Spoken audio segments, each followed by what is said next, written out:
that guy, and he's going to be a difference maker in this series right here. It's not all this about the big time players. It's also about guys like Josh Hart. And listen, Cat, he has done enough.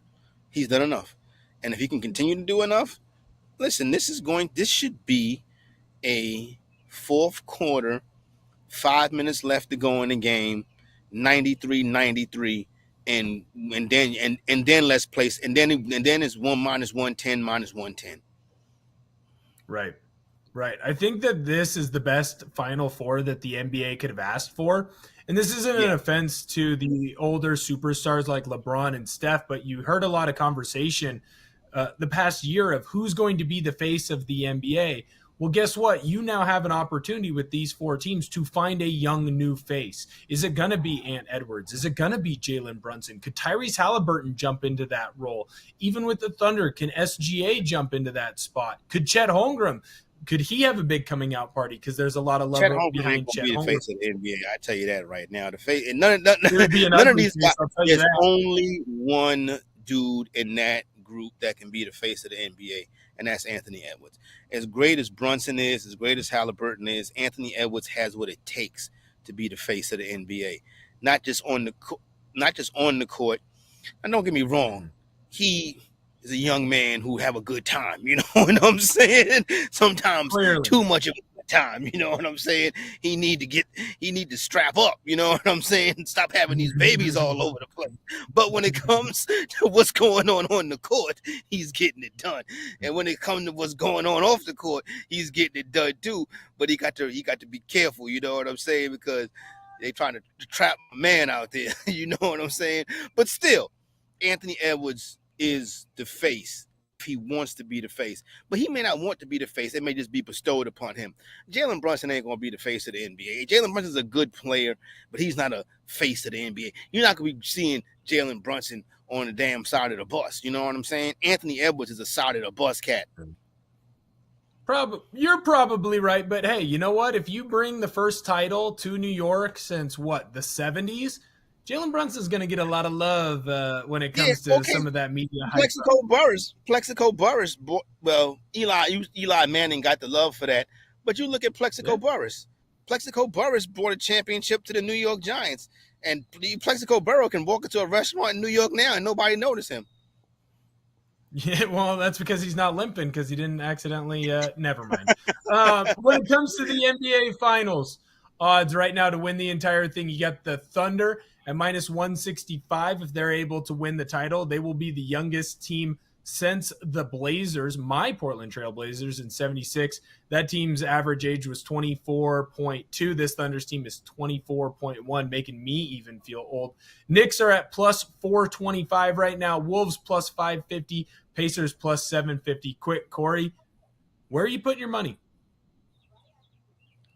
Wow, that's amazing that the Knicks are the second shortest odds to win the NBA championship. I never thought that I would hear something like that in my life. The Knicks and the Thunder would be an incredibly short series. No, let me stop. When you're a Knicks fan, you just don't believe anything good. I would buy in on the Knicks. I would buy in on the Knicks. There's no way for me not to say that at this point. And I will tell you what, if the Knicks do win the championship, that is going to be the wildest championship parade you have ever seen in your life. And for that reason alone, we may want to see the Knicks win the championship. I think that would be electric, but I couldn't wait to see how Stephen A. tried to make it about himself. So I don't know that I want to see – I might want to see the Knicks go and have a good celebration and have a good time.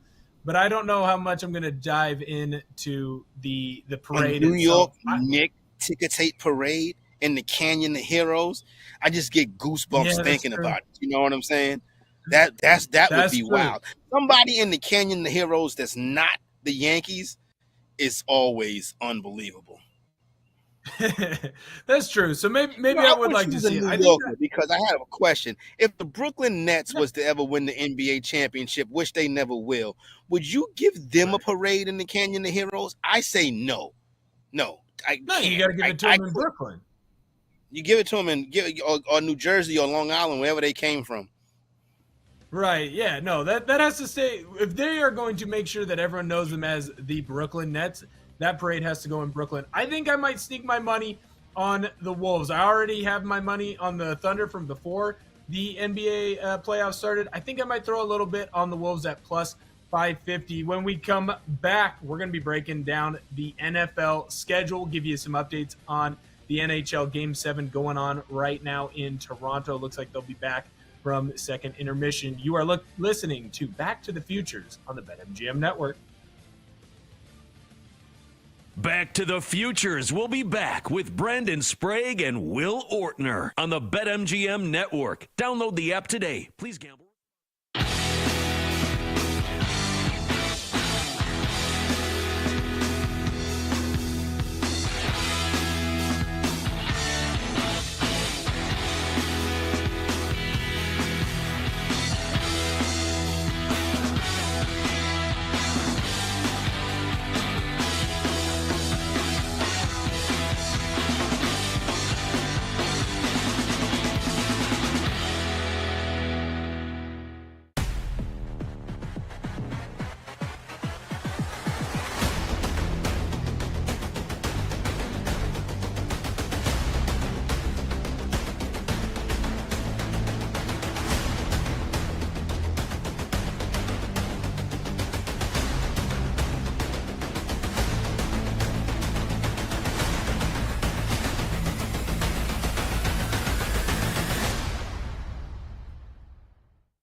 Get ready to experience the ultimate fusion of wagering and entertainment. This is the BetMGM Network. Kicking off your morning with the Daily Tip with Michael Jenkins and Chelsea Messenger. Over. It's a very simple way to look at it. It's the best way to look at it. Followed by the newly branded Bet Sweats with Joe O and Sammy P. When I stop talking, that's when you jump in usually. He said, ring that bell!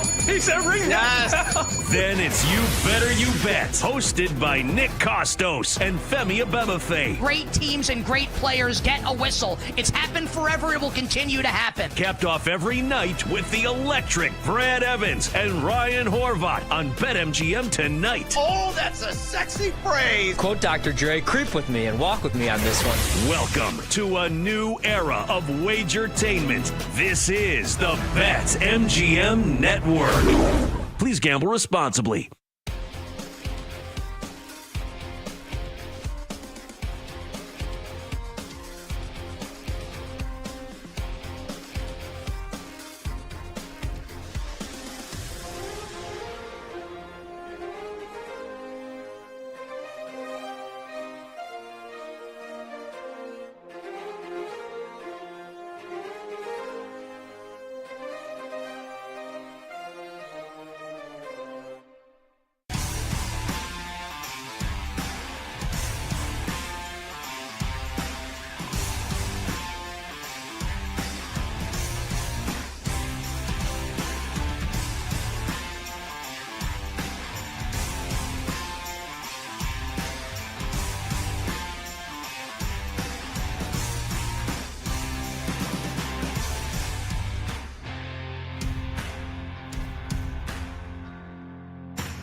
Get ready to experience the ultimate fusion of wagering and entertainment. This is the BetMGM Network. Kicking off your morning with the Daily Tip with Michael Jenkins and Chelsea Messenger. Over. It's a very simple way to look at it. It's the best way to look at it. Followed by the newly branded Bet Sweats with Joe O and Sammy P. When I stop talking, that's when you jump in usually. He said, ring that bell! He said, ring that bell! Then it's You Better You Bet, hosted by Nick Costos and Femi Abebefe. Great teams and great players get a whistle. It's happened forever. It will continue to happen. Capped off every night with the electric Brad Evans and Ryan Horvat on BetMGM tonight. Oh, that's a sexy phrase. Quote Dr. Dre, creep with me and walk with me on this one. Welcome to a new era of Wagertainment. This is the BetMGM Network. Please gamble responsibly.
Grab your flux capacitor and let's go back to the futures with Brandon Sprague and Will Ortner on the BetMGM Network. Welcome on back into Back to the Future's final segment, and we want to make sure that you step into the batter's box with BetMGM. Snag the odds boost token and don't miss your chance at a bigger payout on your MLB bet this season. Right now, we've been talking all about the MLB. My Seattle Mariners in the break. Corey didn't understand that I'm rooting for the best team in baseball. You made fun of my Seattle Mariners and their postseason prowess and success that they haven't had in the past. Well, guess what? We're on track to win the Eddie Vedder Cup right now. We just swept the San Diego Padres. Cal Raleigh has, 14, 15 home runs this year? He's second in the majors. Catch the fever right now. My Seattle Mariners, they're going to the postseason. They might win the AL West. They might win the whole dang thing. What do you think, Corey? Sound like he was talking Spanish.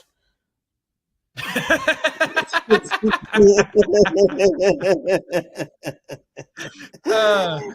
you know what? Every once in a while, I have to brag about my Mariners. I haven't gotten to brag about my Mariners. I'm 27 years old. In the 27 years I have been on this planet, I think I've gotten to brag about my Mariners one time. One stinking time. It's not like your Yankees where you get to brag about them all the time.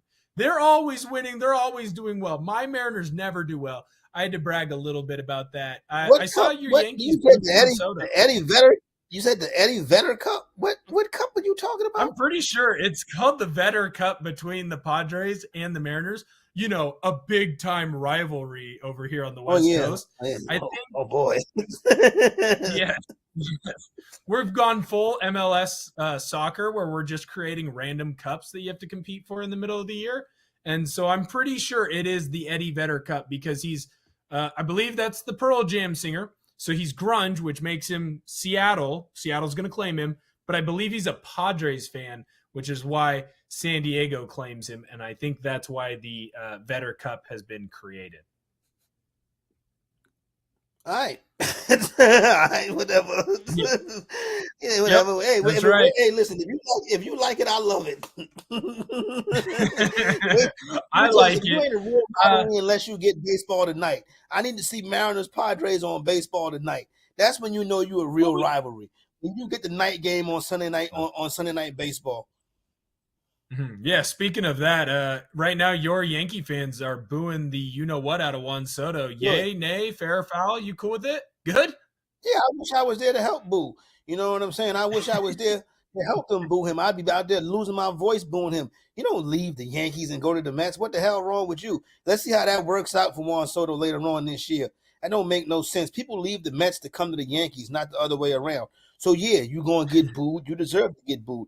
You see, I don't know about your fandom, but when it comes to me, I'm a bleacher creature. That's where I go in the bleachers. I sit in the bleachers, and I boo, and I chant, and I cheer. I like to be with the blue-collar fan. I like to be with the fan that – now, listen, you may think that the bleacher chiefs is the most expensive seats in the building. I like to be with those fans. I like to be where the beer don't stop in the seventh inning. I like to be where they keep serving beer all night long. You know what I'm saying? That's the kind of fan I am. And in that section, we boo. This ain't St. Louis where we cheer our players out of a slump. No, in New York, we will boo your ass out of a slump, or you can go play for somebody else.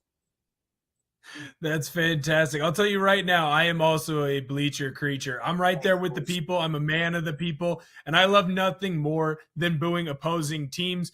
And right now, one of my rivalries, we're switching gears over into the NFL. They just paid their quarterback, the San Francisco 49ers and QB Brock Purdy. They've agreed to terms on a 5-year, $265 million contract extension. That's going to include $181 million in total guarantees. I love this signing for San Francisco as a Seahawks fan because I think that Brock Purdy is good, but I don't think he's a good enough quarterback to win all by himself. And when you have to start paying your QB, and the 49ers now have to, and they're going to be paying him, the average annual value is going to be $53 million. When you got to pay Brock Purdy, that means you can't pay every other star that you have on that offense. You already saw Deebo Samuel. He left to Washington in the offseason. They lost their star safety Hufanga, right? Dre Greenlaw, he left San Francisco in free agency. It can only be a matter of time before other players, big-time superstars like George Kittle, end up having to leave because, well, the 49ers can't pay them. As a Seahawks fan, I love this.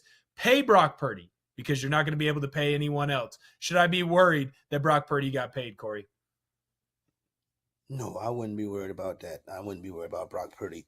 No, I mean, like, Brock Purdy he's a good quarterback. But like you said, why did it take so long to get this done? Like, I'm sure they were like, it's got to be something else that we can do besides give this guy $53 million annual. Now, that's decent money for a quarterback, to be honest with you. He didn't break the bank like CJ Stroud is going to do in a couple years if he can, continue to improve and we see where his career goes. He wins games and stuff like that. But what's interesting is, did I hear you all say that the 49ers win total was 10.5? Yes, I was going to ask you that next. So the 49ers win total is at 10.5 right now. With all the players that left and all the struggles that they had last year, I believe they were a 6-win team last year. Vegas still put them at 10.5 over on the BetMGM Sportsbook. Boy, let me tell you something. You get somebody to bet the over 10.5, that person is a new fool. Matter of fact, I'll take all that action. Everybody in America, if you want the over on Niners over 10.5, come see me. I will guarantee that bet right there. I got it right here. I got the money right here underneath this mattress in Esco. I'm taking all overs on 10.5 on the 49ers, and I got it right here to pay it out too. I love that. I was just going to ask you because I love the under right now. I love the San Francisco 49ers being listed at plus 10.5 on this season.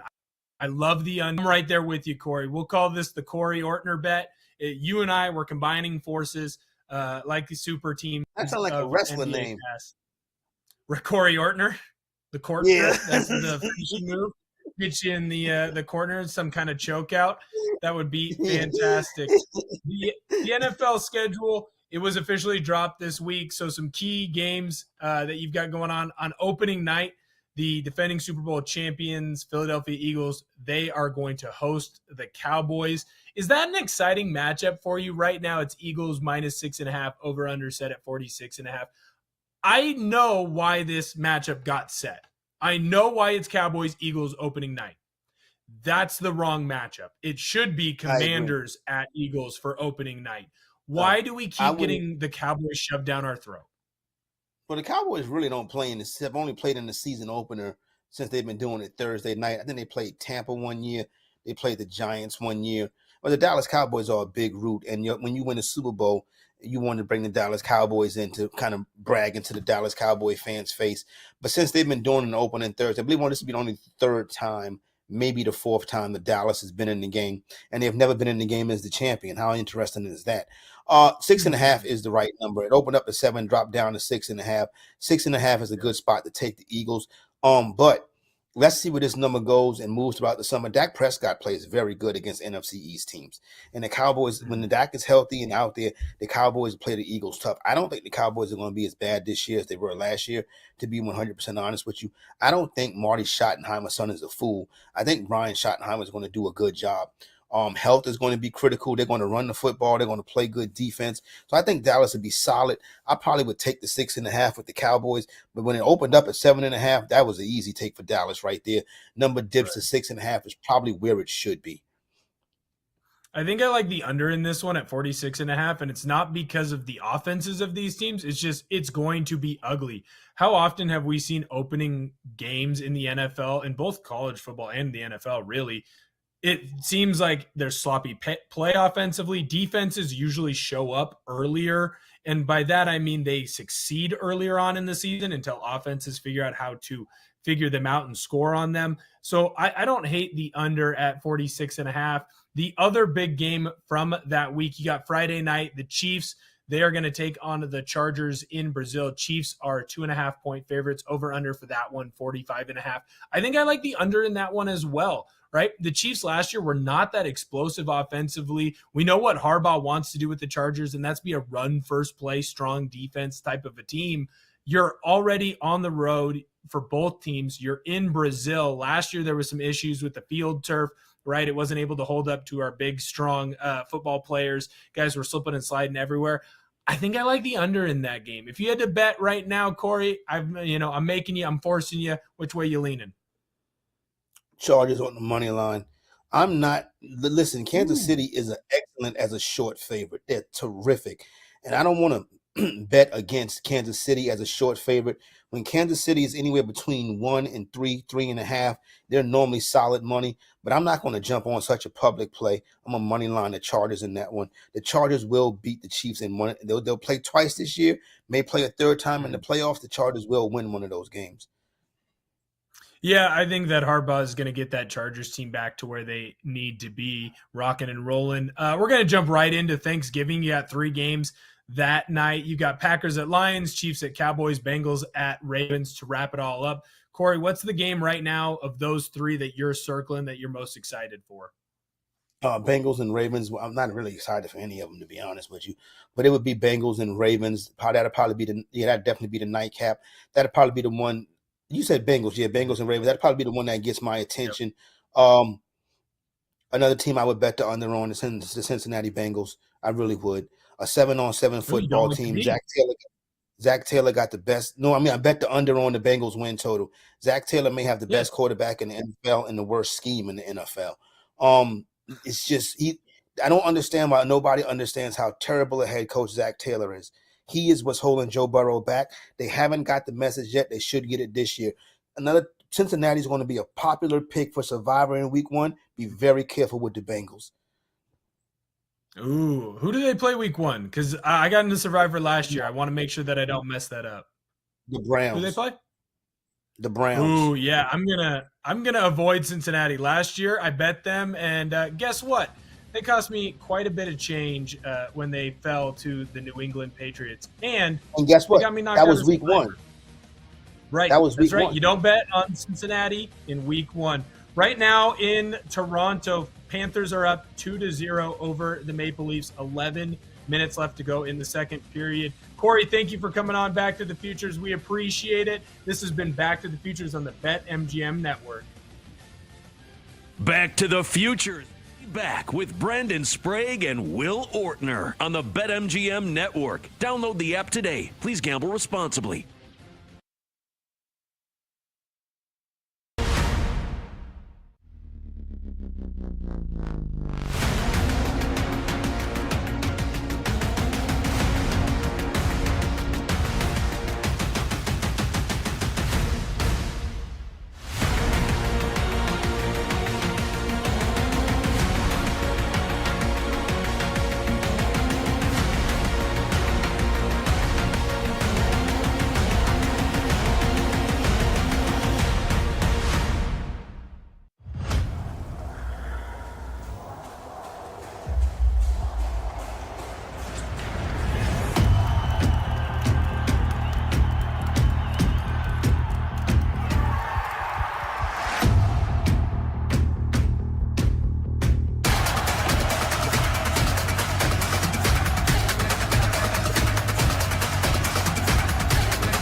Get ready to experience the ultimate fusion of wagering and entertainment. This is the BetMGM Network. Kicking off your morning with the Daily Tip with Michael Jenkins and Chelsea Messenger. Over. It's a very simple way to look at it. It's the best way to look at it. Followed by the newly branded Bet Sweats with Joe O and Sammy P. When I stop talking, that's when you jump in usually. He said, ring that bell! He said, ring that bell! Then it's You Better You Bet, hosted by Nick Costos and Femi Abebefe. Great teams and great players get a whistle. It's happened forever. It will continue to happen. Capped off every night with the electric Brad Evans and Ryan Horvat on BetMGM tonight. Oh, that's a sexy phrase. Quote Dr. Dre, creep with me and walk with me on this one. Welcome to a new era of Wagertainment. This is the BetMGM Network. Please gamble responsibly.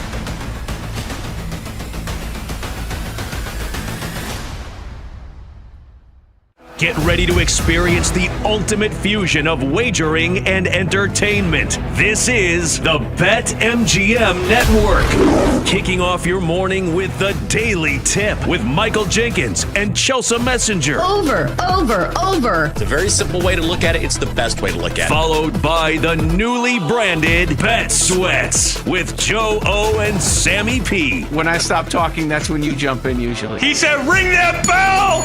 He said, ring that bell!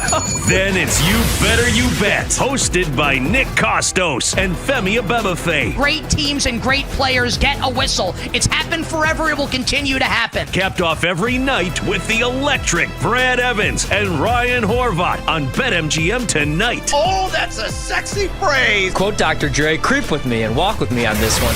Welcome to a new era of Wagertainment. This is the BetMGM Network. Please gamble responsibly.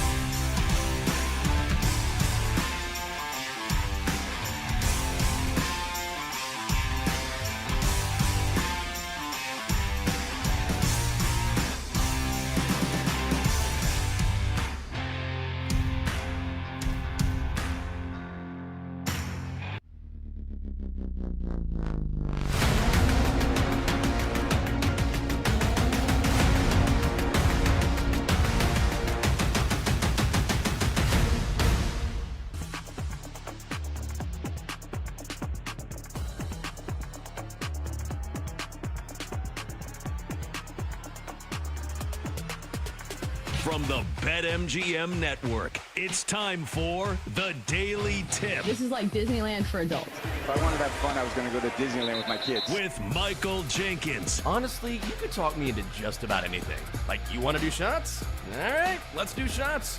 You want to put together a 10-leg teaser? Sure, let's put some money on it. In fact, I do a parlay with Champions League Soccer and the WNBA. And Chelsea Messenger. Let's try to beat the rest of the network at being degenerates, because maybe, just maybe, we can win in that regard. I do like the idea of a parlay. Hey, Dad, don't forget about me, the dogster. Presented by BetMGM.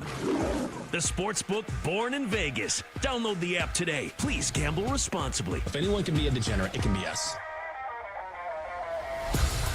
Let's get it going on a Monday. It is the Daily Tip on the BetMGM Network. Good morning to you. Coming up, we will start with basketball and yesterday's action in the Association Game 7. Nugs and the Thunder with Oklahoma City moving on. We'll also talk some WNBA as well. Angel Reese, Caitlin Clark, that's a thing again. What does that mean? Are we overreacting? Are we not? In 20 minutes, how about some golf? Scotty Scheffler dominating the PGA Championship at Quail Hollow before the 7 o'clock hour with an early preview. Now the Knicks and the Pacers coming up, Game 1 of the Eastern Conference Finals before we look at today's baseball card and name our MVP of the weekend. At 8 o'clock, we bring in John Nolan, the play-by-play voice of the Fever, to get us set for Caitlin Clark's second season in the league at 8:20. We keep talking hoops with Kareem Copeland of the Washington Post, and finally our best bets come your way. At 8:40, I'm Michael Jenkins. She is Chelsea Messenger. Chelsea Messenger. Good morning to you. How are you, my friend? Yes. Yes. It's good to have the band back together because as good as our fill-in hosts are, it is very nice to have you back, sir. So welcome. Thank you. You are wanted here for sure. I appreciate that. It's good to be back. I'm not someone who enjoys being sick or out. I mean, I feel like we have a pretty good track record of showing up on this show on a regular basis. So whenever I'm out or not feeling well, like after a day, I'm like, okay, I need the rest. And then after 2, I'm like, okay, that's, you're good. And then after 3, I'm like, well, there goes your job. It's over for you. See ya. See ya. You might want to start looking on LinkedIn tomorrow. But it is great to be back. Good to be back with everybody here. It's good to see everyone. It's much better than laying around at home. Yeah, you want to hear the most depressing thing that I saw on Instagram the other day? Sure. So apparently this girl was on maternity leave, and she said, ladies, you need to be building another business for yourself while you're on maternity leave, just in case they don't want you back. You've got to build that other brand. You've got to be marketing. You've got to be pushing. I'm like, do you know what maternity leave is? Right. Aren't you supposed to be tending to your baby? but that's kind of the culture that we live in. You always have to have like 15 different jobs and always have a side hustle. Oh my God. Isn't that the truth? You know what Catherine told me a couple days ago, and she repeated it yesterday? She's like, you know what? I think I'm going to quit my job. I was like, what? She was like, yeah, I think I'm just going to take a break. She's one of those people that because she is so very much ingrained into sort of the corporate, not attitude, but she's definitely in that world, like the corporate world, where she has recruiters coming after her all the time, which is great for her. So she can actually, believe it or not, afford to be like, you know what, I'm going to take a break for a while. And when I'm ready to go back in, I'll decide if I want to go back into law, if I want to go back into PR, whatever I want to do, because she handles business development and so many companies handle that. She's like, I've done it before. I was like, you have? She's like, yeah. When I was in Charlotte, I was like, you know what? I'm burnt out. They're killing me. I might just like go bartend for a few months and then jump back in when I'm ready. I was like, well, guess who your number one customers are going to be every day? Just another round, lady. And then I'll give her a tip at the end of the night. Seemed like a good customer and a good fiance. That'll be a win-win for this guy. Yeah. It's nice to be in an industry where it feels like you could probably do that. Yeah. Because, James, please correct me if I'm wrong. Doesn't it feel like in entertainment or like media, there's always somebody younger or somebody willing to take a pay cut? And so it just feels like you're going to get Wally pipped. So you're like, no, I'm showing up to work today. I'm showing up to work every single day. You're going to have to chase me out of here. Andrew's like, please take some days off. I'm like, no. I know. Nobody's taking my job, buddy. I'll be here. I'm working every holiday. In fact, I'm working 3 shows on Christmas Day. That's what I'm doing. You can't get rid of me over my dead body. I'm excited to be back. Excited to see you guys. And let's get to our bets so we can talk about yesterday's basketball slate, Chelsea. Yeah, last week was tough for me. I think I started the week 2-0, and then the last of the week was not great for me. So Astros Rangers under 8 on Friday. That one finished 9, which is lovely. The Astros won at 6-3. Then I had Jalen Brunson 25-plus points, an elimination game. He finished with 23, and then Derek White 18-plus. So the Celtics didn't really show up in that game too much. I remember watching this game and thinking, all right, so I need Derek White to score 18-plus points. The Celtics have 25 points in the first half. So it was not a high-scoring affair for the Celtics. That one did not cash. So for the week, 3-6. I am glad to have you back. So more of my focus can be on my bets. Yes. I'm right here. Good luck charm. That's what I'm hoping to be. I went 3-3 last week. Just in case you're wondering, Kate, who I know did a wonderful job filling in, had a 1-1 night on Friday. She had Rangers on the run line against the Astros. Astros win 6-3, so that was a loser. But she did have Mikal Bridges scoring more than 20 points, and he got 22. And if you're curious about the Doctor, he's back ready to go. And 1-1 for the week. It is a daily tip here on the BetMGM Network. Great to have you with us on a Monday. Good morning to you. Yesterday afternoon, we got a Game 7 in the Western Conference where the Thunder just all over the Nuggets, 125-93. The Thunder laying 8.5. They were minus 325 on the money line. Total set at 213.5. Oklahoma City down by as many as 11 in the first quarter. Then they outscore the Nuggets 29-20 in the second quarter and never look back. Gilgeous-Alexander nails the three. Right. Williams pumps it away. Jokic trying to get it. Williams comes away and throws it down. Another turnover. Back to Williams. Inside. It's good. It's a Thunder avalanche. It certainly was. That's called courtesy of ESPN. SGA 35, Jalen Williams 24. Chet Holmgren with a double-double, 13 points, 11 boards. And the number 1 seed Thunder going to the Western Conference Finals for the first time in 9 years. Well, the dreams of a title for the Thunder are still alive. OKC is going to the conference finals. Yes, they are. Chelsea, this was early on. It looked like the Nuggets might make it a game, and then Oklahoma City just went to a next level and just turned it up a notch. Yeah, I think this is how most people saw this series unfolding, is that Oklahoma City is just the deeper team. They even have the MVP on their side. Not that the Nuggets don't, because Nikola Jokic obviously has a great year to celebrate other than losing. in this game and this series. But it just felt like the team kind of outlasted them. And we heard the comments from Aaron Gordon after the game that were kind of trending, saying, hey, it would be nice if we had more than a day in between these games, if we had 2 days off. But I feel like that type of format obviously would benefit the older teams, aka the Nuggets, that don't go as deep in their rotations.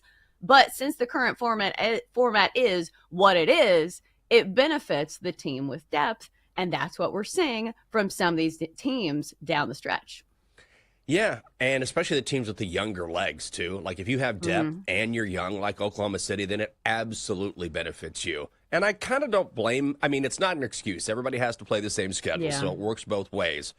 But I do sort of understand that frustration if you're the Nuggets. It's like, look, we're a little bit older now. We could use the break, but that's just the way it is in the NBA. And, it's no different than regular season when there are times you have to play on back-to-back nights. So in an ideal world for the Nuggets, sure, that would be great. But I have to say, I'm a little surprised this series went 7 games to begin with. I really thought the Thunder might just roll during this series, but I will say the Nuggets did show a lot of that championship mettle throughout. Yeah, I think it's kind of surprising that we saw Oklahoma City need 7 games to take care of business against the Nuggets, a team that, remember, has an interim head coach. Yeah. They fired their head coach not that long ago, going into the playoffs. I think it was like 3 games before the postseason started. So for them to band together and have this type of postseason, I understand that once you've won an NBA Finals, the only goal is to win one again. But still, I feel like this was a pretty good performance from this Nuggets team, probably performing past, what their actual limitations were. Like, going back to Aaron Gordon, the guy was playing extremely hurt in this one. I think he had a strained hamstring. Nikola Jokic was talking about after the game how tough that Aaron Gordon was. So I think it was just one of those things where they played above their level. No, I totally agree. And remember how they played in the second half of the season. I mean, that's why Mike Malone got fired, because they were really a bad basketball team. So they definitely stepped it up come the postseason, but just not enough to overcome the upstart Thunder. Game 1 of the Western Conference Finals tomorrow night. Thunder laying 7.5 against the T-Wolves. If you're looking at the odds for the NBA Finals right now, the Thunder, the favorites at -165. Knicks are +425. The T-Wolves +550. And the Pacers +750. Okay, here we go. WNBA. We had Angel Reese taking on Caitlin Clark over the weekend. The Fever beat the Sky 93-58, so the Fever covered the 8-point spread. They were -355 on the money line. The under hits with the total set at 169. But this was not about the score. Of course, this was about the interaction between Caitlin Clark and Angel Reese. Clark had a triple-double. 20 points, 10 boards, 10 assists. Angel Reese, 12 points, 7 rebounds. But it was Clark's foul on Angel Reese in the third quarter that everyone is talking about. And here is Clark on what happened. Walk me through your perspective on the flagrant foul. What was the point you were trying to make to her? It's just a good take foul, If either Angel gets wide open 2 points or, we send him to the free throw line. Nothing malicious about it. It's just a good take foul. Every basketball player knows that. I feel like this was just such a massive overreaction on Angel Reese's part. She had a free lane. I mean, she had a free step to the basket for a layup, and then Caitlin Clark reached in, fouled her intentionally, like across her arms, going for the basketball to make sure she didn't get a free 2 points. And then Angel Reese lost her mind for a second, and cooler heads prevailed. But ultimately, I didn't think this was a hard foul or a malicious foul. It was just a foul. Yeah, this looks straight out of the NBA, does it not? Right. When guys are flopping and they're saying, oh my goodness, and they barely touch them. So maybe this is just basketball, and Caitlin Clark was kind of referring to that. She's saying, hey, it's basketball play, it's fine. And I will say the way that Caitlin Clark continues to handle herself in these situations where she could take the bait, she could say something inflammatory, and she doesn't. And I'll hand it to Angel Reese as well after the game. She was somebody who was not stirring the pot either. But when it's Angel Reese and it's Caitlin Clark, people are going to make headlines about this incident because nothing brings out the worst in people like airlines, like the baggage claim, like traffic, and like Caitlin Clark versus Angel Reese. This brings out the absolute worst in people. So I am waiting to see what the worst headline is accompanying this nothing burger coming out of the WNBA. Oh, yeah, this is going to be debated. I will say this for Angel Reese. I think that she just needs to be careful about reacting in this way for no other reason than she is a hell of a basketball player. And I'll give her full credit because when it was over, what did she say? Basketball play, refs got it right, move on. So I think in the moment she got fired up, and certainly there's history there. But we've seen this before between these two, and I don't want to see someone who is such a great player. Remember last year, she had that run of double-doubles, which was setting a WNBA mark. Like, she is fantastic. As good as Caitlin is, Angel is also one hell of a basketball player. So I don't want that narrative to attach itself to her. Like, oh, she's a hothead. She's always overreacting. And she did overreact to this foul. But then once she settled down and realized, hey, it's just a basketball play, then she sort of came to her senses and realized, look, this is just hoops. And I think that needs to become more of a thing as opposed to pitting these two people against each other every single game. It's always going to be a marquee matchup, but it's sort of like Draymond Green is the example I always use, a hell of a basketball player, but he's always going to be known as a dude who is a hothead, who overreacted. Angel Reese isn't there, but I don't want her to get to that spot because at the end of the day, she deserves her flowers for being a great player and not someone who overreacts. So I think because of that history there, that's what happened here, but hopefully this doesn't become a thing.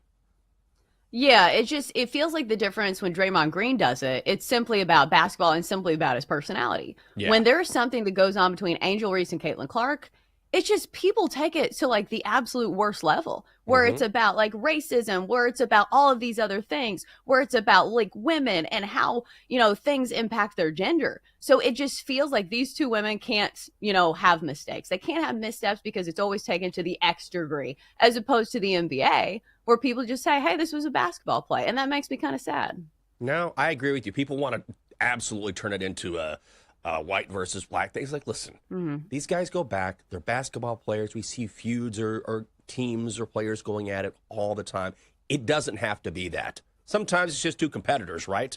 They've been competing since college at the highest level. They're competitors. They want to win. Sometimes that's just all it is, and I hate it, like you said, when people turn it into something it's not. And also, to Angel Reese's credit, she was having to deal with hateful comments as well. The WNBA is investigating. I mean, she was booed all game, which is not a surprise because they were playing at Indiana. But at the same time, this sort of got worse throughout the game. And the WNBA says they're aware of the allegations that she was receiving these comments throughout the game, and they're looking into the matter. The WNBA Players Association says, quote, such behavior is unacceptable.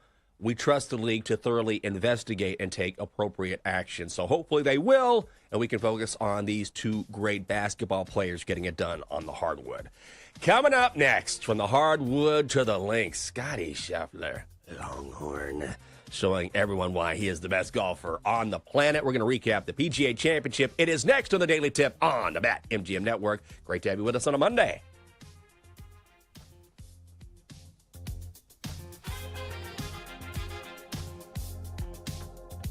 Chelsea and Jenks will be right back on the Daily Tip on the BetMGM Network. Download the app today. Please gamble responsibly.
Welcome back to the Daily Tip, presented by BetMGM, the sportsbook born in Vegas. Download the app today with Michael Jenkins and Chelsea Messenger on the BetMGM network.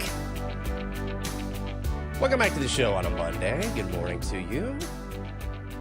Oh, Double D. Turn up. It's a Monday. I got to get going here, buddy. Thank you, my friend. It is the Daily Tip on the BetMGM Network. Hope you're having a great morning. I know, we're getting the week started. I'm Michael Jenkins. She's Chelsea Messenger. Coming up on the show, Scotty Scheffler makes Quail Hollow his own personal playground.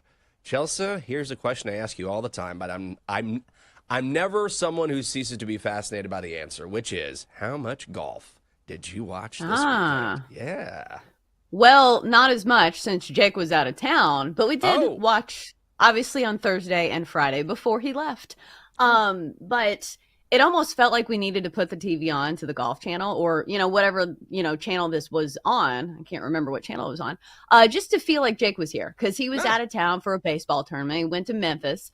So we did watch a considerable amount on Thursday and Friday. And listen, I don't know if you remember the leaderboard on Thursday, but it was not looking good. I was like, great. We're going to have to follow Jonathan Vegas who was it? Cam Davis. Because here's the thing. We talked about this, I think, on Friday, where, let me ask you, do you think it is a casual and bad take to look at the leaderboard and say, hey, I want some big names up there? No, absolutely not. I think it's a great take. Let me put it this way. Sometimes it's fun to see an upstart or someone like Johnny Vegas that you don't normally see at the top of the leaderboard. Sometimes there's a great story, because you'll have every now and then a guy who will win a major, and he's probably never going to win another major, right? He'll get his one. That one time he had that magical 4 rounds and he got it done. But I think for the most part, you want the big names because those are when you get the great moments. The greatest moments generally come from the greatest names. I would rather see Scotty Scheffler make a run or Bryson DeChambeau make a run or John Rahm until he fell off yesterday make this run because it makes it more exciting because you know that these guys can make shots that no other players can make and they can do things that other players can't do. And it's not to say that a golfer can't get super hot like Johnny Vegas or JT Poston or whomever it is and have a nice run. But ultimately, golf is no different than baseball or football where you want to see the stars do their thing because they can play at a level that other players can't match. Yeah, it does feel funny to me, though, that we've had this discussion about multiple sports because we had this discussion when it came to March Madness. We said, hey, listen, all you people complaining about not having any Cinderellas, do you see the games in the Final Four and how good they were? This is what you want to see if you're a true fan of the game and somebody who wants to see grade A basketball being played. And then to go back on my theory, when the Chiefs were winning, I stood here and said, I don't want the Chiefs to be winning again. I don't want to see them anymore. So I don't know where I stand when it comes to this argument because I do feel like it can be applied differently. I do too. I think too. I mean, you're not wrong. I think with the Chiefs, for example, there is unlike the NFL, the PGA doesn't nearly have the individual promotion of its players. In football season, not only do you see the Chiefs, what do I think of? You're going to hear about Travis and Taylor, and you're going to see a State Farm commercial 85 times per day. And it's okay, I get it. All right, I get it, the Chiefs. So they're saturated in the market, even in the commercial market, and because the NFL is so dominant anyway. I mean, people follow the NFL year-round, where I think that if you're successful in the NFL, it's the same thing when the Patriots were dominating, right? Not only were they dominating, but everywhere you turn, you saw Gronk or you saw Tom Brady. Hell, even now you see these guys, and they're not even playing anymore. So I think that sort of is part of it as well. You're not going to see... During a tournament, you don't see 4 commercials with Scotty Scheffler. And during the offseason, it's not like Scotty Scheffler. It's all quiet until, it's golf season again. So I think that has something to do with it as well.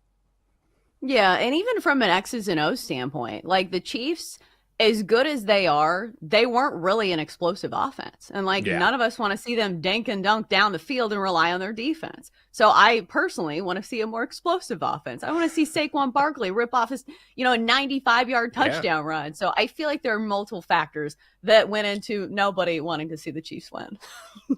And it's like you can't have like an NFL red zone for golf, right? There's one tournament going on. Just imagine if they had a Saturday with like one golf tournament and then another one on like the Champions Tour, and they were going back and forth. You'd be like, this is the most boring thing I've ever seen.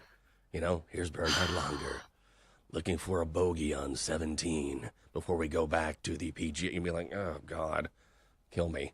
It's just different. And the NFL, I mean, that's why they have NFL Live on ESPN during the off season, where if they did this in golf, people, it's more niche than the NFL. Yeah. So you're exactly right. It's just that we just don't get saturated with golf stars like we do with pro football stars, I think is a lot of it. And then yesterday I was watching a lot of this, and I couldn't decide if the lovely Catherine was into golf or not, because she was like, did you see that shot?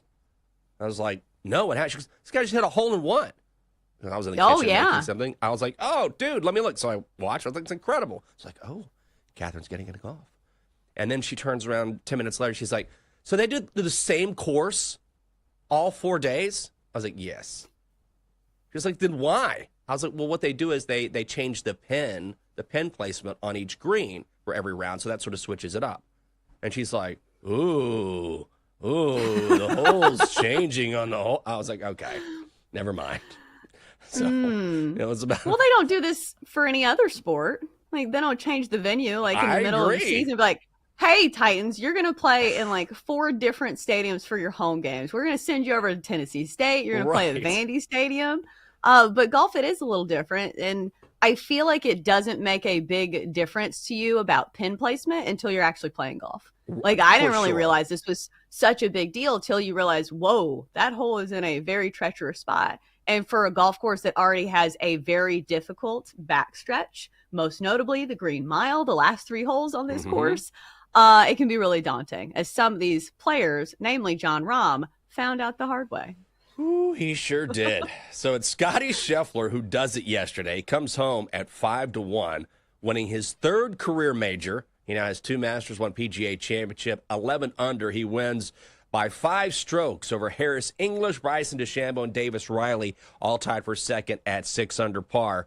So now, once again, Scottie continues to make history, joins Seve Ballesteros as the only golfer in the past 100 years to win each of his first 3 majors by more than 3 strokes. There was only one thing he didn't do right when it was over.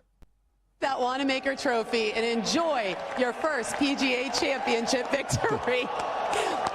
Jim, I guess he can't be great at everything. That happens. We've seen it, Morikawa and others. But it belongs to him now. That's Jim Nantz on CBS. So the top of the Wanamaker Trophy fell off, and that happens to a lot of these guys. They throw up the trophy and they forget, this top of this trophy is not attached. But, man, what I love about Scottie is even when Jon Rahm tied him up when Rahm finished 12th, and it looked like, okay, now we got a match here. Now we got a golf tournament. And Scottie just steady, as smooth as it gets, just doesn't make mistakes. And then, as you mentioned, Jon Rahm just completely fell apart on the Green Mile, went 5 over on the past 3 holes, or the last 3 holes. Yeah, I think that this was a testament to Scottie Scheffler's mental resilience. And I feel like there's something else that we haven't even mentioned yet that was kind of a big deal here. A year ago, almost to the day, Scottie Scheffler was getting arrested at this very tournament. So the fact that, people were posting the memes saying, a great redemption story of somebody who was in jail. His life was, taking a terrible U-turn to winning the PGA Championship, which we know is dripping with sarcasm because Scottie Scheffler is not a bad guy. But the year that he's had, the ups and the downs, especially for somebody who normally doesn't really put himself in those situations, like he is through and through very much a family man, to the point where even when he was turning in his final scorecard, he brought his baby in there with him and just sat him down and, gave him a scorecard and a hat. Alex Norton, looks over him and is like, did he just bring a baby in here? And Scottie Scheffler can do that because he's Scottie Scheffler. But, he brings his family into all the quotes after, every round. He hugs Meredith. He, holds the baby. So it's just been a wild stretch for Scottie Scheffler. And to cap it off with a win here just shows how mentally tough he is. I was a little worried about the baby, though. When he hugged Meredith, The baby kind of got squeezed there, and I saw the baby's nose, kind of squish up a little bit. I was like, Scotty, don't suffocate your baby. Don't suffocate your... Anyway, the baby was fine. It was a wonderful moment. He's a great dad. And I think you hit the nail on the head when you talk about his resilience. Like, Scotty is a guy who, he definitely shows emotion from time to time. But for the most part, he's someone who's always in control. And even when John Rahm tied him, the next thing we saw Scotty do was knock in a birdie putt to take a one-stroke lead, and then we talked about Rahm falling apart on the Green Mile. But even when the pressure was right there, Scotty is always just so calm and always together and never really bothered by the moment. And that's not something you necessarily see. Remember Max Homa? What was it in the third round? It's very, very well documented how in the last year he's changed his swing coach. He's changed out his clubs. And then he had a shot in the third round he didn't like and threw one of his clubs in the middle of the fairway. And so, you know, if Scotty Scheffler reacted that way whenever he didn't like something, you would think it would absolutely affect his level of play. But even when things don't go right, he just always has that even-keeled demeanor, even though I know he's super competitive, and that benefits him in such a huge way. Oh, for sure. And I think a lot of this is just intrinsic and just kind of his personality. But it is interesting to me how much he credits his home life to his stability on the course. And he says, when we're at home, we live a very simple life. You know, my wife does a great job of keeping me grounded. You know, I realize that it's not all about golf. Like, my family and, you know, my faith and all of these other things play a significant role in my life, to where, you know, I feel like my only identity is not just being a golfer. And it's wild, the contrast that we see between Scotty Scheffler's personal life and Tiger Woods' personal life, back when Tiger Woods was absolutely dominating. So it just goes to show that I guess different athletes operate differently. Yeah, Tiger was grounded when he was in the parking lot of a Shoney's, you know, messing around with someone, just enjoying himself. You know, different athletes have different ways of getting prepared. Talk about the diametrical opposites when you look at how they prepared, or, you know, what they went through during their respective peaks. And Scotty is still certainly going through that. By the way, I read this yesterday. Pretty remarkable if you're talking about Tiger. Since World War II, only 2 other golfers have won 15 times and captured 3 majors before the age of 29, Jack Nicklaus and Tiger Woods. So, like, you never know how someone's career is going to play out, because remember when Rory won those majors early in his career, it was like, oh, this guy's going to break Jack's record, and then he went 10 years between majors. You never know. But certainly, Scotty Scheffler is a different golfer, and he is on that trajectory, which is remarkable. If you're in the category with Tiger Woods, Jack Nicklaus, then you're about as good as it gets.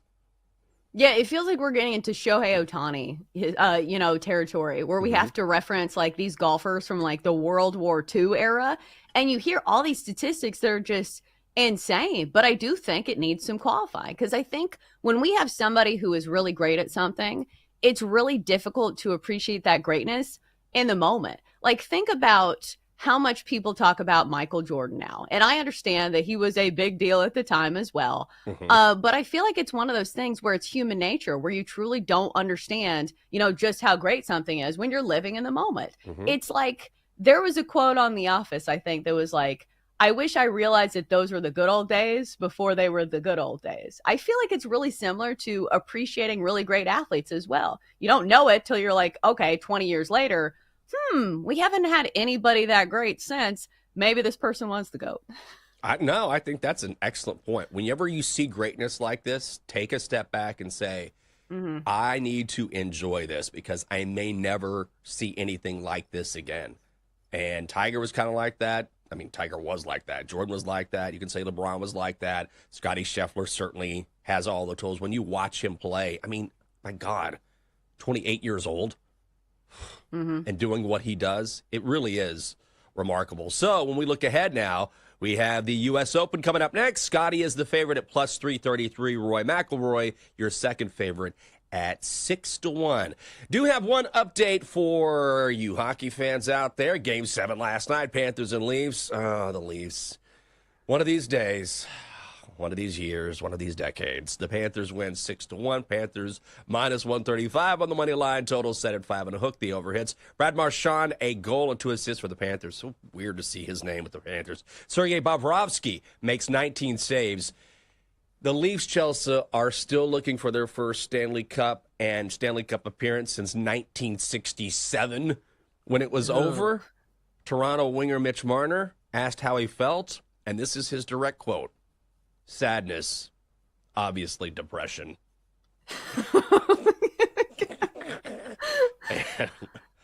I mean, oh, my God. Well, not only did they lose, they lost 6-1. Like, Yeah. that's embarrassing, is it not? It was not great. Yeah, it was not great. And that was in front of their home crowd. Oh, man. Poor Leafs. You know, one of the original 6, but it had just been forever. Coming next on the show, Brock Purdy gets the bag. NFL news is headed your way. It's coming up next on the Daily Tip. It is here on the BetMGM Network.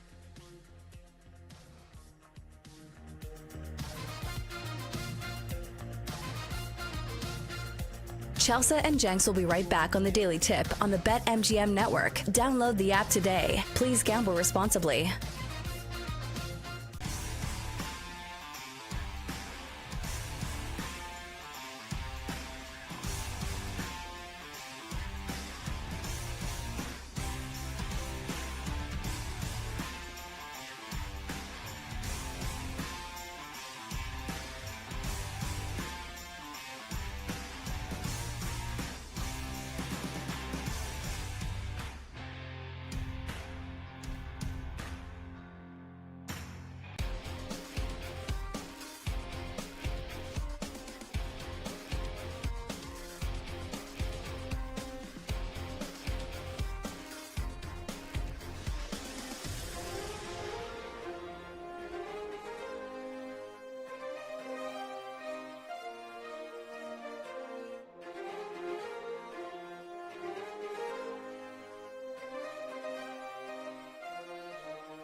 Let's get back to the Daily Tip with Chelsea Messenger and Michael Jenkins on the BetMGM Network. Presented by BetMGM, the sportsbook born in Vegas. Download the app today.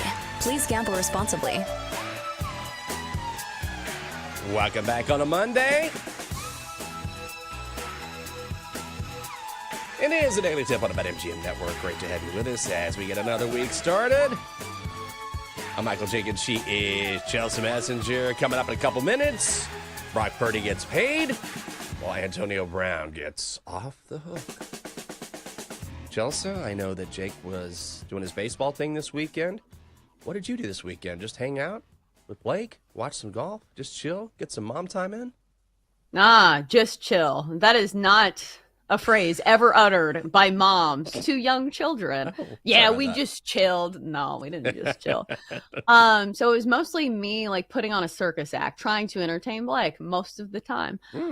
So we finally opened up my mom's pool. So we've been swimming, which is nice. The water is very, very cold, but it's been hot here over the last 2 days. I don't know if you've like been exploring the weather. You know, I know you've been feeling under the weather, so maybe you have not been outside. Has it been hot in DC? We got like pretty much summer weather over the weekend. Yeah, it was like 90 a couple days ago. Yeah.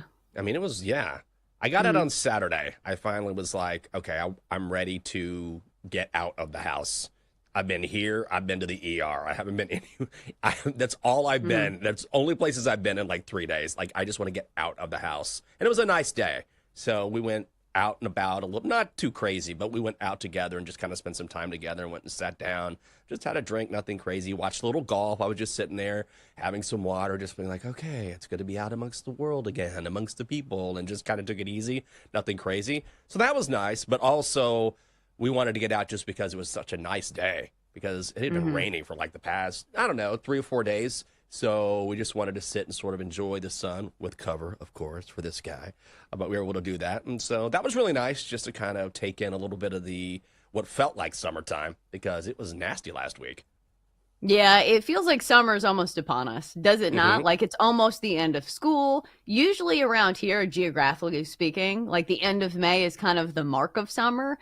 So again, like the water in pools doesn't feel great, but it does feel refreshing when it is 90 degrees. So I know you're not a summer person. Where does it rank in the power rankings of seasons? So of course we have winter, we have spring, we have summer, we have fall. Where does summer sit for you?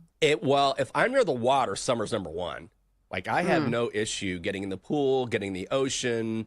Like, I love the water. So if I'm near summer is definitely last for me, unless I'm at the beach or near the pool, and then it's like we're going to go visit my mom here in August, and Catherine and I will spend all day just hanging out by the pool. You know, we'll jump in for a while, hang out, we'll watch TV outside, we'll listen to music, and then just hang out. Like my mom always says, I've never met two people who just sit and entertain themselves for hours. I'm like, yeah, like we'll just put us by the pool. We'll be great.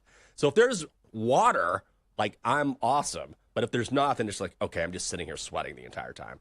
So it kind of depends. Normally, I would say summer is near the bottom. But if I'm on vacation or I'm near a pool, then it's totally different.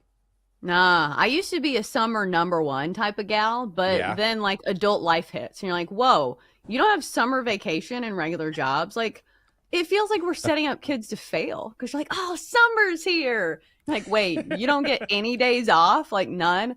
Oh, you get Memorial Day and maybe Labor Day, but that's it. And those are, bookends to the entire summer. Yeah. And also I understand what you're saying because I think this is why less and less people are having summer weddings. Because if you're a girl, more than likely, you're in like, a spaghetti strap dress or something that doesn't cover much. But for men, the amount of misery you see on men's faces when they have to wear a full-on suit to weddings in the middle of the summer, oof, I feel it. Like, I feel their pain through their faces. It's not great. God, we're trying to figure out a wedding date. We figured out a venue. God. We will get to Brock Purdy, and we can talk about this another time. But Catherine, I was like, well, honey, just pick a date. But the way her mind works, she wants a date where the number feels right. Like sometimes when we watch TV, she wants the TV to be on a certain number of the volume. I know. She's very sort of OCD like that. So she's like, I want to make sure the date sounds right. Like if we got married on July 6th, then she was like, well, it'll be 6/26 or 6/26/26, but then there's too many sixes, and maybe that's, bad luck. I was like, well, let's go all in. Like 666, hashtag hell yeah. Something like that. Let's go all Deal in. with the devil. Deal with the devil. So she's got to figure out a date that works numerically for her. So we're working through that. So I just, honey, you tell me when we'll get married. Speaking of numbers, Brock Purdy, how's this for a number? 5 years, $265 million is his new deal. $181 million guaranteed. So his average annual value is $53 million. This is the crazy thing. He's going to get $2.9 million per week, which is more than the complete total of his first deal. He earned $2.6 million over 3 years. Now he gets $2.9 million per week. And I know there's going to be a lot of people up in arms about this. Brock Purdy, oh my God, Mr. Irrelevant. First of all, it's amazing that Mr. Irrelevant signed a deal like this, regardless of how you feel about Brock Purdy. But ultimately, look, this is the market for quarterbacks in the NFL.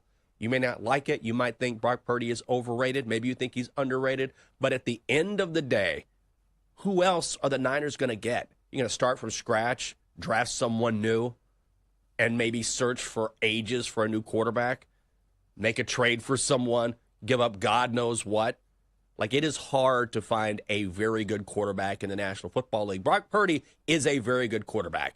You might not think he's great. That's fine. But this is what quarterbacks get paid, and he's earned it, so I say good for him. Yeah, absolutely. And I feel like he is somebody who is such a perfect fit for what the Niners were doing at the time, because they needed somebody who was pretty cost effective, and who better than Mr. Irrelevant. But listen, we understand that a quarterback position is one of the toughest in all of the world of sports. So I feel like it's not just luck that Brock Purdy fell into the lap of the 49ers. He certainly put out some big numbers as well. NFL's passing leader, or passer rating, I think, leader in 2023. Somebody who's been really effective for this offense. The Niners went to some Super Bowls. And I think somebody who, again, just really fits that offense really well. I think some people look at deals for athletes and they say, this guy, you really want to throw that type of money for this guy to continue doing these things, but it's a reward for what they've already done. Like, we see this with veterans all the time. People say, why would you pay like a 35-year-old this type of money? Because they deserve it. And that's the way that contracts work. So for somebody who's been underpaid for a long time in the NFL, I'm glad that Brock Purdy finally is getting some of the numbers and the money that he absolutely deserves. I totally agree. And look, I never fault guys for getting the bag in the NFL. Like, as we learn again and again and again, NFL contracts are not guaranteed. It is a business. You see guys all the time spend their careers with a team, and then they get cut randomly. It's like, oh, it's a business. So if you can get your money, get your money. Right now, Niners are 20-1 to win the Super Bowl, 8-1 to win the NFC, and right now they are the favorites to win the NFC West at plus 180. Is he good enough, Brock Purdy, to lead this Niners team to a Super Bowl? Or did the Niners miss their window? They were super banged up last year. I mean, Christian McCaffrey was banged up. Brandon Ayuk was out. George Kittle was banged up. Missed a few games. So did Deebo Samuel before he came here to Washington. So if the Niners are somewhat healthy, can Brock Purdy lead them to a world championship? I think that it shouldn't be super shocking, because he's already led basically this team to a couple Super Bowls. Now, granted, they didn't win those Super Bowls, but still, this is a really interesting team, I think, from a betting standpoint, because normally we try to put ourselves in the headspace of, hey, we are looking for stocks that are at their lowest but have a great potential to be much better. Doesn't it feel like the Niners kind of fit that mold? I would say, hey, maybe you buy low, but they are still the favorites to win the NFC West. But as far as winning the NFC, they're 8-1, 20-1 to win the Super Bowl. They still have a ton of talent. So, Jenks, are you buying into the stock of the Niners at this price? Yeah, I think you're right. At 20-1 to win the Super Bowl. I mean, they've been the favorites, or one of the favorites, for the past, 2 or 3 years. So, yeah, I know they don't have Deebo any longer, but if they stay healthy, and that's honestly the biggest if when you're talking about the Niners because of Christian McCaffrey. They still have Kyle Shanahan as their head coach. They still have plenty of talent. I know they're a little bit older, but for those types of odds, 20-1 for the Niners, my God, I don't know how you not put at least a sprinkle on those guys. Because would it shock you, like if all of a sudden the Niners come out of the NFC? No. They may not be the favorites. I understand why. Eagles are the defending champions. But ultimately, when you get value like that, I think you have to take it. Well, I guess we have to take on this Antonio Brown story before we go into hour 2. He was detained briefly at a boxing event over the weekend. This was an event sponsored by Aiden Ross, who is a popular streamer. Happened in Miami. There were gunshots that went off after this event around 3 a.m. So Antonio Brown was seen on video getting jumped and then chasing someone with what looked to be a pistol, a gun. No arrests were made, and then later on X, you can see a video. If you want to watch, go for it. He's shirtless on a stream saying he didn't remember what happened because he has CTE. Didn't get arrested. Questioned by police. Let go. Let home at night. Said, oh, I don't remember. I have CTE, which I don't necessarily believe, by the way. I wouldn't be shocked. Like, if somebody has CTE, Antonio Brown's a pretty good candidate, is he not? So I've never met anybody with CTE. But some of the decisions, obviously, he makes are not the best ones. But when it comes to the hierarchy of, like, craziest Antonio Brown stories, like, this doesn't even crack the top 5, does it? It feels like you have to do something incredibly crazy to even get my attention if it's an Antonio Brown story. Because I think the craziest part was, oh, he was only detained briefly? Get out of here. This isn't news for AB. Oh, yeah. And he posted on X, police temporarily detained me until they received my side of the story and then released me. I went home that night and was not arrested. So let me get this straight.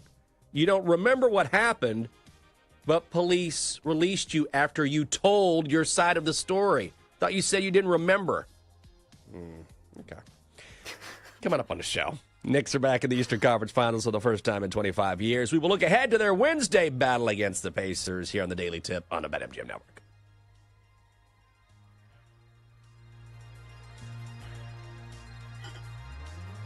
Chelsea and Jenks will be right back on the Daily Tip on the BetMGM Network. Download the app today. Please gamble responsibly.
from the BetMGM Network, it's time for the Daily Tip. This is like Disneyland for adults. If I wanted to have fun, I was going to go to Disneyland with my kids. With Michael Jenkins. Honestly, you could talk me into just about anything. Like, you want to do shots? All right, let's do shots. You want to put together a 10-leg teaser? Sure, let's put some money on it. In fact, I do a parlay with Champions League soccer and the WNBA. And Chelsea Messenger. Let's try to beat the rest of the network at being degenerates, because maybe, just maybe, we can win in that regard. I do like the idea of a parlay. Hey, Dad, don't forget about me, the dogster. Presented by BetMGM. The sportsbook born in Vegas. Download the app today. Please gamble responsibly. If anyone can be a degenerate, it can be us.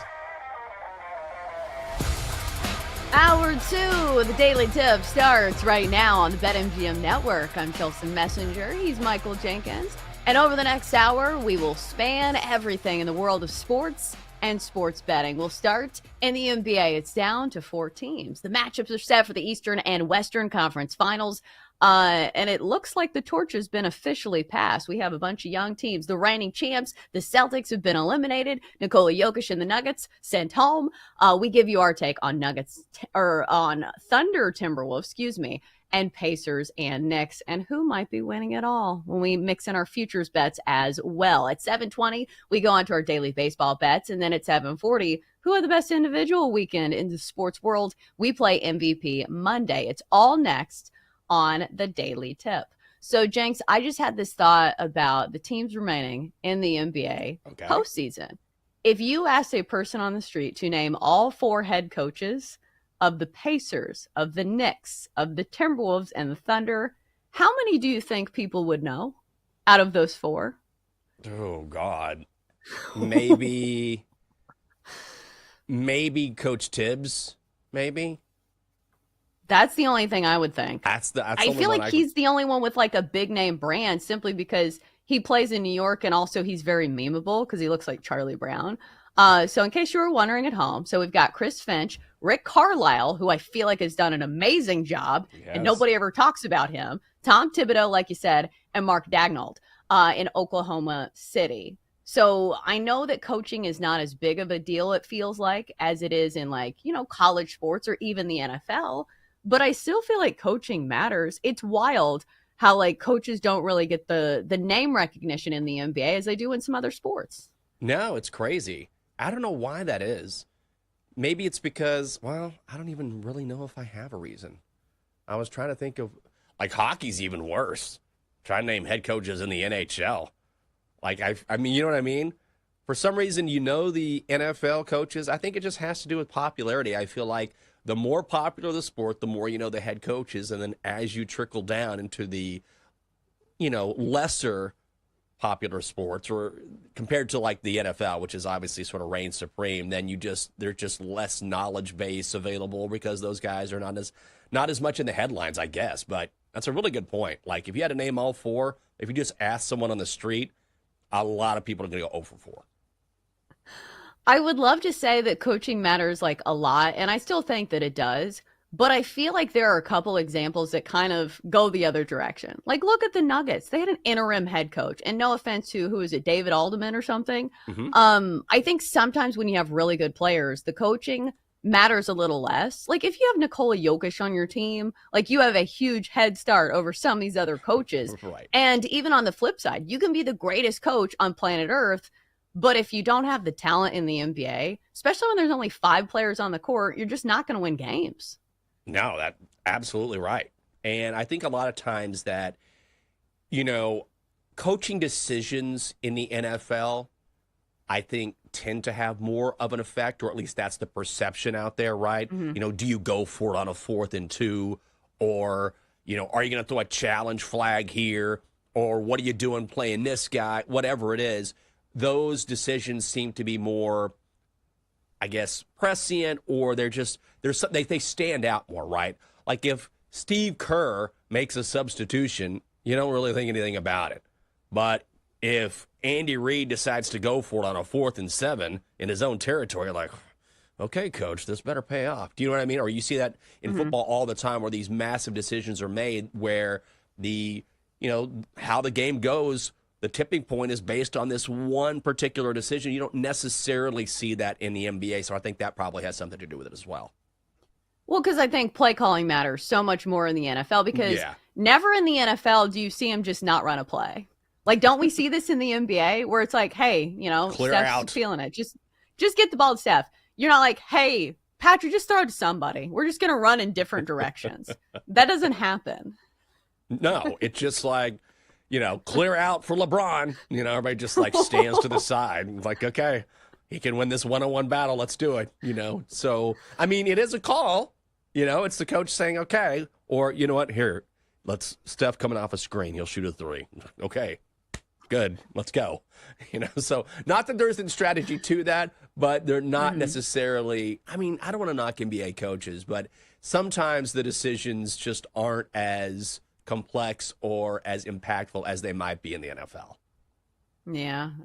So it was something that caught my attention, because I still think even throughout the NBA Finals, some people will be Googling some of these head coaches' names. All right. So here are the names of the teams that are still involved. So, of course, we've got the Pacers and the Knicks in the Eastern Conference Finals, and the T-Wolves and the Thunder in the West. So let's start with the Eastern Conference Finals. Game 1 is on Wednesday. So we'll give you a little sneak peek on like some of our initial thoughts and maybe some things to bet on. So we'll start with the Knicks are laying 4.5, total of 222.5. And I think this is going to be a really interesting series, just because it's a contrast of two teams that kind of play ball a little bit differently. We know the Pacers live up to their name. They like to run, they like to gun, and they're going to score a ton of points. Meanwhile, the Knicks are a team that likes to slow the pace down. And Jinx, I think the interesting X factor in this one is how do the Knicks keep up late in this series when the Pacers have so much depth? The Pacers have like a 10-man rotation where they have fresh legs. They're all a bunch of young guys. Meanwhile, the Knicks players play like 40 minutes a night. So I don't know if I would say that the Pacers are going to win the series, but I do think if it gets to 6 or 7 games, I do think the Pacers have the edge. Yeah, I can't figure it out. Like, I think I'm just caught up in the Knicks hysteria. I think, because isn't it fun to see the Knicks finally be this good? And there is something great for the league when you see the Knicks at the Garden and you got all the celebs there and they've been waiting for a moment like this for so long. Like, it's really exciting to have the Knicks. And I'm not a Knicks guy, but I will say I believe they would have beaten the Celtics with Jason Tatum healthy. They were already sort of on that path anyway. So I need to sort of calm down and take a breath and realize that as good as the Knicks are, and I think they could win this series, I think they will win this series, the Pacers are really good, and we're just not paying attention to how good Indiana has been. They're, 8-2 straight up in the playoffs thus far. I think a lot of this is going to come down to pace, because the Pacers are going to want to play at a very fast pace where the Knicks are going to want to slow things down, and they've gotten even slower come the postseason, which is not exactly unexpected because you tend to see more defense in the playoffs. But initially, I was leaning Knicks. I was looking at this game yesterday and trying to handicap it, and the more I think about it now, I'm like, I need to give Indiana some credit here. I'm not quite so sure where I'm going to go. Yeah, strictly from a market perspective, doesn't it feel like the Pacers are, that signature team that's always underrated? Just because people don't want the Pacers to be a fixture. Like, what is the nickname for the series? The Knicks versus the Hicks? Because this used to be a huge rivalry back in the 90s. And, of course, we all remember the meme of, Reggie Miller doing the choke sign. Yeah. And I know Tyrese Halliburton has tried to reignite that by wearing a shirt that had that picture on it.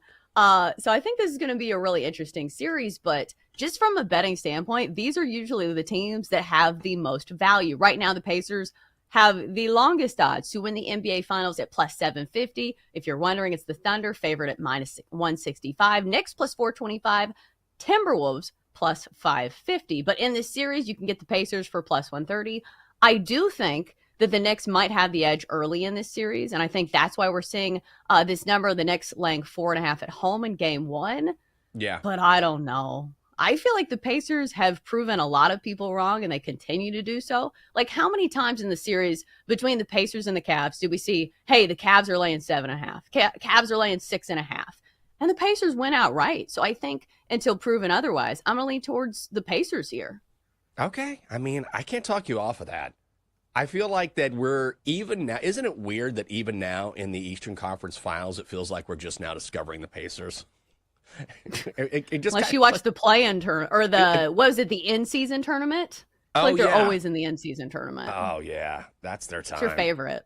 God, I love the NBA Cup. I haven't been the same since the NBA Cup has ended. Honestly, it hasn't been the same for me. But yeah, I mean, you're right. They're deep. They're well coached. They're very good. They have star power. And there's just something about it's the Pacers because they don't have the. I mean, think about the glamour and the glitz that comes with playing at Madison Square Garden for the New York Knicks. Where do the Pacers play? In a barn outside Indianapolis, like an ag barn. What's it called? I don't even know. Is it Field House? I want to say it's a field house of some John kind. Deere Field House. No, I don't know. It's something Field House. Denton's looking it up. Does anyone know? Do we know I'm thinking of where the Pacers play? In someone's garage? Play at. None Isn't of it us like know. Gainsbridge or something? It's the Gainsbridge Fieldhouse. Come on, we all know the of course it is. Oh my God. It's the Gainsbridge. Pan. Singular. Only one bridge. Gainbridge Fieldhouse. Let me tell you something. You just don't walk into Gainbridge Fieldhouse and get a win. Okay? I've been saying that for a long time. But that's the thing, right? It's like they play in a field house as opposed to the most famous venue on the planet, the greatest arena on the planet. So I think this is another situation because it's New York versus Indiana that, once again, we're not giving the Pacers enough credit, but the Pacers can play. We saw it against the Cavaliers, and so even though I was initially thinking Knicks, now I'm thinking, maybe it's time I gave Indiana some credit. So I might go to the other side by the time we make our official plays. I might just go Pacers here. Gainbridge Fieldhouse. That's my place. Love me a good field house. Hell yeah. The brother. field house. So here's an interesting X factor that you tell me if this is a storyline or a narrative or nothing at all.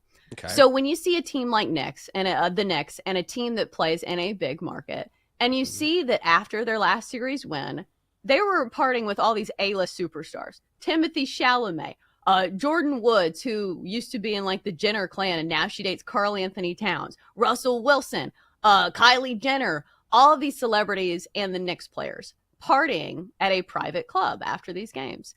Do you ever see teams like this and you think, maybe they're celebrating this series win like it's the Super Bowl, or I guess the NBA Finals, and maybe they're a little too fat and happy?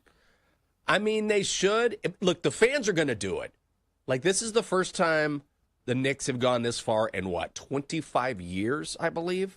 Mm-hmm. Like, think about being a Knicks fan and not getting to the Eastern Conference Finals in a quarter of a century. So I will say that listening to the Knicks players, I think it was Jalen Brunson was like, hey, we have more work to do. As long as the team is focused on that, that's all that matters. But if you're a Knicks fan, if I were a Knicks fan, I'd be celebrating too. Like, honest to God, when Texas won the Big 12 championship, before they entered the SEC, I was like, I am partying. It's like it wasn't a national title, it was a conference championship. But if you've been waiting so long for your particular team to get to a certain point, and it's been forever for the Knicks, if I'm their fans and you're in New York City, I'd celebrate as well, as long as that sort of mentality doesn't translate to the players. Well, that's what I'm saying. I don't care what the fans do. I'm just saying I hope the team has not already been super content with slaying the dragon that is the Boston Celtics. Hopefully that is not the biggest, award or reward of their season. And hopefully they're focused on this next round, because you don't just go into Gainbridge Fieldhouse and steal a win, as we said on the show. All right, so I know we're running up on the break here, but quickly, we've got game one of the Western Conference Finals. Thunder and Timberwolves. Thunder laying 7.5, total 214.5. Thunder big favorites here, minus 350. T-Wolves plus 280. Do the T-Wolves have a shot here? Yeah, I think they do.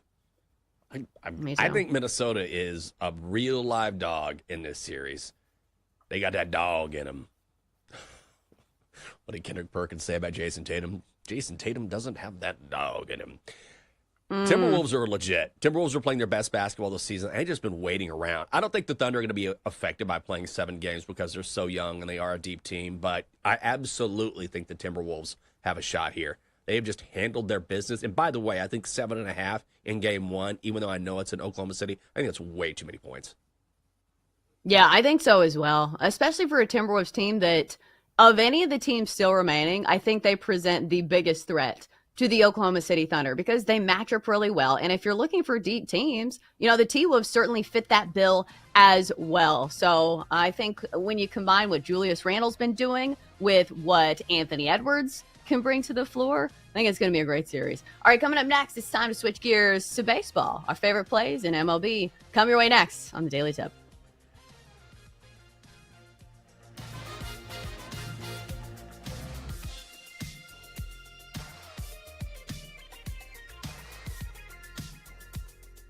Chelsea and Jenks will be right back on the Daily Tip on the BetMGM network. Download the app today. Please gamble responsibly.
Welcome back to the Daily Tip, presented by BetMGM, the sportsbook born in Vegas. Download the app today with Michael Jenkins and Chelsea Messenger on the BetMGM network. All right, we're back. It's a Monday on the Daily Tip. I'm Chelsea Messenger. He's Michael Jenkins. In a few minutes, we'll get to today's daily baseball slate and which games we particularly like the most. All right, I see as Jenks is sitting back down in a seat. Jenks, here's a bit of trivia that I just found as I was looking at this Jose Alvarado story. Did you know that he likes coffee so much that he got a tattoo of the phrase "coffee is life" on his wrist? What a thing to really get a tattoo about. Like, I like coffee too, but I'm never going to get a tattoo that says, "I love coffee." Like, I can just drink coffee. I don't need to have it tattooed on my skin. That's a terrible tattoo. Coffee is life. Grind those beans. Put that right here. Right here on the shoulder. Grind those beans. No decaf. I want barbed wire and then no decaf right above it, because that's how I go. Oh my God. Coffee is life? Now that's some dedication. It's a weird one. I would get a picture of Juan Valdez on my chest. Why would you do that? Because he picks the beans himself. That's like an old reference. What was the? Yeah, I didn't get that one. I know, that's such an old reference. Do you remember? Didn't you remember that? Nobody, just me. Okay, just Dan's younger than me. Oh I man, think. I know. God, I swear to God, if there were an old person, they'd be like, "That's such a good reference." There was an old coffee commercial, and there was a guy, and they would call him by name. Juan Valdez, and they would show him like actually gathering like the coffee beans, like real Colombian coffee with Juan Valdez. And so anyway, never mind. I'm old. You've been found any TikToks lately that are cool? Yeah, that's your quota for your old person reference of the day. You get one a day, James. I get one a day. Okay, can, give me one a day. We'll ring a bell. Like, Yeah. I got a bell here. So every time I make an old reference, I'll just ring this bell, I'll say something like, well, it wasn't that way during the Great Depression. Ding! I like the ones that, like, we have no idea what you're talking about, though. Like, the ones that just fly completely It's overhead. not great like, you for could me. just be making up a name. I feel like it's every statistic with Shohei Ohtani. It's like some random name that you could just make up. And people are like, oh, Toothless Joe Simpson. And you're like, sounds right. Toothless Joe Simpson. That guy. Hell of a player. Old Toothless Joe. I feel like most baseball stats are like that. All right, so the headline about Jose Alvarado was not about his tattoo, and that says coffee is life. It's because he has been suspended 80 games without pay for performance-enhancing drugs. So this is a big blow for the Phillies over the weekend. He was probably their best closer in the rotation. He has 7 saves this year with a 2.70 ERA, and now he won't be eligible for the postseason. We know the Phillies' goal, obviously, is to win a World Series, a team that is constructed with certainly the players to do so, but now they're going to have to find somebody to fill that closing role. Here's the weird part of the story, is that Phillies president Dave Dombrowski says the suspension and his drug test coming back positive was due to a weight loss drug. Let me ask you about this, Jenks. I feel like we see this so often where athletes are like, I didn't know this was illegal. I feel like they lay it out for you pretty clearly. Like Jake had this issue, when he was playing Major League Baseball. If there was something that was even like halfway questionable, he would not do it. If it's a pre-workout, if it's a supplement, there is a certain label that they put directly on the packaging to say, hey, this has been tested, MLB recognizes it, whatever, professional athletes can take it. So they make it really easy. So I don't know how I feel about this. Like, I don't know if he was taking Ozempic or whatever, but I will say there is some reference to him feeling like he was overweight. There was a broadcast, I think it was during spring training, where he called himself a fat boy. And his words, not mine. And a lot of people had been talking about how he had lost weight and how it had helped his year this year because he was having a great year. But do you think there's any excuse for some of these athletes who fail these drug tests when I feel like they lay out the rules pretty clearly? I I feel like every now and then there can be some sort of miscommunication because I don't know the ins and outs of the entire process, but I will say I'm sure there are a handful of drugs that you could take that could send up a red flag or that could cause some sort of suspension when your intention was in the right place. But I think for the most part of your job of being a professional athlete is being hyper aware of what you put into your body. And if there's any question whatsoever, then before you take that, you check into it. So yeah, I don't know if you can make a whole lot of excuses. I'm sure from time to time it happens as an accident, but for the most part, when you know you're going to be tested, when you know this is part of the sport that you play, you have to be hyper vigilant. That is part of your job. Right, especially when you have a full training staff at your, beck and call. Like, just ask the trainers. And if it's on them, don't you sue them for your money? Because he's going to be losing millions of dollars over this. He was on a big deal. I think it was $22 million over 3 years. And here's the worst part is that I think some people say, hey, he's a reliever. It's not that big of a deal. If you don't think closers matter in the postseason, please look up some of the lowlights on Craig Kimbrell. Phillies fans will tell you can absolutely blow games in the postseason if you don't have a dependable arm coming out of the bullpen to close out games. What is Craig Kimbrell doing now? He's still around? Let's see. I'm sure he's with somebody. I don't think he's with the Braves. He's with the Gwinnett Braves, I think. He's in the I don't think he's even in the big leagues. Braves. Okay. The little Braves. Tiny Braves. Mini Braves. The baby Braves. Baby Braves. Minuscule Braves.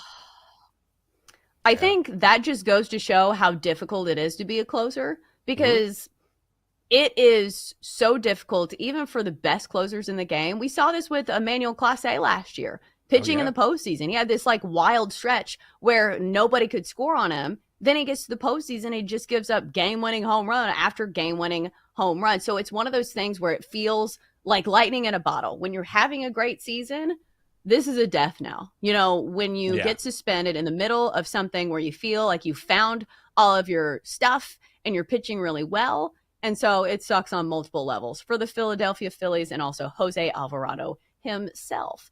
All right, so let's get to some of these games on the slate today. It should be mentioned that the Orioles did fire their manager, Brandon Hyde. Not a huge surprise, as the Orioles have been a huge disaster, at least relative to expectations. They started the season 15-28. So, Jenks, the Orioles are not a team that we've been betting on. But let me ask you about this game. So the Orioles are playing today. Brewers at home, and they are favored on the money line, -120. Baltimore even money if you care to bet on the O's. Dean Kramer's pitching. I don't think I ever want to back him. And then it's Quinn Priester, who's 1-2 with a 4.59 ERA. So is this worth fading the Orioles and saying, hey, this is a team that's completely lost? Oh, yeah, that's what I'm going to do. By the way, there are more than 500 Juan Valdez cafes across the world. I just looked that up. We're still on this? You got your quota, Jenks. I'm going to, handicap a game, talk about Juan Valdez while I have my Colombian coffee. Okay, that's all. Yeah, I am absolutely in the Brewers today in a big way. Look, they didn't even get the dead manager bounce. They got crushed by the Nats over the past couple days. 10-4, 10-6. Like, nothing has changed for Baltimore at all. So when you can fade the Orioles at a price that's a nice -120, I think you have to take it. Also, Dean Kramer, 6 starts on the road this season, 1-4, an ERA of 6.96. Quinn Priester has given up 2 earned over his last 10 innings. And again, it's the Orioles. They're totally lost right now. Really lost 6 straight. I mean, it's mind-blowing to me. I can't even come up with the words how disappointing it is from what we saw last season to what we're seeing this season from Baltimore. So I don't think they're going to get any better. I think this is just who they are now. And so I'm on the Brewers. Yeah, especially at -120. So I think that's a pretty solid play, especially when Dean Kramer's pitching. Not somebody who inspires confidence, even when the Orioles had a great offense, but especially now that the bats have not come to play. And like you said, just got crushed by Washington over the weekend. So probably going to make the card for me. Let me ask you about this one, because I think there's an interesting angle. Mets at Red Sox. So the Mets are -145. Kodai Senga on the bump, 4-2 with a 102 ERA. And then Hunter Dobbins goes for the Red Sox, 2-1 with a 3.90 ERA. So in a normal situation, I would say, hey, the Mets, take the Mets. Minus 145, who cares? They're the much better team, better starter here. But do you think that there are any lingering consequences of playing the Subway Series, this past weekend? Do you think you see a team like this on a Monday on a game that's playing, I think it's a 5:40 start. It's a little bit earlier than usual. And do you think that there is any, hangover from this weekend? I think there probably could be. And I don't think it's one of those things that it's not necessarily conscious. Do you know what I mean? Mm-hmm. So naturally, when you have the Subway Series, then you're going to be naturally hyped up. And it's not like there's going to be this massive letdown, but there's no way that you have the same sort of juice that you feel when you're going up against a crosstown rival and then going to another series. Also, I kind of like the under in this game. I can't believe the total set at 9. So I'm a little surprised, especially with a guy like Senga on the mound, that the total isn't a little lower. And also, when you're talking about early games, we've said this before, but when you have an earlier game, at least for me, I tend to lean towards the unders when you're talking about earlier games. It's not super early. It's not like a 1 o'clock game, but still early enough where when you look at these two pitchers, I'd go under. Well, I think that kind of plays into the weekend hangover, right?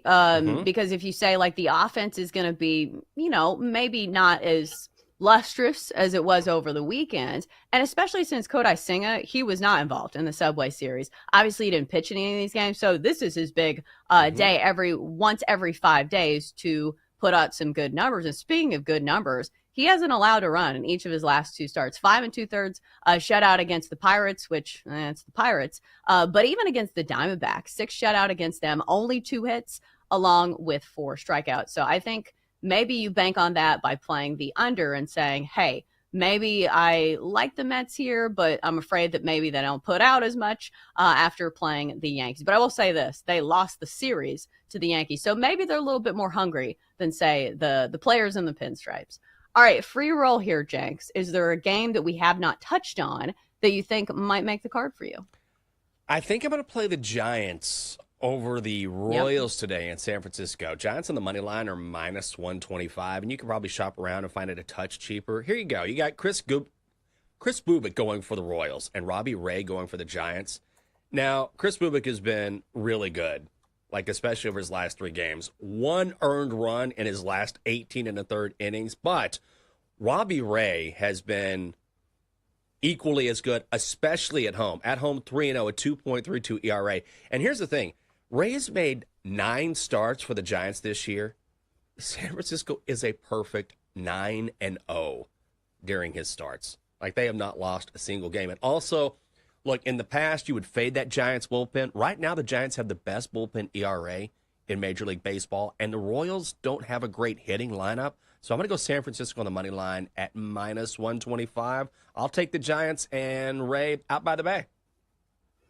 It feels like it almost makes too much sense. Like, do you ever see a play and you're like, oh man, the Giants haven't lost with Robbie Ray? I think that makes me nervous because, like, eventually they're probably going to lose a game with him. I think that's your biggest sabotage factor here is that, eventually not all the things are going to go in their favor. But if you're asking me who I'd put my money on, it would still be the better offense led by the better pitcher and the better bullpen. Especially for San Francisco, they've been really good at home in general, 16-7 this year. And if you look at offensive numbers, like, there's a reason the Giants have been one of the surprises of the teams out west because their offense has been one of the better ones in all of baseball. Now, granted, they haven't been quite as good over the last month, but still, if you look at the Royals, this is not a team that prides themselves on a great offense. Usually the pitching kind of has to pick up the slack. Chris Bubik has been pretty good this year, but again, I trust the offense of the Giants more at home than I do the Royals on the road, where they're 9-13 this year. They have not been a good road team this season, so I'd be with you on San Francisco. I like a couple teams out west. I also like the A's today against the Angels, one of the better offenses in baseball, surprisingly so, and they're only minus 125. Not sure if I can trust JT Ginn, but Jenks, can you talk me off playing the A's today? No, I like the A's. Look, the Angels just can't hit the ball, right? And the Athletics can, I keep wanting to say, give them a team or a city name, and I can't. The Athletics, no. This is a good price on the A's, right? They can hit the ball. LA can't, so I'm not going to talk you off of this play at all. I like it. Yeah, I think both those. I'm trying to decide like how many bets I want to have on the card. But the thing about the Angels is they have one of the highest strikeout rates in all of baseball. So that is an offense killer. When you have bases loaded and then somebody strikes out. So those are normally teams that I do not want to back. Looking at the A's top 10 in just about every statistical category when it comes to their offense. So if you want to trust one side of the equation and their offense, it's going to be the A's for me. Next, we crown a winner of the weekend as we highlight the individual performances and play MVP Monday. That's next on the Daily Tip presented by BetMGM.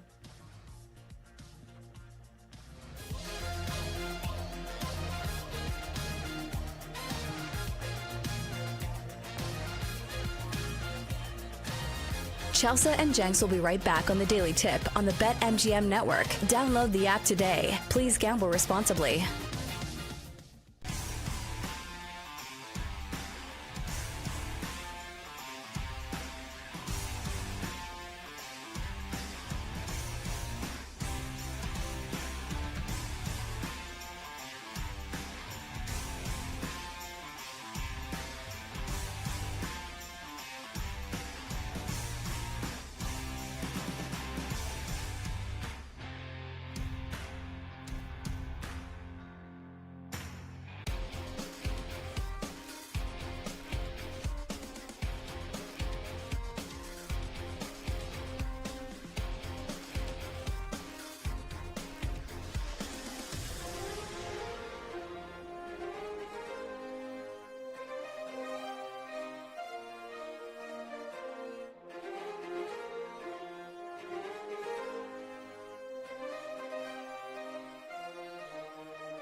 Let's get back to the Daily Tip with Chelsea Messenger and Michael Jenkins on the BetMGM Network. Presented by BetMGM, the sportsbook born in Vegas. Download the app today. Please gamble responsibly. All right, wake up, people. It's time for more Daily Tip on a Monday. It is May 19th here on the show. In a few minutes, we'll get to the best of the weekend, at least from an individual standpoint, as we crown a winner of MVP Monday. Over the weekend, Jenks, some people were not happy by the programming from a New Orleans affiliate, or maybe it was just Louisiana. I don't know. So apparently people were mad that they broke into the PGA Championship to do a press conference on escaped inmates. So apparently there were 7 guys who were on the loose who are accused of murder. I feel like if there were murderers running around in my area, I'd want to know about it. But maybe that's just me, because people were mad about this. Well, yeah, I'm kind of, I feel like it's become so desensitized to things. Do you know what I mean? It's like, don't worry about it. Just a murderer. I'm like, yeah, it's a murderer. I feel like if there's a murderer on the loose, then people do need to be aware, because it's all fine until all of a sudden you're the victim. I don't mean to laugh about that. I'm just saying that people tend to toss that to the side like, oh, it's just a murder. It's like, do you realize what you're saying? It's just a murderer. So I understand the frustration, because we all want to see what we want to see. Nobody necessarily wants to follow a manhunt, but ultimately, public safety sort of usurps, whatever is happening in the sports world. So I do understand that. It's not like this was a weather update to let us know about thunder showers that were moving in over the weekend. Well, that's why I brought this up, because I feel like people get mad about this all the time, especially when it's weather coverage. I think if it's tornadoes and like people's lives are on the line, you probably need to air those updates. But I don't know. I think you're right about people being desensitized to things, because people will be watching, a sporting event. And even when people's lives are at stake, they say, I need to watch the second quarter of this NBA game. I don't care if people are going to be, mowed down by tornadoes. So I think some people need to take a broader look at some of these life events. Correct. As opposed to saying, hey, I missed 5 minutes of coverage. Like, I understand it's annoying, especially when like, oh, who cares? It's in Hohenwald or like some random Tennessee town that's 3 hours away, but this is the viewing area. And I understand that. Yeah, I mean, ultimately, if people's lives are in danger, that's different. Like, it's one thing if, okay, hey, guys, sorry I'm breaking the action here for the PGA, but it looks like that rain chance is going to increase to 35%. So, make sure you might, and in fact, it's going to get a little colder too, so make sure you bring your plants inside. It's like, what are you doing? Okay, I can look at my phone for this. But severe weather, when lives can be in danger, or when a criminal is on the loose, as frustrating as it may be, ultimately you want people to be safe and make sure that no one unnecessarily gets harmed. So that doesn't bother me at all. Yeah, or just do the split screen. And can't you stream stuff anyway? Like, can't you just log on and stream it if worst case scenario you're watching it on your local station? Can't you just pull up your phone or computer and stream it like that? Yeah, I don't know. People love to complain about things. I'm one of those people as well, but I won't complain about that. All right, it's time to get the best of the weekend, and it wasn't those people complaining. It was some of our favorite athletes doing big things on the court, on the field, and on the course. Let's crown a winner of MVP Monday. Here are your nominees for Monday MVP. MVP. We had a great selection of contenders this week, guys. We are stretching across all platforms of sports, and I'm even breaking the rules a little bit with one nominee. We'll get to that in a second. We're starting on the ice. We're starting in Dallas with defenseman Thomas Harley. From Hellebuck, played to the corner by Pionk, circling that second to Harley. Score! Series over! That was the game-winning goal in game number 6 that sent the Dallas Stars to the Western Conference Finals. All right, to the golf course we go. Scotty Scheffler, the nominee. His third. 137. Oh, yes. That's the way to do it with style. Oh, yes, indeed. Scotty Scheffler winning the PGA Championship. 1 year ago, he was getting arrested at the PGA Championship. This year, he is winning the damn thing. Next nominee, we go to the hardwood with Shai Gilgeous-Alexander. The Thunder right now in control. SGA connects on a three. He had 35 points in Oklahoma City's Game 7 rout over the Denver Nuggets. And finally, guys, this is where I'm breaking the rules a little bit, although, to be honest, I don't know what the rules are. But rules like records are made to be broken. I'm nominating Liberty Softball. The Flames became the first team to boot a top seed out of regionals since 2005, and it's a team that Jenks really doesn't like. Payoff is on the way. Swing and a miss. Ball game over. Liberty breaks through. It does the unthinkable. It knocks out the #1 overall seed and is moving on to its first ever Super Regional. So Texas A&M goes down. They were the #1 ranked team in softball. That makes Jenks happy. Makes me happy, too, because I'm a Liberty grad, so everybody wins. Oh, look, I didn't know that. Yeah. Oh. Fan the Flames. Oh, fan the Flames, baby. Where is Liberty? I don't think I know. Is it Virginia? It is in Virginia, yeah. Oh, all right. So, am I going first? Jenks, you going first? I'm going to give you the floor. It's like a roundabout here in backwoods Tennessee. You go. No, you go. No, please, I insist. We're all too polite around here. All right, so speaking of people who look like they're polite, but maybe aren't, they've got that dog in them. Scotty Scheffler has to be the winner of MVP Monday for me. Somebody in a 1 year span went from leaving the course in handcuffs to leaving the course with the Wanamaker Trophy. And the mental resilience that we saw from Scotty Scheffler over the weekend, it almost feels like a given for somebody who is always so composed and just doesn't lose his cool ever, that you forget that this was one of these toughest stretches and toughest finishes of any course on tour. When you look at Quail Hollow, the Green Mile did not phase Scotty Scheffler one bit. Could not be said the same for somebody like Jon Rahm. So to stick it out and win this, and the stretch that Scotty Scheffler's been on, like, I understand MVP Monday is usually just about the individual event, but 15 wins on tour over the last 3+ years puts him in elite company with some of the biggest names in golf history. Jack Nicklaus, Tiger Woods. When you are doing things like that, and we have to qualify some of your stats since, with golfers before the turn of the century or since World War II, you're doing something right. So I will say it was also fun to watch Scotty Scheffler yell the F word, somebody who is normally very reserved. To see that type of emotion from him, it was a great thing. So Scotty Scheffler for me, MVP Monday. I love that pick. I'm going to go off book a little bit. I'm going to go with Caitlin Clark because of all the monstrous pressure on her to perform. I mean, here it is, season opener for the Fever. It's the Fever versus Angel Reese in the Sky. And what does she do? Triple-double, first game of the season. 20 points, 10 assists, 10 rebounds, also had 4 blocks. And one thing she did during the offseason was work on getting stronger because as we saw during her rookie season, how many hard fouls did she take? It was like, welcome to the league, kid. Welcome to the league, kid. So she worked on getting stronger, and her game is already going to be elevated. And then what happened in that little kerfuffle with Angel Reese? That was a smart foul. I mean, Angel Reese had a clear path for a layup. And Caitlin Clark gave her a foul, went after the ball. Angel Reese reacted. Caitlin Clark just walked away.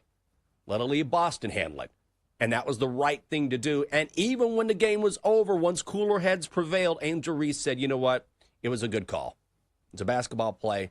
Let's move on. And not only that, if you look at the Fever, I mean, there's a reason why we're talking about the WNBA. It is because of Caitlin Clark. If you think that's fair or not, okay. But she is the reason. And she performs at those massive expectations and then exceeds them with all of the pressure on her. She does this in the season opener when everyone is paying attention. And by the way, with Boston, with DeWanna Bonner, and also with Caitlin Clark, this is a team that could win the world championship. She performed when everyone was looking at her, waiting for her to perform, and she got it done. So I'm going to go Caitlin Clark. Yeah, I like that one quite a bit.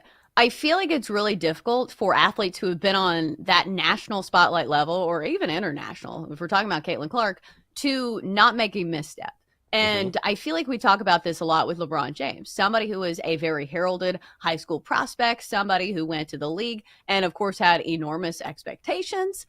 And he hasn't made a misstep. It's similar with Caitlin Clark. I feel like no matter what the question is, no matter how leading it is, no matter what they try to pin her into, she doesn't take the bait. So I feel like the way that she carries herself is really commendable because the talent and the skill obviously is there, but there's just been so many other X factors for her that I think, she's done a great job of rising above.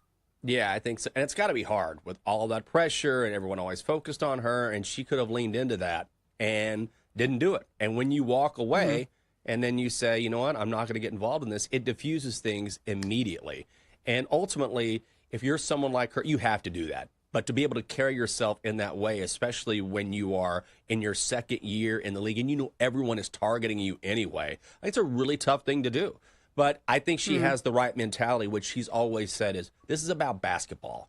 Okay, like you can make it Angel Reese versus Caitlin Clark, but I think for Caitlin Clark, and I think Angel Reese is coming around to this as well, this is about Sky versus Fever versus Sky, however you want to put it. This is about basketball, and when you keep it about basketball, I know this is somewhat good for the sport because people are talking about it, but as I was saying earlier, it's most important that people focus on your talent and your skill level and not some sort of beef that goes back to college or whatever it is, because these women can play. Like, they are playing at a very high level. Angel Reese as well.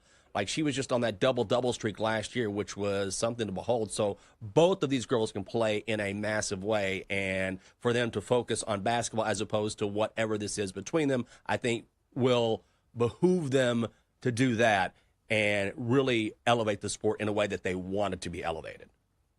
Yeah, because when they're out there, they're representative of the entire sport, and even their entire gender. So it just feels like the spotlight's a bit bigger for some of these women who are playing the WNBA. Maybe they can give composure lessons to Danny Hurley one of these days. All right, coming up next, it's Hour 3, and we've got some great guests, including John Nolan, play-by-play of the Indiana Fever. Coming up next on the Daily Tip.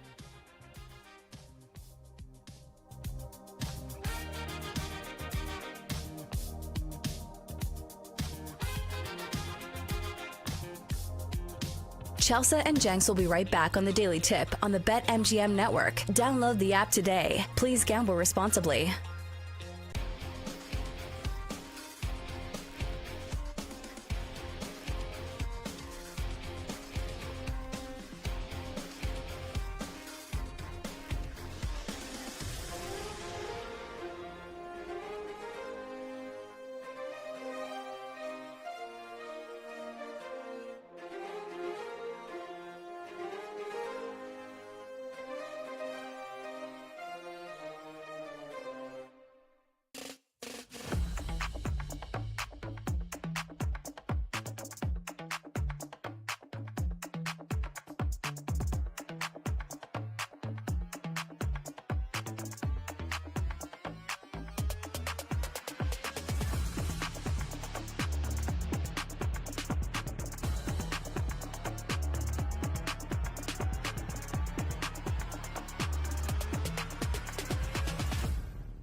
It's time for the Daily Tip This is like Disneyland for adults. If I wanted to have fun, I was going to go to Disneyland with my kids. with Michael Jenkins. Honestly, you could talk me into just about anything.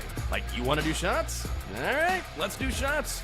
You want to put together a 10-leg teaser? Sure, let's put some money on it. In fact, I do a parlay with Champions League soccer and the WNBA. And Chelsea Messenger. Let's try to beat the rest of the network at being degenerates, because maybe, just maybe, we can win in that regard. I do like the idea of a parlay. Hey, Dad, don't forget about me, the dogster. Presented by BetMGM. The sportsbook born in Vegas. Download the app today. Please gamble responsibly. If anyone can be a degenerate, it can be us. And we are off on hour 3 of the Daily Tip on the BetMGM Network. Good morning to you. Great to have you with us live across the country from 6 a.m. to 9 a.m. in the East. Coming up in our final hour, I got a fever. And the only prescription is John Nolan, the play-by-play voice of the Indiana Fever. Then in 20 minutes, we'll stay on the hardwood and talk about the NBA playoffs with Kareem Copeland from the Washington Post. And, of course, we will hand out our best bets. And maybe we'll talk to the Dogster at 8:40. I'm Michael Jenkins. She is Chelsea Messenger. Also, welcome to our audience on Stadium, streaming our final hour on BallySportsLive.com and the Bally Sports Live app. Chelsea, before we get to John, I just wanted to sprinkle in a little baseball because you mentioned that Jake was on the road with his baseball team this weekend. Were they in a tournament?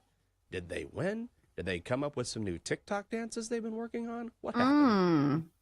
Well, they were in a tournament. That's normally how baseball games are played. I think they went 2-2, so I don't think they won anything. But they didn't lose every game, which I guess is, a starting point because his team last year was really bad. So I don't know about the TikTok dances. He just got home like late last night, so I haven't really gotten a chance to ask him too much about it. Oh, okay. Very good. 2-2, solid. I feel like he's bringing this team along. Last year was a struggle. But it takes time to put together a roster. And now, I foresee a team that's probably going to win a championship here in a couple seasons. And then all of a sudden we're talking about manager of the year. Well, it is different kids. So this is a different team than that team last year. So I knew that was there coming. wasn't I was like, different coaching. It was the roster is different. Because I do think there are limitations. Like, especially in youth sports, if you have that one star player, that's all you need. Doesn't really matter who's the coach. Like we see this like in Blake's soccer league. If a team has a girl that is just amazing, that coach can do nothing. So it's a little different in youth sports. I guess you could say it's, similar to the upper levels of sports, but it's like more severe. Oh, yeah. Oh, Big Mitch Thompson. He's big for an eighth grader. What are the age groups that your husband coaches? It's 11 and under. That reminds me of, well, I don't want to tell this story for too long, but I was watching I think it was the ESPN 30 for 30 on Pete Alonso, and he was talking about how he was like bullied in like high school. And you're like, Pete, how tall are you? You're like 6'3". Like, how are you getting bullied? Like, just beat him up. So when you're talking about Big Mitch Thompson or whatever his name was, I was thinking about Pete Alonso. I'm like, oh, Pete Alonso, I'm getting bullied. Pete, just beat him up. You're huge. You're a polar bear. My God, yeah. In high school, he's probably like 6'2", 220. He's like, I don't know what to do here. Well, what are we going to do when it comes to the WNBA? How are we going to approach this season? What should we expect, especially when it comes to the Indiana Fever? Let's talk about that with John Nolan. He is the Fever play-by-play voice. And, John, thank you for joining us this morning here on the Daily Tip. And let's just go ahead and get the Angel Reese, Caitlin Clark question out of the way. That seemed like a pretty innocuous foul, and even Angel Reese admitted as much after the game.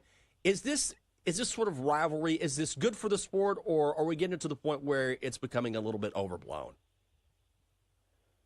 Michael, Chelsea, good morning. Thanks so much for having me. One thing, first off, to be clear on, my mom has worked as a clerk at a pharmacy for a long time, but that's as close as I'll come to prescribing anyone anything for a fever. I'm not qualified. I don't know if I'm qualified yet even to break down this little mail. I mean, that'd be too strong of a word, but to break down whatever we had here between the Fever and the Sky. One thing as the W rises in popularity, they're trying to lean into rivalries, not only this one, but around the league. So come August, there's actually a nationally sponsored week, just like we had in Major League Baseball this past weekend, right? It was branded as Rivalry Weekend. So come August, it's going to be Rivalry Week presented by Ally, and so it will be a game between Indiana and Chicago. They're actually playing each other 5 times this year. The Fever don't play anybody else more than 4 times. Leading up to this one, that said, despite the fact that Caitlin and Angel have the 2 highest Instagram followings in all the W, and they played each other in a national championship in college a couple years ago. I mean, it's not necessarily a rivalry yet, although kind of an episode like we had on Saturday maybe adds to it. I would say looking forward, though, I mean, the Fever won that game in blowout fashion by 35-plus points. So I think Angel and the Sky would tell you this, for it to really be a rivalry, though, they would have to hold up their end of the bargain. And, as we look ahead, NBA-wise, Pacers-Knicks, that one feels more like a rivalry because of a greater sense of history, playing in the playoffs, going 7 games last year, and then for fans who are around to remember the great matchups back in the 90s into 2000 or so. That's what makes a rivalry. But someone like Caitlin Clark, she was talking over the weekend how she remembers as a kid growing up in Iowa how, her grandfather was a high school football coach, and their rival, she was kind of, raised to hold her breath when the family was driving by in the car because, you don't want to breathe the air from Valley High School. So, I mean, she understands the fun of rivalries and how it's good for fans, but at the same time, here Indiana and Chicago don't really have enough for a rivalry. I think it was definitely a play in which Caitlin was going for the ball. I personally was pretty surprised that it was upgraded to being flagrant, but whatever. I think both Caitlin and Angel wanted to move on, and hopefully cooler heads prevail going forward. Yeah, sometimes in sports, it's hard for athletes to replicate a really great season, especially when it's a rookie season. But from what we've seen early on, looks like Caitlin Clark's chugging along and she's still getting better. Is there a reason to expect that this season will be even better than the year that she broke all those records and won Rookie of the Year? Yes, 100%. So as you touched on, she was the Rookie of the Year, and she led not just rookies, but all players in the league last year in assists. And guess what? Their roster right now is significantly better than last year. Among the new additions, DeWanna Bonner, for fans who've been following the W for a while, she's now in her 16th season, and actually on Saturday she moved up to 3rd all-time in WNBA history in scoring. And even though she is a veteran, she has, not really had much of a drop-off in her game. Natasha Howard, who previously has been Defensive Player of the Year in the league and has been an all-star and is someone who is really just an incredible athlete and has the ability to run the floor, which is perfect to go along with Caitlin, who always wants to be pushing it. So those are just a couple of the key pieces. I mean, actually, Sophie Cunningham was unable to play due to a minor ankle injury on Saturday. She's another one who I think is going to really fit in well here and make an impact. So just the fact that there's more weapons, so to speak, around Caitlin, I think gives you a reason to think she is going to take things to another level this year. Not to mention, it was really tough last year for her and for all rookies because you literally only have a couple of weeks going from playing, in her case, the national championship to being drafted and then being thrust into training camp. No break, basically. Whereas this year, she was not one of the players who competed in the unrivaled league. She didn't play overseas anywhere. She just trained, and specifically, she spent a lot of time in the weight room, so she feels like she's stronger too. So, those are just a couple of the main reasons why I think Caitlin Clark is going to be, not just Rookie of the Year like she was last year, but now like an MVP candidate. We're talking with John Nolan. He is the play-by-play voice of the Indiana Fever. So when you talk about this Fever team, and I know you touched on it, this is, the shift change we've seen in the talent level and their ability has just gone through the roof. This is a team that certainly has all the talent to win the WNBA title this year. I believe they have the second best odds right now in the entire league. What did Caitlin Clark learn during her rookie season that will help her elevate her game? Part of it I know is getting stronger, but what else did she take from that rookie season where she was targeted a lot of games? Yeah, I think one thing was that she needed to be, she's talked about most often probably, is that she needed to get stronger because, as you'd expect, it's just a more physical game. You go from college basketball featuring 18 to, nowadays, I guess 23, maybe some 24-year-olds. But, the WNBA, it's going to be those 22-year-olds to players into their 30s. So I think that was the main thing I should touch on as well. In addition to adding new weapons on the roster, It's also a new coaching staff led by Stephanie White, who, is regarded as really one of the best minds in the game. She's an analyst on ESPN with NBA coverage, and then she was coaching the Connecticut Sun the last couple of years, who coincidentally knocked the Fever out of the playoffs last year. And one of the first conversations that Stephanie White had with Caitlin was actually going over the scouting report that Connecticut had in the playoffs last year of how to contain and slow down Caitlin. So I think that's kind of an interesting thing, right? Where Caitlin was able to sort of digest, okay, this is how teams are trying to, go against her. How do you make those adjustments? And she has such a high IQ as a player that she's able to understand, okay, yeah, this is what I got to do. So new coaching staff. There's also a new front office. Kelly Crosskopf, she was the original employee of the Fever back in the day, and they won one WNBA title in 2012 with Tamika Catchings as the star player. Kelly was the one who put that team together. She had been spending the last handful of years as an assistant general manager for the Pacers over on the NBA side, actually. So now she's back over with the Fever. They have a new GM, Amber Cox. So, just everything that's been assembled around Caitlin is just, helping to put her in a better position to thrive. And, they still have Kelsey Mitchell and Aaliyah Boston back from last year, all-star players, Lexi Hull, a good friend of Caitlin's and also one of the best shooters in the league. So these are the reasons why it's not just like made up hype. Sometimes, obviously, we can kind of fall victim to that sometimes in the sports world, right? There's like legit reasons here to believe in this Fever team.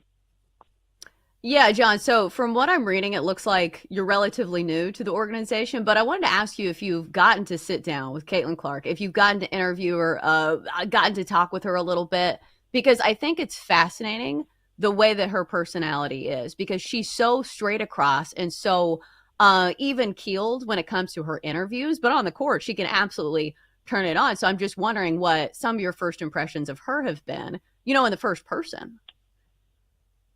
Yeah, in Chelsea, I kind of just missed you because I spent the last 10-plus years working primarily in minor league baseball. I was working with the Pacers G League team too, but yeah, we've got a Wolfpack guy here in Fort Wayne, Indiana, playing on the Padres affiliate here. So, shout out to your pack.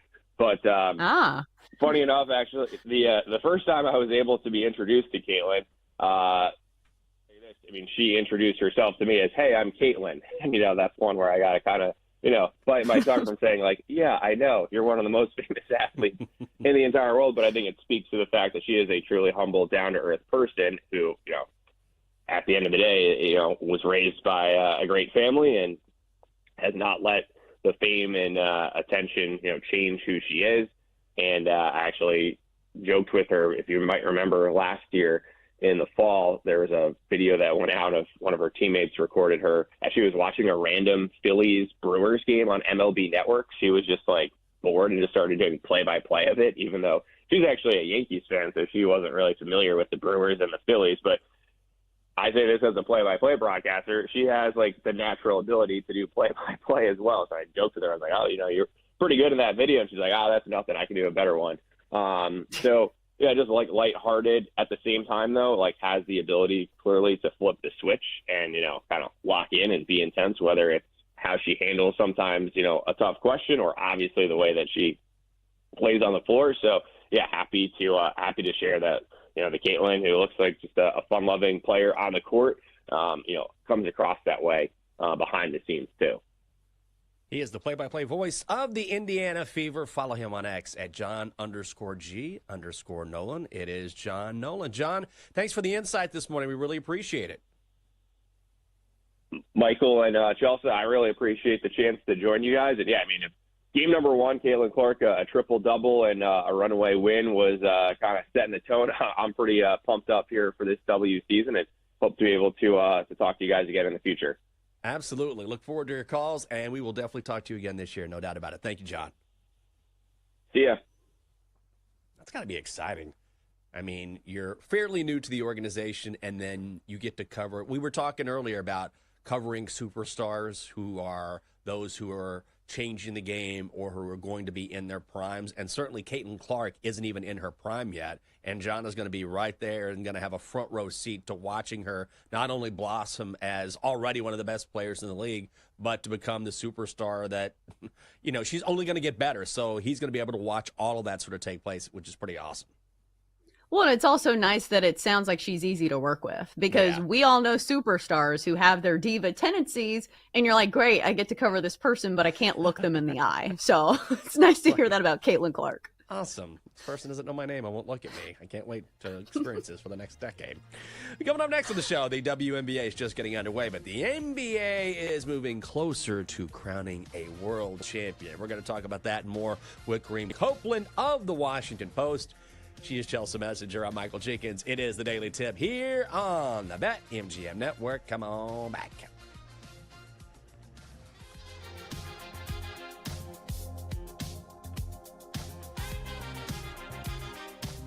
Chelsea and Jenks will be right back on the Daily Tip on the BetMGM Network. Download the app today. Please gamble responsibly.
Welcome back to the Daily Tip, presented by BetMGM, the sportsbook born in Vegas. Download the app today with Michael Jenkins and Chelsea Messenger on the BetMGM network. Welcome back to the show. It is a Daily Tip on the BetMGM network. Good morning. It's a Monday. Double D, that means I need some dude in the studio going to town.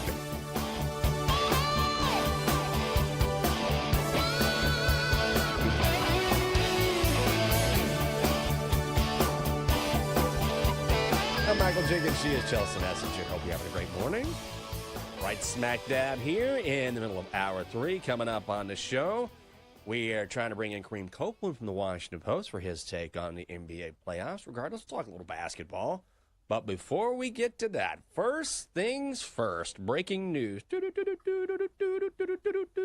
husband, Nailed your it. husband has a black eye.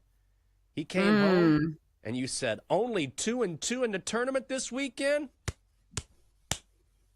Come back when you're undefeated.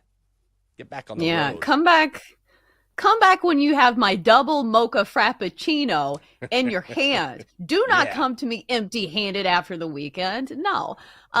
So apparently he was throwing batting practice in one of those cages, and one of the balls hit a pole, ricocheted, and hit him directly in the eye. So it's not a great look for him. Wouldn't recommend it. And here's the thing about like men, as you know, they don't want to wear makeup, because I said, Jake, just let me put a little concealer on it. It'll be fine. It's like, I'm not wearing makeup to a baseball game. I said, all right, fair point. Well, I get that. He starts sweating. He starts coming off a little bit. When I'm taking a lift to work every morning, since Metro's open, but it's a little too dicey for me to take, then in the car, I'll put on a little bit of makeup because we're in these bright studio lights, and I always wonder what the Lyft driver thinks when I'm in the back, reaching into my bag, going, just powdering my face here, no big deal. And I wonder if that driver's going, what is this guy doing? Because I do it every single day. I don't do it before I leave. Because I always have to time the ride just right and all that good stuff. And so I always wonder. Sometimes I get away with it, and then sometimes I see them looking in the rearview mirror like, full face of makeup there, huh, guy? And I'm just like, gotta do it. What do you think the worst profession is to be caught wearing makeup, like as a man? Does it would it have to be sports? No, like obviously they wear makeup. Wow. You think football would be like if he like came to the offensive line and had on like a full face of makeup, foundation, mascara? It could even be like a distraction technique. That's true. Why do you have blush on? Look good, feel good, play good. I feel fantastic. We're like, okay, let's go out there and hopefully get a win over the Eagles today. Here's a question, because I wasn't really paying attention at the time. Chelsea. Did Dennis Rodman ever wear makeup while he was playing? Like, I know he wore like crazy outfits and stuff. Oh, yeah. Did he actually wear makeup, or was it just like the nose rings? I think it was just the nose rings. Now, he definitely, Double D says hell yes. Now, he definitely wore makeup off the court. Double D, do you want to chime in here? We are talking NBA. This is NBA related. He wore eyeliner for sure, says Double D. You want to make sure those eyes pop whenever you grab a rebound. I get that. You're on TV. I get it. I do it. But all right, Double D, is this fact or fiction? Is this real? Do you really believe? Is it a fact that he wore eyeliner during games, or are you just saying he has beautiful eyes, he has to be wearing eyeliner? No, go back and watch. You can see the eyeliner. It's I don't see it. Oh yeah. Not right now. I don't have it on, but during games, absolutely he wore eyeliner. At least twice that I know of. Oh, okay. Yeah, I can't tell by these pictures because they're like so grainy. Like that's the worst. When you look at like old time game film, you're like, I can't even see this. How do people even watch these games? Like, where's the HD? I need to see his eyeliner. The HD. You're not the important questions. Yes, it doesn't surprise me. I'll put it that way because he's about as eccentric as it gets. not just for a basketball player, just for a player in general. So I don't know. I'm trying to think of the one time I was caught wearing makeup just after work or something because I didn't have time to take it off. I forget where it was. Maybe like the doctor's office or something. I'm like, I always just called it out. I'm like, listen, I know I have like a bunch of makeup on. I just got off my job. I didn't have time to remove it. So I just go ahead and get that out there because I thought it might be weird, because you know how it is, especially in TV. Like a lot of times we used to have a makeup artist, and then, she'd put up, all of a sudden I usually didn't wear a lot of makeup, but every now and then, you know how it is, like you'd have a bad skin day or something, and she'd be like, shh, just spraying the makeup all over your face, and then you go somewhere, or I'd like go to a bar afterwards and be like, I need to wash this off first. Like I don't need to go in with this perfectly pristine skin because the makeup artist sprayed my face with makeup. Yeah, obviously I don't have any experiences like those because more often than not, if women are not wearing makeup, it's like, are you sick? Why don't you take care of yourself? It's like, this is just who I am. I'm just ugly. Leave me be. Let me ask you, who is the equivalent of Dennis Rodman? Like, who is the most far-fetched NBA player that we have? Because I feel like nobody's even remotely close. No. Like, who's the most eccentric NBA player? God, I don't know. Russell Westbrook? He wears skirts sometimes. Kyle Kuzma, just based on dress. But that's just more styled. As far as eccentricity is concerned, like, I don't know. I don't know if there is anybody like, because Rodman was such a, he'd be on the court. Remember when he kicked a cameraman that one time? He was totally, like, volatile, and then he'd get off the air and he was dating Madonna and wearing makeup. Like, he was just all over the place. And there's never really been a Well, he was also good. Oh, so he had the spotlight. So Absolutely. Maybe there are some eccentric players in the NBA, but maybe we just don't hear about them because they are not the dominating force on defense and rebounding that Dennis Rodman was. No, it's true. And, it's kind of like I was saying about Draymond earlier is that, people, when you think about Dennis Rodman, is the first thing you think of a Hall of Fame basketball player? No, you think of how eccentric he is. And so you hate to have that sort of narrative take hold where it's not about basketball, it's about something else. We don't have any eccentric players, I don't think, on the Indiana Pacers, but they keep winning, and now we're going to see them in the Eastern Conference Finals against the Knicks. So let's talk about that and more with Kareem Copeland. He covers the NBA and the WNBA for the Washington Post. Kareem, good morning to you. Thanks for being with us. And let me ask you about the Pacers because of all the teams remaining here in the NBA postseason, I feel like that they are the most surprising. Are you stunned by what you've seen, or is this something we just haven't been paying close enough attention to? I don't know if stunned is the right word, but at the same time, I don't think this is what we expected. So it's somewhere kind of in between. I mean, we always kind of talk about peaking and playing well at the right time, and once you get cooking, and so they've played well all year long, but I think this is as well as they've played. So it's I don't want to say stunned, but at the same time, I didn't pick them to be in the Eastern Conference Finals. So I guess that's kind of the way I would put it. Yeah, I don't think a lot of people had Pacers and Knicks competing for the Eastern Conference Finals. But when it comes to this matchup, so much about basketball is matchups and how teams kind of match up when it comes to the X's and O's. And it does feel like this is a very interesting one for the Knicks. When you have a Pacers team that runs up and down the court, a team that rotates 10 guys as opposed to the Knicks who play, 7 guys for a ton of minutes each night. Who do you think has the matchup advantage here?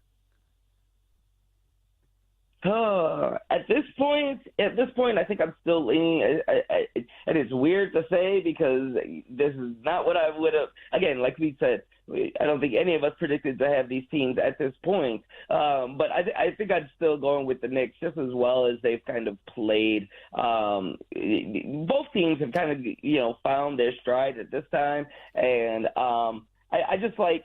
Even as well as Tyrese is playing right now, I still like the Knicks guard advantage, and so if I had to pick, that's kind of where I would lean towards. I still think they've got that advantage with such a strong backcourt, so that's kind of where I would lean.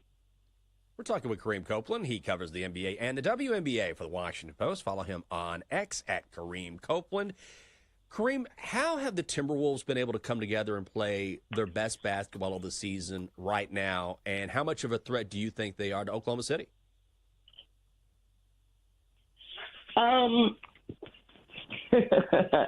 Well, whenever the way I kind of really look at it is, Julius being kind of that X factor. When he plays well, it kind of takes that team kind of to a different place. You've got Ant, and when Ant is doing his thing, he can play as well as anybody in the league, right? When he's in his bag. And so that's kind of when I kind of go to the next line of like, who's going to be the X factor that swings either way? And when he plays well, and that's kind of been the rough part, when they brought him in, you're looking at that guy who was, playing like the best ball of his career with the Knicks at times. And so when he's playing consistent and he's playing at that level, I think it changes kind of who they are. And so when he plays well, I think they as a team kind of play at a different level. So that's kind of why I kind of start looking at individuals. And I think a guy like Julius, especially for them, when he kind of makes them a different team when he's playing at a high level, when he's playing at his best. So that's kind of what I look at when I start thinking about the T-Wolves, because you kind of know what you're going to get from Ant. You kind of know what you're going to get from some other guys. But Julius, when he's playing at that high level, that's what takes them to a whole nother level, to be honest. Yeah, I see that you cover the WNBA as well, and we've had all kinds of headlines surrounding, obviously, Caitlin Clark, the Angel Reese incident, which I don't even know if I'd call it an incident. But what do you expect from this whole storyline this year? Because I think we can expect Caitlin Clark to continue to put up good numbers, but do you think the WNBA is going to be as popular this year as it was last year with those two rookies kind of dueling it out with each other? Oh, absolutely. I mean, the entire league and the entire interest in women's basketball is only trending one direction. There's really no going back at this point. And we've seen it already. I mean, shoot, it's just continued from the NCAA level. I mean, you've seen the numbers at that level continue to trend upwards. It's going to be the same thing for this year. Everywhere Caitlin plays is going to be sold out, and every team that they're playing, they continue to move their games to the biggest arena that they have in the area. And so the interest in Caitlin flat out is not waning. And the league, I keep saying, the popularity from the college game, and especially since fans get to, form these relationships and watch these people for 4 years, and now they're going to the league and playing at such a high level.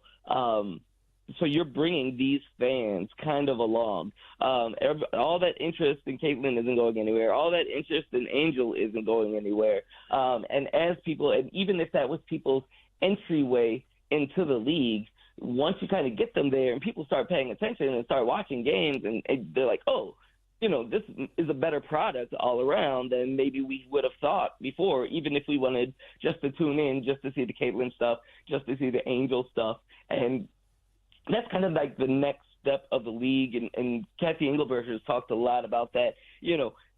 People love rivalries. That's kind of part of the thing that makes those two and when they meet so interesting and much watch TV, and boom, you had it in the very first game. They kind of get it in the tussle, and it kind of leads to that's what everybody's talking about the next day, and that's what everybody's still talking about 2 days later. And unfortunately, obviously there were, after I don't want to call it a scuffle, but after the hard foul, it sounds like there were some words, especially coming out of the fans, and now the league is doing an investigation. But yeah, there's no going back. I think with every person who tunes in, maybe just to see them, all of a sudden realizes, oh, this is a better product than I thought it was. I've taken people to games that have never gone before, and all of a sudden they're like, oh my gosh, I didn't think it was like this. I didn't know it was like this. And so I think people, especially new fans, as they tune in and they see they may tune in for one person, but I think they tend to stay after they see a game, or especially if they go to a game in person, because they've been great atmospheres. He covers the NBA and the WNBA for the Washington Post. It is Kareem Copeland. Kareem, thanks for the time this morning. We appreciate the insight. No problem. Thanks for having me. You bet. He's right about that. I don't think the WNBA is going anywhere. If anything, it's just going to continue to grow and grow and grow. Can we grow some money on trees? Oh, God, this is the worst transition I've ever made in my life. We're going to try something We're going to try to make some money. It's a new week. It's a time to make some bets. It's a time to make some money. That and the Doctor next on the Daily Tip on the BetMGM Network.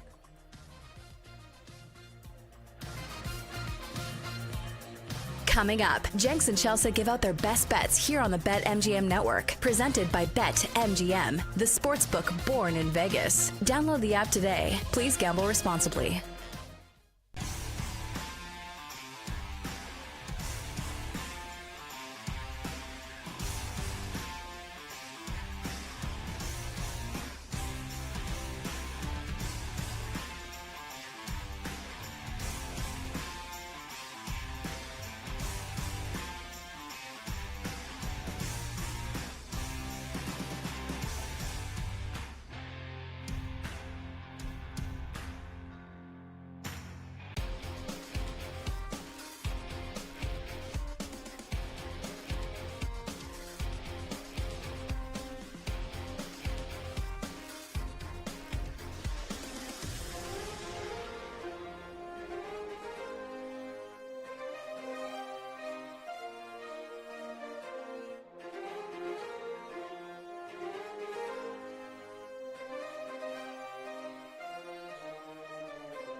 Let's get back to the Daily Tip with Chelsea Messenger and Michael Jenkins on the BetMGM Network. Presented by BetMGM, the sportsbook born in Vegas. Download the app today. Please gamble responsibly.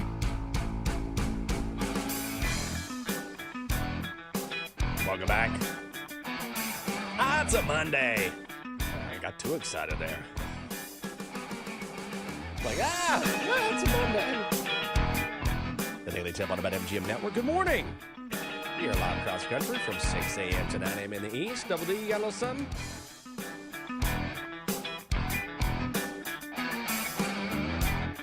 Getting the week started. Thank you for waking up with us. I'm Michael Jenkins in D.C. She's Chelsea Messenger live in Nashville, Tennessee. Coming up on the show, the Dogster, Best Bets, all that good stuff. Chelsea, what are you doing today? Is it nap time? You going to give Jake a whole swat to the other eye and even things out? I think most of my day will be taken by getting my hair done. So when women get their hair done, especially when it's colored, it means that it's 5 hours of your day. So I'll be sitting for 5 hours trying not to fall asleep, which is the absolute worst. When you don't have time for a nap, it's bad enough. But when you're simply like sitting there and you're just like talking, you're just like, oh my God, I just want to fall asleep. So I will be getting myself a little treat and getting myself a coffee before I go. Nice. I got my hair cut last week for the first time in like, I don't know, a month and a half or something. You know, I told you that the woman that did do my hair, she left town and she didn't even tell me. That's okay. She moved out to Virginia, which I understood like a different spot. I'm like, not going to drive like 45 minutes one way to get my hair done. But I think I finally found someone who did a good job. She cut my hair on Thursday. The best haircut is when you can't really tell that you got a haircut. So before, my God, I went to this one woman and she just made me nervous. I would literally shake a little bit. Like, she was like, it's going to be okay. I was like, I don't know if it's going to be okay because I keep saying just trim and I keep seeing like an inch cut off of my hair. Like, what is a trim? A trim to me is a trim. It's just a little bit. It's not, let me take an inch of your length off. Like, I get super nervous when I see people just going, shh, shh, shh, shh, shh. I'm like, hey, trim, just a trim. That's it. Yeah, I even feel like the nervousness is upped when you get your hair colored because at least if you get your hair trimmed, it at least still looks like natural hair. Sometimes when they color your hair, it can go different directions. It can go yellow, it can go orange, it can even go purple if they leave the toner on too much. So I understand your feeling of nervousness, especially because there's an actual chemical reaction that's going on with my hair. Oh, yeah, especially you. I mean, that much time. But I think I found somebody. I think I found someone last week. She cut my hair here in Navy Yard. And so the early returns are good when I said although the one thing that drives me nuts is when she's like, do you want me to like shape up your sideburns? I'm like, nope, I'll handle it myself.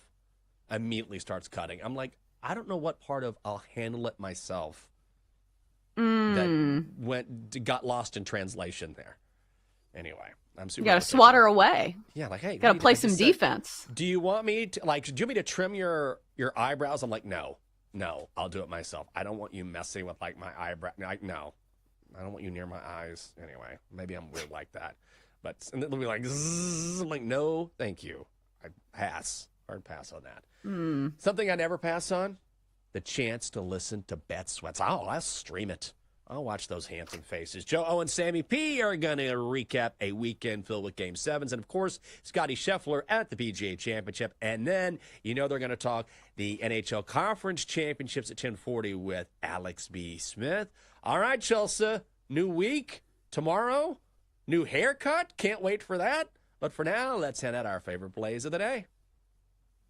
Time to place your bets.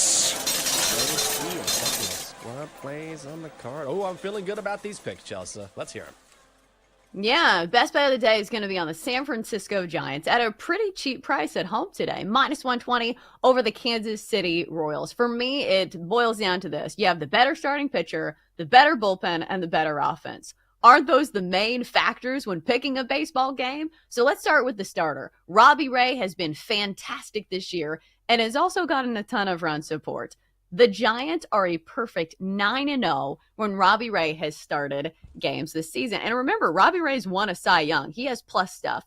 Meanwhile, on the other side, you have Chris Bubich, who's been good for the Royals, but he's not backed up by the best bullpen in all of baseball. Surprisingly so, I had to double check this. The Giants have the best bullpen ERA in all of baseball. Did not know that, but now I do. Also, you look at the offenses.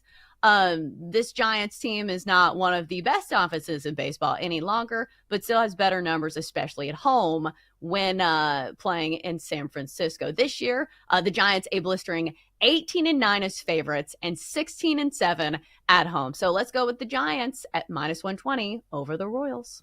Love it. I am on that as well. I am also on the Brewers money line. I found it at -118 hosting the Orioles. This is just a straight up fade of Baltimore. They fired Brandon Hyde. What has happened since then? Blown out in 2 games against the Nats. They did not get the dead skipper bounce. Nothing. This is still a bad baseball team. And they're starting Dean Kramer. 6 starts on the road this season for Dean Kramer. He is 1-4 with a 6.96 ERA. The Brewers are also going with Quinn Priester, who has been pretty good over his last 2 outings. Over a span of 10 innings, he's given up only 2 earned runs. I think this is a good price to fade a Baltimore team that has just lost its way. Let's go Brewers on the money line, -118. Yeah, that's going to be on the card for me as well. Just feels like the Orioles are kind of in no man's land, and they've got one of their worst starters on the hill today. Dean Kramer's probably going to give up some runs here, even to a Brewers offense that's maybe not one of the best in baseball. All right, so the other play rounding out the card for me is going to be Kodai Senga under 2.5 earned runs from -140. Normally for good pitchers, we get a line of 1.5 earned runs. So when I saw 2.5, I thought either I'm missing something or I'm just going to take this play. And I'm going to take this play because Kodai Senga has gone under this number in every single start this season. And I understand that he hasn't played a murderer's row of offenses, but he has gone a couple games against the Diamondbacks, one of the better offenses in baseball, and only allowed 1 earned run over 2 starts. 6 shutouts. Shutout innings was his last one against the Snakes. So I'm going to go with the pitcher I think that has high-end potential here. He has a 102 ERA this year, and I understand that the Red Sox have a pretty decent offense, but I think Senga can miss some bats here. We know he has a lot of strikeout potential when it comes to some of his pitches. So let's go under a strikeout or under his earned runs prop of 2.5 for -140 today against the Red Sox. Ooh, that was a great call. I like that a lot. Good luck, Chelsea. I got one more play. This is more of a trends play than anything else. I'm going to go Cubs-Marlins over 8. Right now it's sitting at 8.5. I'm going to play it down to 8 and found the over at -137. You've got Ben Brown going for the Cubbies, Edward Cabrera going for the Marlins. These are the 2, number 1 and number 2, top 2 over teams in baseball. They both hit the over more than 60% of the time. Edward Cabrera, I should say, on the mound for the Marlins. Impressive during his last outing. That was against the White Sox. That does not count. Ben Brown has been solid for the Cubs this season. In his last start, he gave up 2 runs in 5 1/3 innings to the Marlins, but I think the Marlins getting to face him again is an advantage for Miami. Marlins don't hit for a ton of power, but they are a very good team when it comes to average, and they're better in OPS and slugging than you might think. We know the Cubs have a very strong lineup, so a lot of money coming out on the Cubs. Really not worth laying $1.75 with them, but while, again, the fish don't hit for power, I think that average allows them to scratch enough across here to get us to the over. So let's go over 8 at -137. Yeah, the Cubs offense, I feel like can carry the weight of that load almost by themselves. Their offense has been really good this year. That's what I'm thinking. Even if it's like 6-3, something like that. I mean, I don't mind the Cubs on the run line either. We got to play the Cubbies in some way, but I like the over, and we're going to go over 8. All right, the Donkster is back. He's ready to go. He's got his bets locked and loaded. Donkster, get on in here.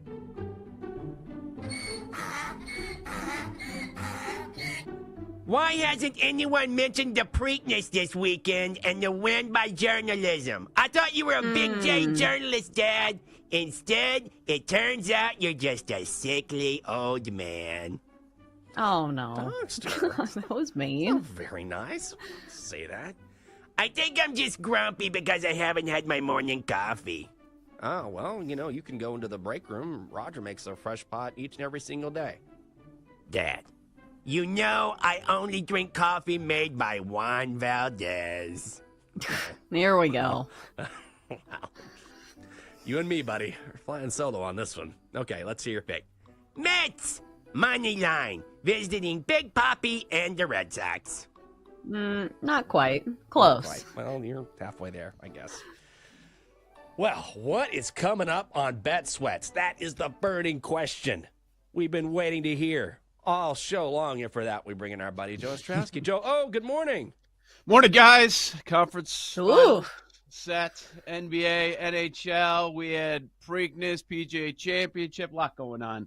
A lot to discuss. Another manager fired. This feels like some kind of record by mid-May with all these teams. Like, right? Let's just blame the manager. As we've learned, I guess, probably doesn't matter as much. Like, okay, where's the bounce? And as you guys mentioned it with the O's, we're not seeing it with another team. Yeah, like, is it really Bud Black's fault that the Rockies aren't winning games? I don't know if you've seen their roster, but, like, they're not going to contend with the Dodgers. They're just not. I want to ask you this about the PGA Championship, because you have kids, if I'm not mistaken. Would you ever set a baby down while you're filling out your scorecard, like Scotty Scheffler did? Thinking back to, probably. Yeah, I've done that. You would? Yeah, sure. Why not? I do remember in the early days that I had a scare one day. I was up late. When they're that young, you're up all hours and up doing laundry, folding laundry. Just placed them on the couch.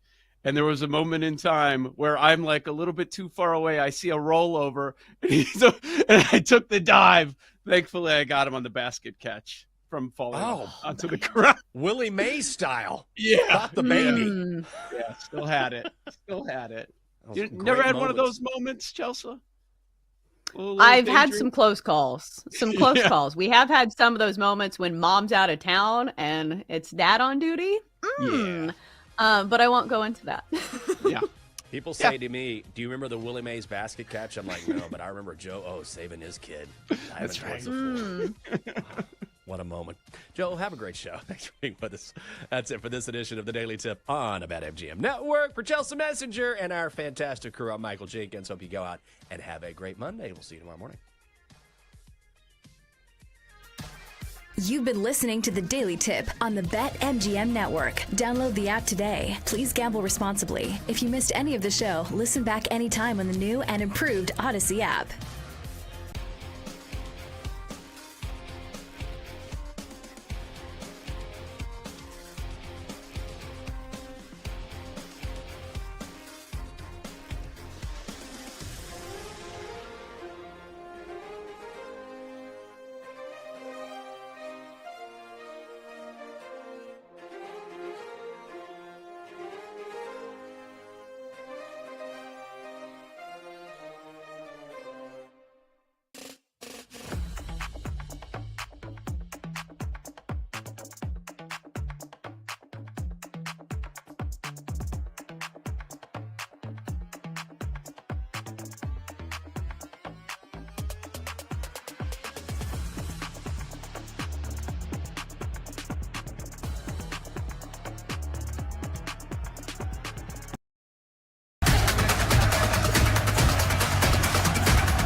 Get ready to experience the ultimate fusion of wagering and entertainment. This is the BetMGM Network. Kicking off your morning with the Daily Tip with Michael Jenkins and Chelsea Messenger. Over. It's a very simple way to look at it. It's the best way to look at it. Followed by the newly branded Bet Sweats with Joe O and Sammy P. When I stop talking, that's when you jump in usually. He said, ring that bell! He said, ring that bell! Then it's You Better You Bet, hosted by Nick Costos and Femi Abebefe. Great teams and great players get a whistle. It's happened forever. It will continue to happen. Capped off every night with the electric Brad Evans and Ryan Horvath on BetMGM tonight. Oh, that's a sexy phrase. Quote Dr. Dre, creep with me and walk with me on this one.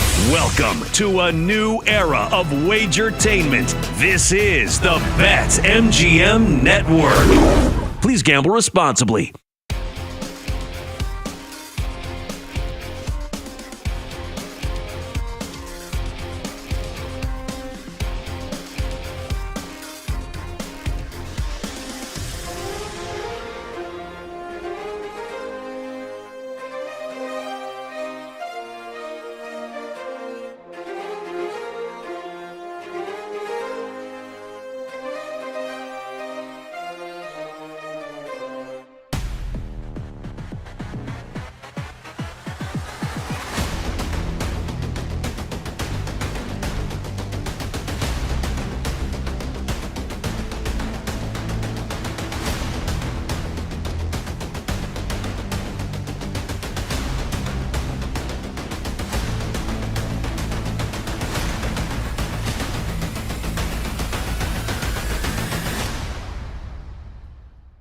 Get ready to experience the ultimate fusion of wagering and entertainment. This is the BetMGM Network. Kicking off your morning with the Daily Tip with Michael Jenkins and Chelsea Messenger. Over. It's a very simple way to look at it. It's the best way to look at it. Followed by the newly branded Bet Sweats with Joe O and Sammy P. When I stop talking, that's when you jump in usually. He said, ring that bell! He said, ring that bell! Then it's You Better You Bet, hosted by Nick Costos and Femi Abebefe. Great teams and great players get a whistle. It's happened forever. It will continue to happen. Capped off every night with the electric Brad Evans and Ryan Horvat on BetMGM tonight. Oh, that's a sexy phrase. Quote Dr. Dre, creep with me and walk with me on this one. Welcome to a new era of Wagertainment. This is the BetMGM Network. Please gamble responsibly.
It's time to sweat. It's entertainment, education, information. A smarter conversation, a higher level betting conversation. With Joe O and Sammy P. It's two guys who have known each other a long time, firing bets during the show, after the show, into the night. We've been doing this so long, we're like brothers, so we're going to call each other out on some of their BS. Get ready to fire. Why are you betting 2-1 on Sunday when you could have bet 4-1 on Tuesday? We're not going to force picks. What we give on the show is what we're betting. Sorry, I wasn't listening. I was betting Valparaiso. What? New show name, but still no pants or underwear required on this network. This is Bet Sweats on the BetMGM Network. Gilgeous Alexander nails the three. Right. Williams pokes it away. Jokic trying to get it. Williams comes away and throws it down. Another turnover. Back to Williams. Inside. It's good. It's a Thunder avalanche. Well, the dreams of a title for the Thunder are still alive. OKC is going to the conference finals. Woo, what a sports-filled weekend. Joe O, Sammy P, you've got Bet Sweats next 3 hours live on the BetMGM Network. Thanks for hanging out with us. BetMGMNetwork.com, the BetMGM Network YouTube and Twitch pages as well. This hour and the first hour every day, we are live on Stadium via BallySportsLive.com and the Bally Sports Live app. A lot of fun planned. Alex Smith will be joining us in hour number 2 on the NHL. Our buddy Rick Camp, final hour of the show on the NBA, previewing the conference finals now, and we can react to everything that went down over the weekend. Case of the Mondays. We'll have a 2-minute drill and NFL news, Major League Baseball news. A lot happening, but we had some Game 7s yesterday, Sammy. Which side did you want to start with? The blowouts or the laughter?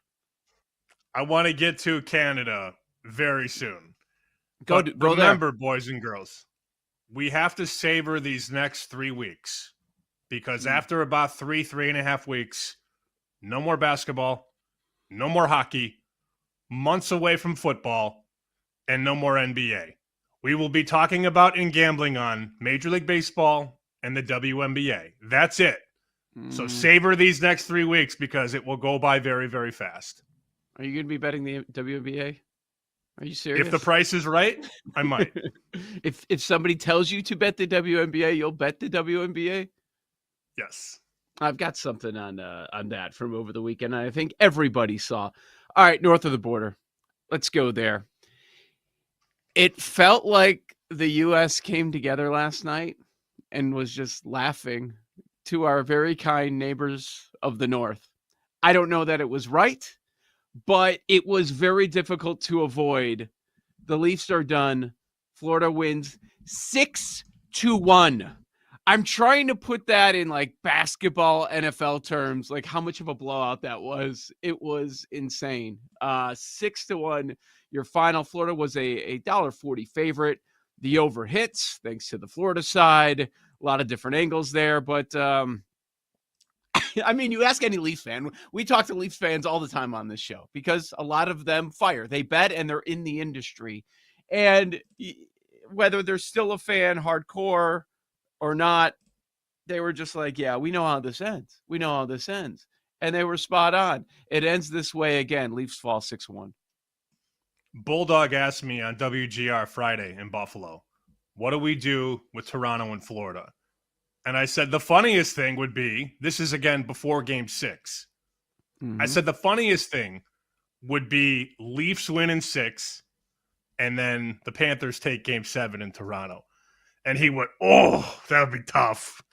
And we start talking about it price-wise. If you would have bet before game 6, Florida to win in 7, you could have got almost 4-1. Oh. And you knew it was going to happen.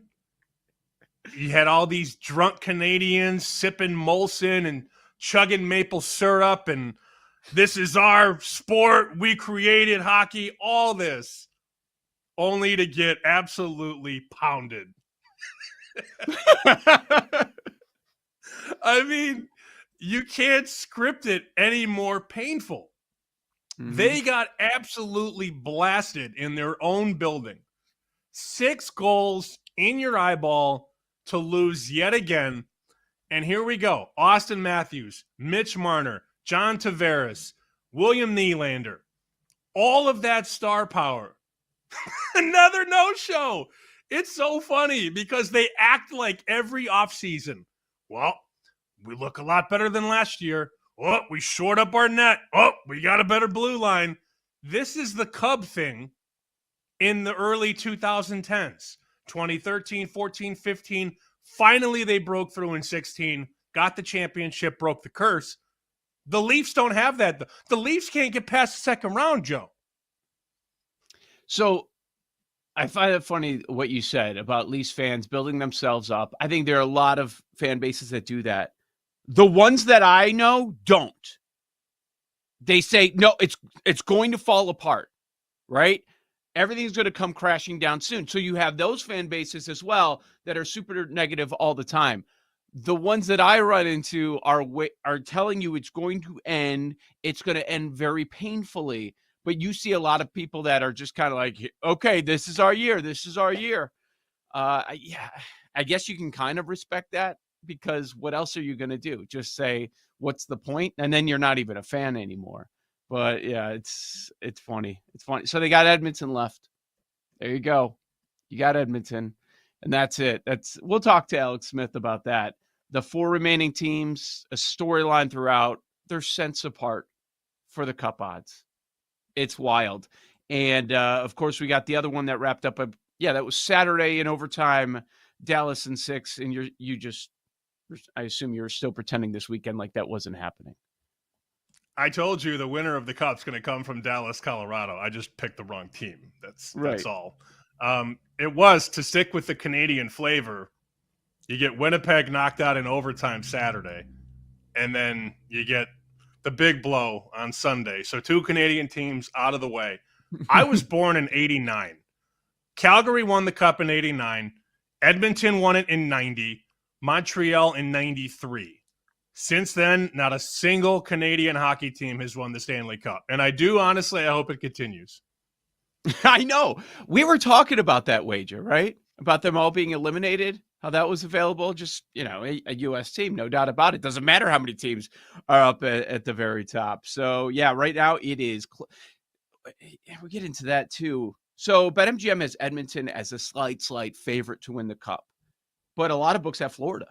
So that's how close it is, and there is no long shot as we get set for the conference finals. We also have the conference finals set in the NBA. Game 7 yesterday afternoon, Oklahoma City, a blowout. We could look back on Friday as well. The Knicks, a blowout. Ends up not being a game in either one of them. I guess Denver was in it quite a bit longer yesterday than Boston was on Friday, but a lot of implications there. We can look ahead to these conference finals, but what are those losing cities going to do? Also part of the discussion, but man, the points off the turnovers for the Thunder. That's what they do on defense. They create turnovers, and they scored 37 off turnovers. The Denver Nuggets scored 7, plus 30 in that category. A lot of time we talk about it with the threes, but points off turnovers, certainly one of the differences in this game. I think we just found the fair comparison. You were asking what's the equivalent of Toronto losing and getting blown out. It's sort of the Knicks Celtics, only the Knicks did it at home. I guess the equivalent would be if the Knicks went into Boston and beat them in game 7 by 35, 40 points. That would be a pretty fair equivalent, but it's very tough to align that blowout in Canada to anything that we've seen as of late. Jokic ran out of gas, didn't have anything left in the tank. Big truck, fall hard, could not find it. I mean, he looked exhausted. That was a game. By the way, I didn't know the game started at 3:30 Eastern. I thought it was 7 o'clock. So I got in late there. Yeah, it was very dumb. Why are we showing game 7 at 3:30 in the afternoon? I had no idea. I guess that's on me, but that would be a game where you'd want people at home, right? The PGA Championship ends, and then you start game 7. Whatever, not that important. Jokic, a very, very calm 20 points, 9 boards, 7 assists, but didn't have a lot of help. Jamal Murray had 13, shot 1 of 8 from 3. Gordon was hurt, played hurt, give him credit, not really a factor. I mean, he had 11 rebounds, but couldn't score. And then Bet Sweat's favorite, Michael Porter Jr., had a whopping 6 points. Mm-hmm. So you didn't have enough. And I really think it's cool because a lot of people will say, well, you don't have the stars. You don't have Steph. You don't have Tatum. You don't have LeBron, Luka. Think about it this way. We're going to have a champion be one of these 4 guys for the first time. Anthony Edwards, Shai Gilgeous-Alexander, Jalen Brunson, or Tyrese Halliburton. One of those guys is going to win a championship for the first time. And think about the 4 teams left in the fold. Minnesota lost Garnett, never recovered until now. Oklahoma City got there one time with Durant and Harden and Westbrook and Ibaka, never got back. And then you have Indiana and New York, 2 teams that gave Jordan and the Bulls everything in the 90s, but never quite got through. So do we have the norm? Do we have the same teams and the same guys? No. But I would argue this is a deep breath of fresh air for the NBA with new blood, new teams, and new stars. And I'm here for it. I'd agree with that. And, over the last few years, there's been a lot of nostalgia, thinking back to the mid-'90s, late 90s. You get around that 25-year anniversary. We got it during COVID with the Jordan doc and all that. And you look back at those Pacers teams, those Knicks teams, and they're there. The Knicks in the conference final for the first time in 25 years. That's cool. And you're right. We're turning the page. I don't know if NBA fans are ready for it.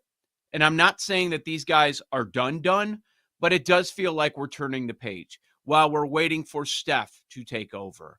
What about KD? How about LeBron? No. It feels, I'm not calling it over.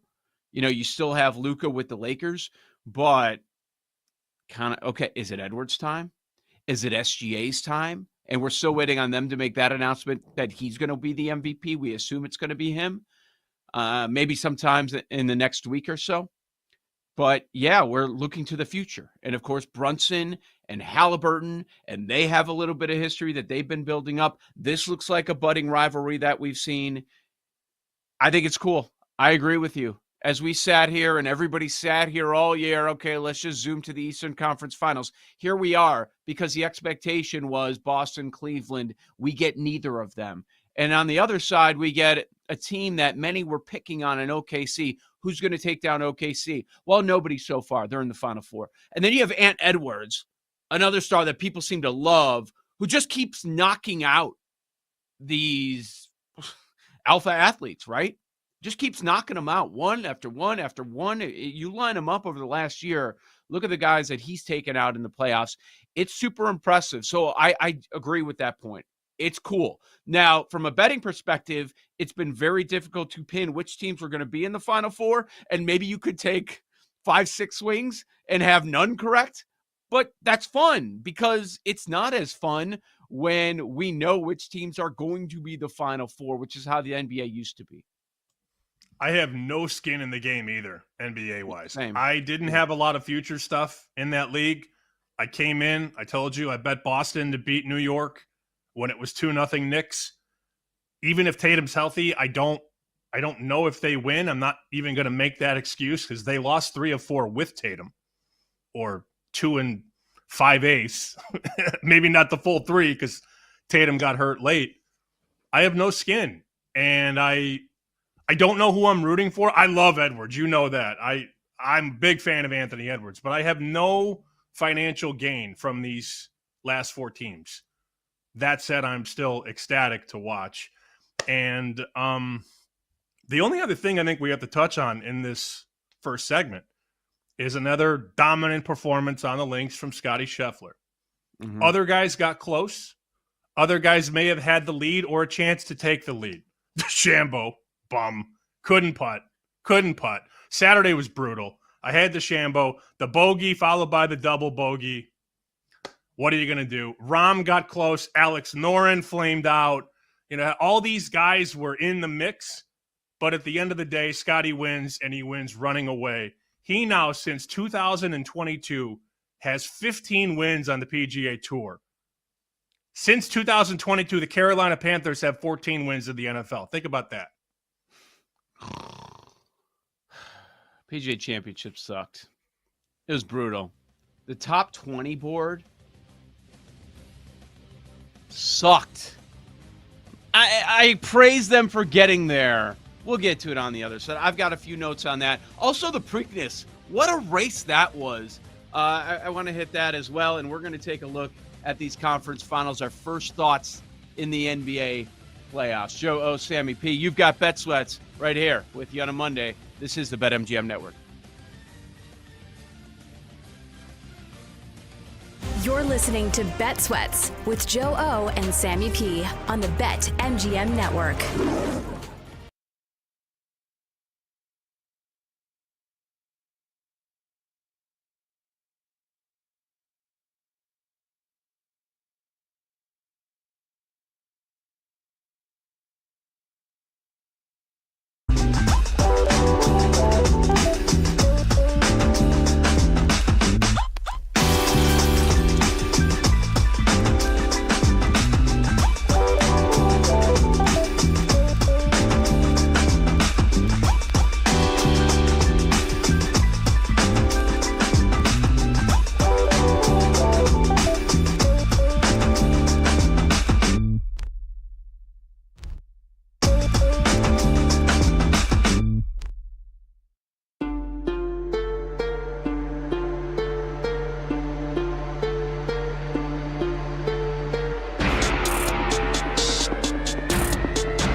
on the BetMGM Network.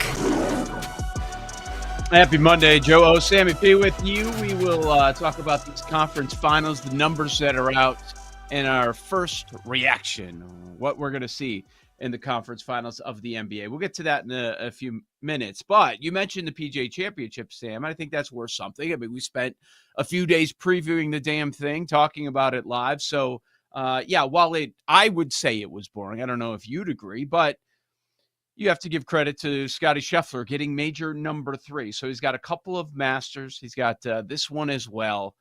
And he's got 15 PGA Tour wins. From Justin Ray, 15 PGA Tour wins and 3 majors before 29. Tiger, Jack Nicklaus, Scottie Scheffler. That's the list. Like, he's going to keep doing stuff like this. He was a co-favorite, 5-1 favorite with Rory. Did you see Rory this weekend? Did you hear from Rory? Because he chose not to talk to the media all 4 days. Very unlike Rory. That was interesting. He was frustrated with his play, and then they had the whole deal with the driver. He couldn't use his driver. Apparently, he didn't want to talk about it. It was a bad look for Rory this week. A bad look for the Rory mouth breathers, too. And you see this a lot. You know, people come out of the woodwork. They take Rory. Rory's form is great. Rory just won the Grand Slam. Rory, down your throat for 4 days. And then Rory flames out. And if it's a male content influencer, he starts showing you pictures with his shirt off. And here's my ribs and here's my abs, all that. And then if it's a female influencer, it's like, here's me in a bikini. Like, that's the track now. If you're an influencer and you make a pic that blows, we just go to the body. That's the new way of the world in 2025. I had the Celtics. I should have put a picture of me and Daisy Dukes on the internet. Everybody will forget, and everybody will get to see me in all my glory. In all seriousness, though, it was an entertaining Thursday and Friday because the leaderboard was trash, but you had a lot of intrigue there. Can Jonathan Vegas hold on? What will the guys underneath him do? Saturday was the best day because you had DeChambeau charging, Scheffler right there at the top, Rahm making a move late. Saturday was the best day for intrigue because you started to see the bigger names elevate and the cream rise. Sunday was the most boring day, though, of the 4.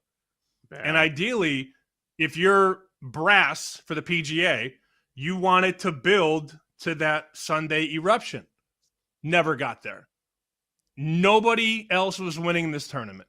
Other people had some flashes on Friday or Saturday, but the leaderboard speaks for itself. The final leaderboard, you had Scheffler at, 11 under, Riley 6 under, DeChambeau 6 under, Harris English 6 under, JT the Postman 5 under, Vegas 5 under, Pendrith 5 under, Rahm 4 under. This is an ass kicking by Scheffler again. It was. Yeah, that's what he does at majors. That's what he does. And if you look at recent majors, so we could complain that there wasn't much competition. Maybe I will a little bit. Well, here's the other thing, Sam. Bryson was in the picture for a time. Rahm was in the picture for a time. The only real threats that we could actually talk about. But like you mentioned some of these other names, like maybe some people got some top 5, top 10, 20 bets on these names, like English, Riley, Pendrith. I didn't hear from those people. Johnny Vegas, he was a first-round leader. He finishes T5. Even go down, like Ben Griffin, T8. Denny McCarthy, T8. He's pretty good. Highsmith, Gerard, like, man, not a lot of names to get excited about. So it wouldn't surprise me if the TV ratings were bad. There wasn't much excitement on Sunday at all. It was a runaway. You do have a star golfer win and win by a landslide, but it wasn't much to attract you. If you were just checking in, oh, do I need to turn it on? No. I didn't even check the live prices. I assume they were absurd. I mean, they're absurd when Scotty's a few back. Do you remember he was a number of shots back when we were sitting here on Thursday and Friday, and he was the favorite. I mean, Friday morning, he wasn't at the top, and he was like plus 220 because they were looking at all the names above. And that was the story throughout the weekend. A lot of these names, you knew they weren't going to win a major. recent majors. So you got Scotty, you got Rory this year. And then what do we also have? We have Xander and we have Bryson over the last calendar year. So young guns, elite golfers are winning majors. That's good. But sometimes Scotty is so good, it's non-competitive golf, which kind of hurts the sport a little bit. Most of these live guys are cooked too, man. They don't compete. The stakes aren't big. And then the moment gets massive in a major, and these guys haven't been pushed like this. And look, we make fun of John Rahm a lot, who finished top 10. And Rahm had the lead over the weekend, Saturday, Sunday. So let's not get too crazy. I guess I won't get that crazy, even though it is fun when he misses a putt. You're like, but I was texting with Rosner. I did think of you as he melted yesterday. I was like, Cheeto dust. Oh, there it is. Well, Barry said, I was texting with Roz, and he goes, he hasn't played competitive golf in 2 years.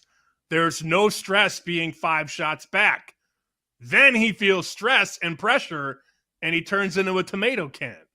So I think there's a lot of that with the live guys. DeChambeau could not putt. I had him at about 8-1. He was a big pick on Chicken Dinner. We went past Scotty and Rory as a show and landed on Bryson. And he's a shot back, had 3 birdie putts to take the co-lead, couldn't make any of them, and then flamed out at the end. The bogey, the double bogey. He went from 8 under to 5 under. He went from tied for first to 5th in 2 holes. And then you're like, I don't know if he recovers. And you mentioned live prices. So going into Sunday, the final round, there was a bet floating around Scotty minus 500, the field 3-1. And I thought, man, 3-1's a big number. I didn't bet it. Thought about the dog, didn't take it. At one point on Sunday, Rahm was actually favored. It was like plus 125 and Scotty was plus 175. It was always them, though, neck and neck. And then Scotty, of course, pulled away. After, I think, the 15th hole, Scotty was back to minus 600, and then it's over. So, boring TV on Sunday, not really that much excitement, no intrigue, no conflict. But let's again pay credit to Scotty Scheffler. And I brought up that number in the opening segment. It was actually a tweet from the PGA Tour where PGA Tour Instagram and X put a side-by-side photo. One photo is Bryce Young with the number 14. The other side is Scheffler with the number 15. And the caption is, wins since 2022. They deleted it, though, because guess what? Guess what the PGA Tour didn't think about? David Tepper is a member at Quail Hollow, and he lives on the golf course. Do you think that got texted to somebody at the PGA? Hey, take that down. So the PGA Tour trolling the Panthers only to delete it moments later. Very good. You're right about the live guy. So is Bryson the only live guy we can bet in majors? It's not Koepka. Oh, he's challenging fans. He's getting heckled. When you take the money, that's going to happen. That you've known that for years now that was going to happen. See, he's used to going to the PGA Championship, and I'm the man. This is my event. I win it. I've won it a few different times, and now he's getting heckled. And he challenged guys like, "Why don't you come down here and say it?" Yeah, like that's not going to play in golf. That's not going to work. No, I think half the live guys miss the cut. So, I mean, they're not there. They're not there, no. And then Rahm ends up falling There's no apart. competition. They don't give a damn about the live. Yeah. They don't care. They go out there. They take their $1 million every tournament. The winner of that tournament wins like 15, 20 million every time there's an event. Nobody cares. The guys aren't working hard like they used to, and it's fine. I don't blame them for that. But look at the results. And Rahm played pretty well, but I never thought he was going to win. I want Paul to take a victory lap here because his guy, JT, It's not his name. Did not show, Paul. Justin Thomas. Yeah, no big surprise there. Look, I mean, I respect the people that were high on JT. It's just not going to be for me for a long time. Like I said, he beat some soft fields, won some has been playing well in some non-big tournaments, and he was up and down at Augusta. So honestly, Augusta was my kind of bar for him, where it was good round, terrible round, terrible round, good round. So you will not see me betting on initials anytime soon. Another initial guy, DJ, dead. Oh, he's done. He's so done. So of all the done. live guys, he's the most done. Like, he doesn't care at all. Would you? Based on all the other things you could be doing? No. I would have been done years ago. If I and he is. He has been. He's been done years ago. He's just showing up. Yeah. I don't blame him for showing up. I don't blame that. No. We also, this show a week ago was talking about, if you guys remember this, the three of us talked about fading Shane Lowry. And we didn't do it because he was riding high and, he couldn't be playing any better. And then he misses the cut. You got to go against the narrative in golf. You mostly do. It was a lot of Rory, a lot of Schauffele, a lot of Justin Thomas, and a lot of Shane Lowry. And none of them were ever winning the PGA Championship. You were so happy. I know you were mad about Rory with the Masters, but then it kind of flipped the other way. You loved it. I don't like Rory. No, never have. I know. Well, and Scotty Scheffler, he had to change his driver on Tuesday. Were these guys cheating? I mean, Scheffler was saying it was, it's an old driver. I'm not all that shocked. He at least addressed it. Rory, he didn't talk to anybody for 4 days. He's usually the first one talking to Amanda. A lot of stories behind that. But he's usually the first one right there talking to Amanda, and he was nowhere to be seen all weekend. And I did find it funny in Bryson's interview yesterday, he kept kind of bringing up Rory. Like, he's not even part of this story, but he kept bringing up Rory's name to Amanda, which made me laugh. I think it was the beard for Bryson. We got to get rid of the beard. He does not look good with a beard. The beard, he kept playing with the beard after he was missing putts. I'm like, we got to get the beard out of here. Great dot connection there by you with Rory and Amanda. Tremendous. I had this thought, and I'm not dogging on Scheffler. I don't know how he swings though, guys, sometimes and doesn't fall over. I mean, like they show his driver and the footwork, like his feet are all over the place and the back is crooked and it goes right down the fairway, 300, 320, whatever. And then they show the slow motion and I'm like, I would have fallen over if I would have taken that shot. It's remarkable how he's able to circumvent maybe some questionable footwork issues, but he's the best player in the game right now and it's not even close. Yep, you're right. Even though he was priced the same as Rory, he's the best. When he's on, nobody's beating him. It's not even close. Let's give a couple minutes to the Preakness because each of us separately talked to a number of horse guys over the week, and the prevailing thought was nobody's beating journalism. Nobody beat journalism. So we had a game at the time of the race. So I looked at my phone after the game, and I saw there were some texts about journalism winning. Okay, cool. I go back, and I watch the race. It's like, what? What are they talking about? Journalism ain't winning this. And I'm watching. They're at the top of the stretch. He's 5 lengths back. I'm like, what are they talking about? How did he win this? There's no way. There's no way. Boom. You see all the bumping. What a race. Didn't get to see it live, but you talked about betting journalism in that one. Did you follow through? Oh, I did. It was basically insurance for me.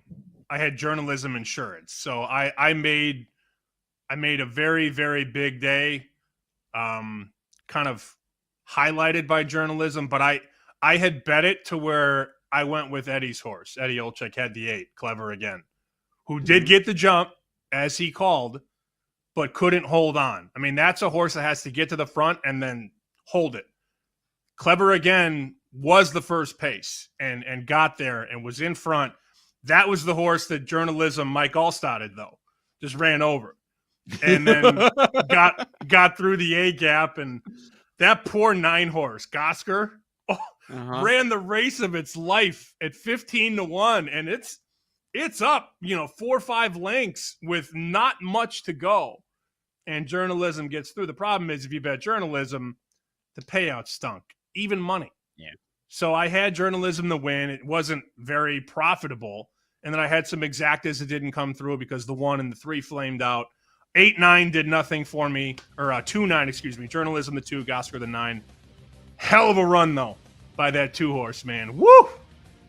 Yeah, dollar try, paid $73.50. It's tough with the payouts with journalism. We didn't hear a lot of conversation about Gosker or Sandman finishing out that try, but it was a really fun race. Joe O, Sammy P.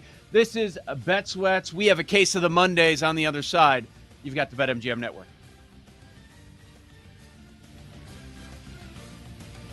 You're listening to Bet Sweats with Joe O and Sammy P on the BetMGM Network.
I gotta get out of here. I think I'm gonna lose it. Uh-oh. Sounds like somebody's got a case of the Mondays. Sounds like a case of the Mondays. I scream all alone. Does anyone ever say to you, sounds like someone has a case of the Mondays? No, man. I believe you get your ass kicked saying something like that, man. I hear the boss is in a bad mood again. Monday mornings on Bet Sweats, we have a case of the Mondays from over the weekend. This is the BetMGM Network. Joe Ostrowski, Sam Panianovich with you weekdays 9 a.m. to noon Eastern Time. BetMGM Network, BetMGM Network YouTube page as well. All right, Sam, I've been wondering when I saw, it's Monday. We got to do case of the Mondays. Do it every Monday morning at 9:40 a.m. Eastern Time. Is there going to be anything lingering from Sam's trip / Thursday night wedding? Because you have not been on the air since before the wedding. You were talking about it leading into it, but we have not heard anything post wedding. Did that make a case of the Mondays for you? Anything from your trip? Nothing wedding related. My case of the Mondays is the airport and the airplane home, because everybody can relate to something going wrong. But no, the wedding was great. I did my usual, which I always talk about. If you're going to be drinking at a wedding, you have to have that 20 folded up and ready for the bartender right out of the chute. It's the best move. If you want to give more, fine. But I feel like a 20 is a good place to start. It was a small wedding in Charleston, South Carolina, 40 people only. Oh. So I walked up to the bar. He was putting all the bottles up, and I was like, hey, man, I'm going to be here for a while. Handing him a 20, and his eyes went up like he never gets tips. And he's like, oh, I gotcha. So every time he saw me walking toward the bar, there was a drink waiting. Nobody else tipped that I saw.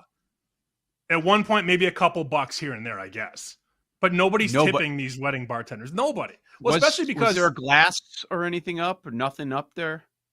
Yeah, there's a glass, but it wasn't obvious. I also feel like because people traveled for this wedding, there weren't any South Carolina ties for the bride or the groom. So people had to fly in, hotel, rent a car, gift, if you feel so inclined, although that's a different conversation for a different day. If you're paying all this money to travel for somebody's wedding. We can have this conversation because I have an opinion on that for sure. Okay. Well, I don't want it to dominate Case of the Mondays, though. But the best part of the wedding was me sitting across from a Chicago fireman who tells me that he does Joe Ostrowski's football pools. And then he asked, do you know Joe O? And I'm like, yeah, he stole my wallet one day. No, he didn't. He's like defending you. And I'm like, no, he's actually my co-host. We do a show together. And he goes, oh, yeah. And he gave the name of the old show. And I said, no, it's Bet Sweats now. And he's like, I'm a little behind. It's not football season. Fair. Yeah. He loves you, though. He's been doing your pools forever. And then we started to recruit a couple of the other normal males at this wedding, normal ones only, to join your pool next fall. So Joe O came up at the wedding, which was not on my bingo card. Why would he ask you? Just because you're originally from Chicago? If you know me. Well, it came up that the bride knew that the guy was not going to have a good time at the wedding, so she put him across from me. Gotcha. And she goes, "Oh, Sam does sports betting," and he whipped around. Do you now? Who do we like tonight? It's one of those type of guys. Awesome, dude. Yeah. Dude. And then he goes, "Yeah, I know Joe O." Like, take it easy, bro. Keep your pants on, will you? I see Joe every day. Oh, it's not a big deal. It's not. That's hilarious. That's awesome. It just randomly brings up my name. Oh, that's funny. Very good. Very good. But okay, so the tipping thing. Like my wife did not want a tip jar at our wedding. And I do see this because it's a wedding. You shouldn't have to worry about that. You spend so much money. They're getting, there are some people that believe that. That's a good move. My follow-up question on the 20 early is there more money later? Or do you think like you're good for the night? If he or she delivers, there's a lot more. So I go to a wedding usually with about 5 20s. And if it's a great wedding, it's all gone. Like if there's a period where there are shots being poured and sent my way, yeah, I walk out with nothing. But if it goes the way it usually goes, the 20 off the rip, maybe a 20 at halftime, and then a 20 at the end. I get rid of the whole 100 if people go out of their way. But again, most people are not tipping the wedding bartender. If anything, it's $1 or $2 per drink. And most people aren't drinking like me at a wedding. They're having 3 or 4 drinks. That's $8, $10, whatever. No, you hit them out of the top and see what happens. And it's a progress type thing. But yeah, I mean, I definitely tip more than anybody at this wedding, no doubt. Yeah, I agree. And I think that's the right way to go too. And then it also gets annoying because at an open bar, you're making a lot of trips. And sometimes it's for a lot of people. Like you're constantly going in and you're checking how long the line is, whatever. But yeah, you don't want to be like, oh, a few bucks every single time. You got to walk in with this like you're a stripper, like with 30 singles. Like that's annoying too. So just do that. Take care of them. They're going to take care of you. That's a very strong move. I agree with something you said earlier. Got a few quick things for Case of the Mondays. No NBA Game 7 last night was idiotic. That was moronic. The middle of the afternoon when you've got it's rivalry weekend in baseball. Like for instance, I went to a bar and we were mostly watching Cubs Sox.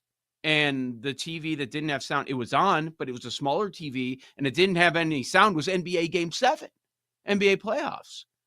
Like, come on, we got to have that. I know we had hockey last night, but that was another non-competitive game. A lot of these games, aside from the Stars game on Saturday, just weren't even close. So I don't understand why the NBA couldn't adjust. That bothered me as well.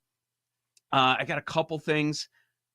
I don't know if you remembered this because I sent it yesterday. Maybe you're pissed about it. Kansas City Royals. We promote Cags to AAA. Still doesn't get the call up. Now he goes to AAA on May 18th.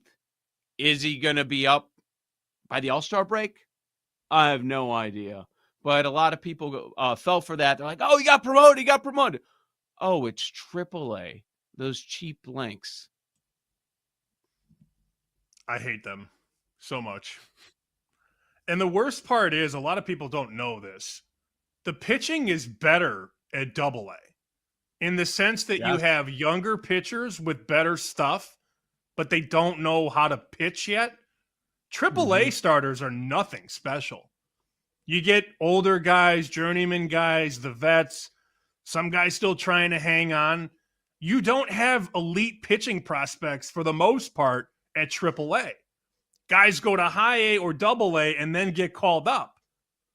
He's not going to get better going to AAA.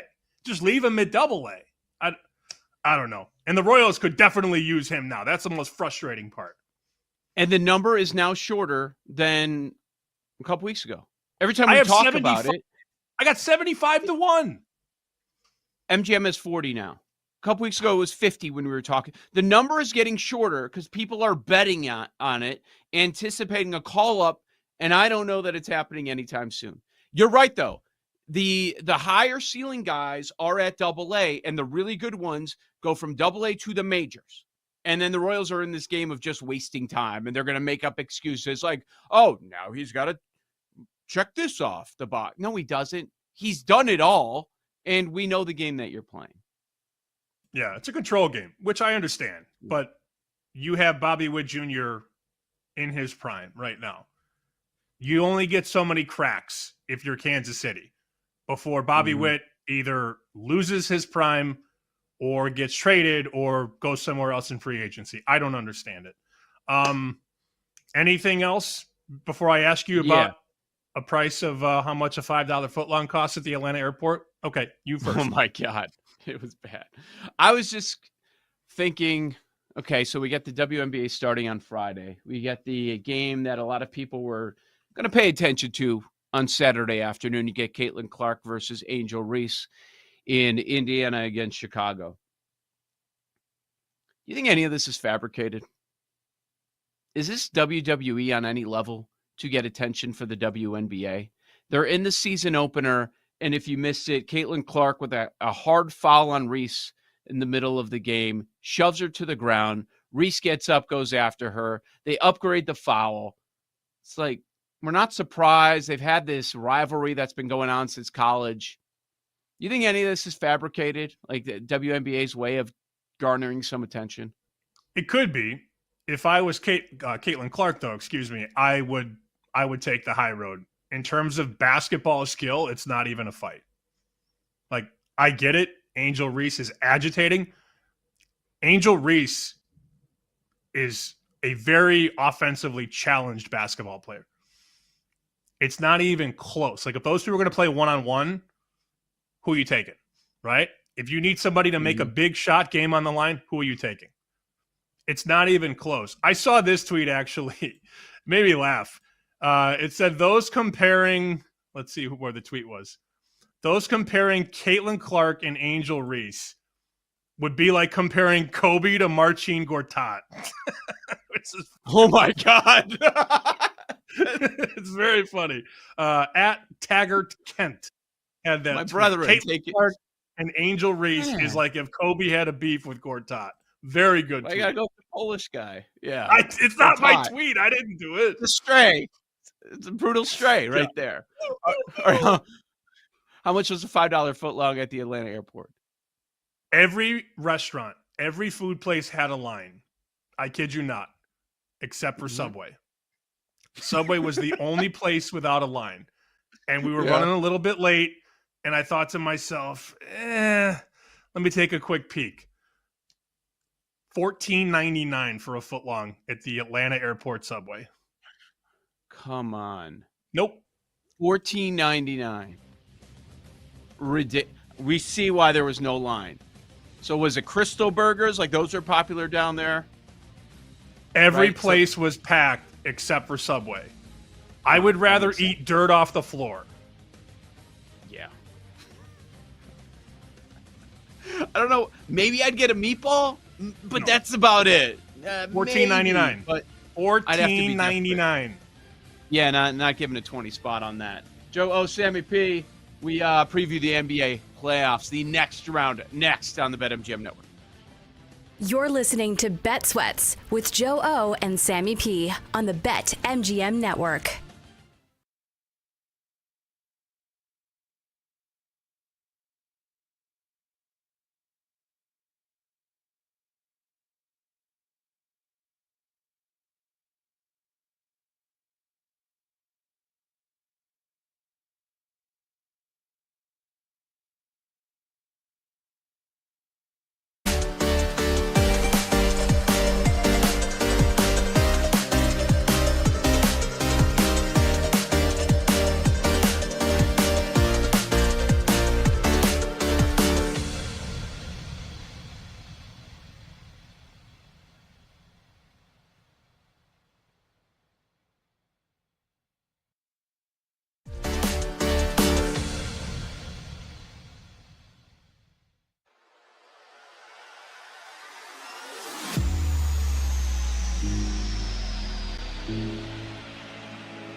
Sam Panayotovich on the BetMGM Network.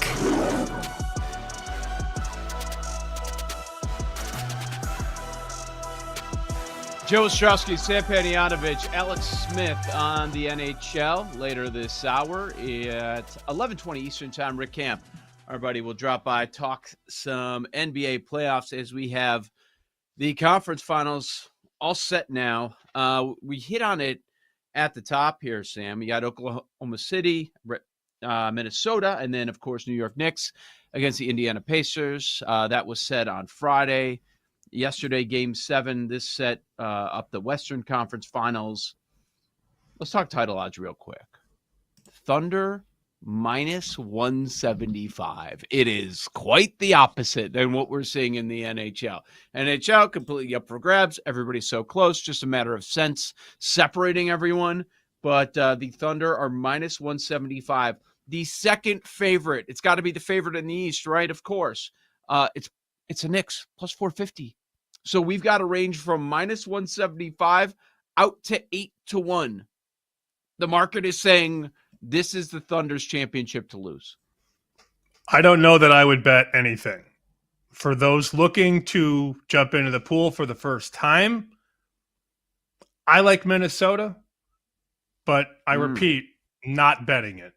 I'm not betting it, so I don't want to tell you to bet it.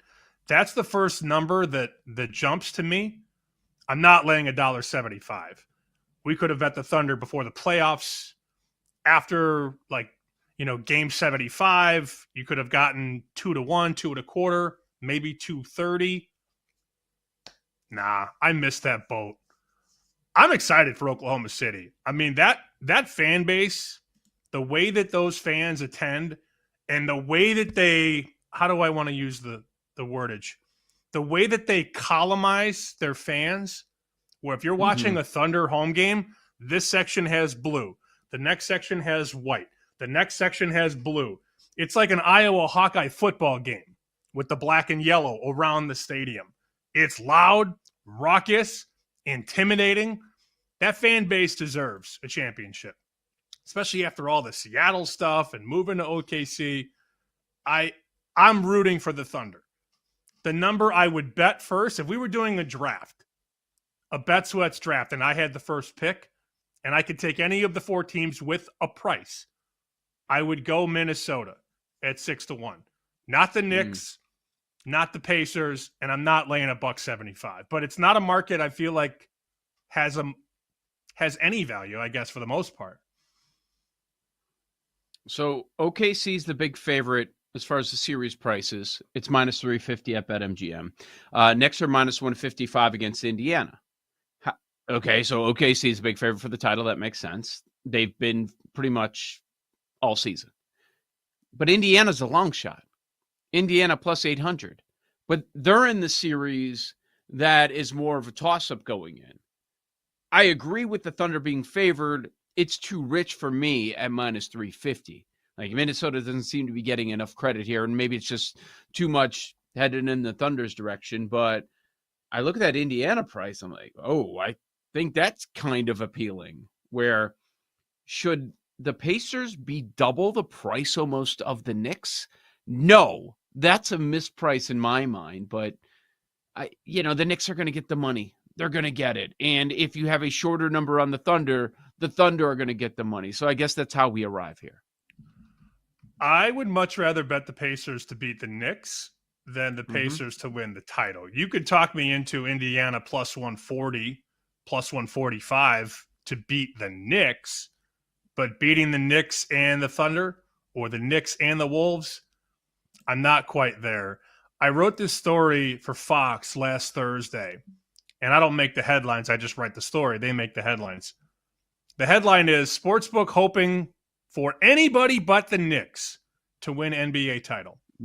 And I talked to a guy who books in Vegas, and he said before the playoffs started, a customer came in, bet $20,000 on the Knicks at 30-1.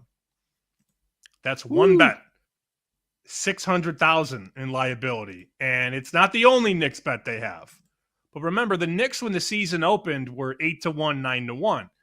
Then the Celtics and Cavs just went gangbusters, and people floated the Knick number up. 30-1 was the highest price before the playoffs. And this guy at this book wrote 20,000 at 30-1. That book, I assure you, is rooting with everything against the Knicks winning the title. Yeah, 100% there. Is it good? It's probably good for the NBA that the Knicks are here. You do have smaller markets, but I don't think it's bad for the NBA because you have superstars on those small markets. OKC, Minnesota in the West, Indiana in the East, and you've got Halliburton, who's, more of a budding superstar. I don't know that he would go to superstar level, but you've got a star in Brunson. It's probably good for the NBA that they do have that New York market there. And they're back for the first time in a quarter century. They're back in the conference finals. So that's good. And the angle with the 90s basketball is good. Wait a minute. I thought for sure you were going to say the Knicks are back and so are their fans. Is it good for us? Do you have a tough time consuming it? Watching Friday night as it was a laugher, and they're going to these, and I guess they're still celebrities, even though they're not at the peak of their powers anymore.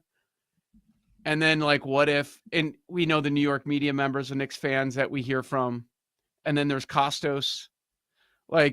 Is it good for us if the Knicks go to the finals? I don't know.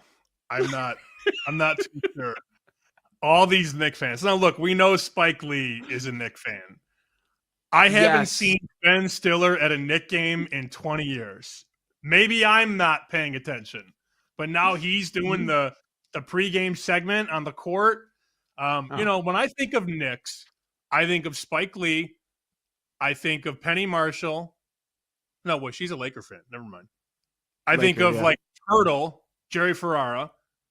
Mm-hmm. I think of who's another Knicks super fan that's been one through the tough times. Oh, a real one?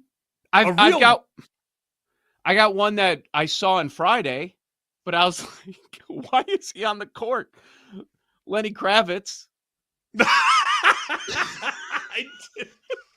I did see Lenny Kravitz. I love Lenny Kravitz, for the record. Not that matters, but I'm a big Lenny Kravitz guy. Used to be, at least. They showed Tracy Morgan there. Okay, is he really a ride or die Knicks guy? I don't know. I was counting all the celeb. Yeah, and then you got Timothy Chalamet now as the face of Knicks fans. Whatever, man. Oh, Chris Rock. Chris Rock's a real one. Yes, right? He is, for sure. Why did I say Penny Marshall? I don't know why I pulled that. I remember her sitting courtside forever. But I guess she was a Laker fan. I don't know why I thought Knicks. Anyways, their fans they're not as insufferable as Leafs fans. Let's go there. The Leafs fans are the worst. But the Knicks celebrity stuff, I could care less if celebrities get another break to go their way. You know what I'm saying? Yeah. I'm looking at it now. You have all sorts of stories about the celebrity Knicks fans. I get that. Your guy Trevor Noah was there as well, I think. Not my guy. No. 50 Cent. 50 Cent's been cited. I think he's a real one. I don't know about some of these other ones. If he isn't, I don't care. I'm not gonna trash 50 Cent on our show. That ain't happening. That's a bad idea. Nope. Ain't happening.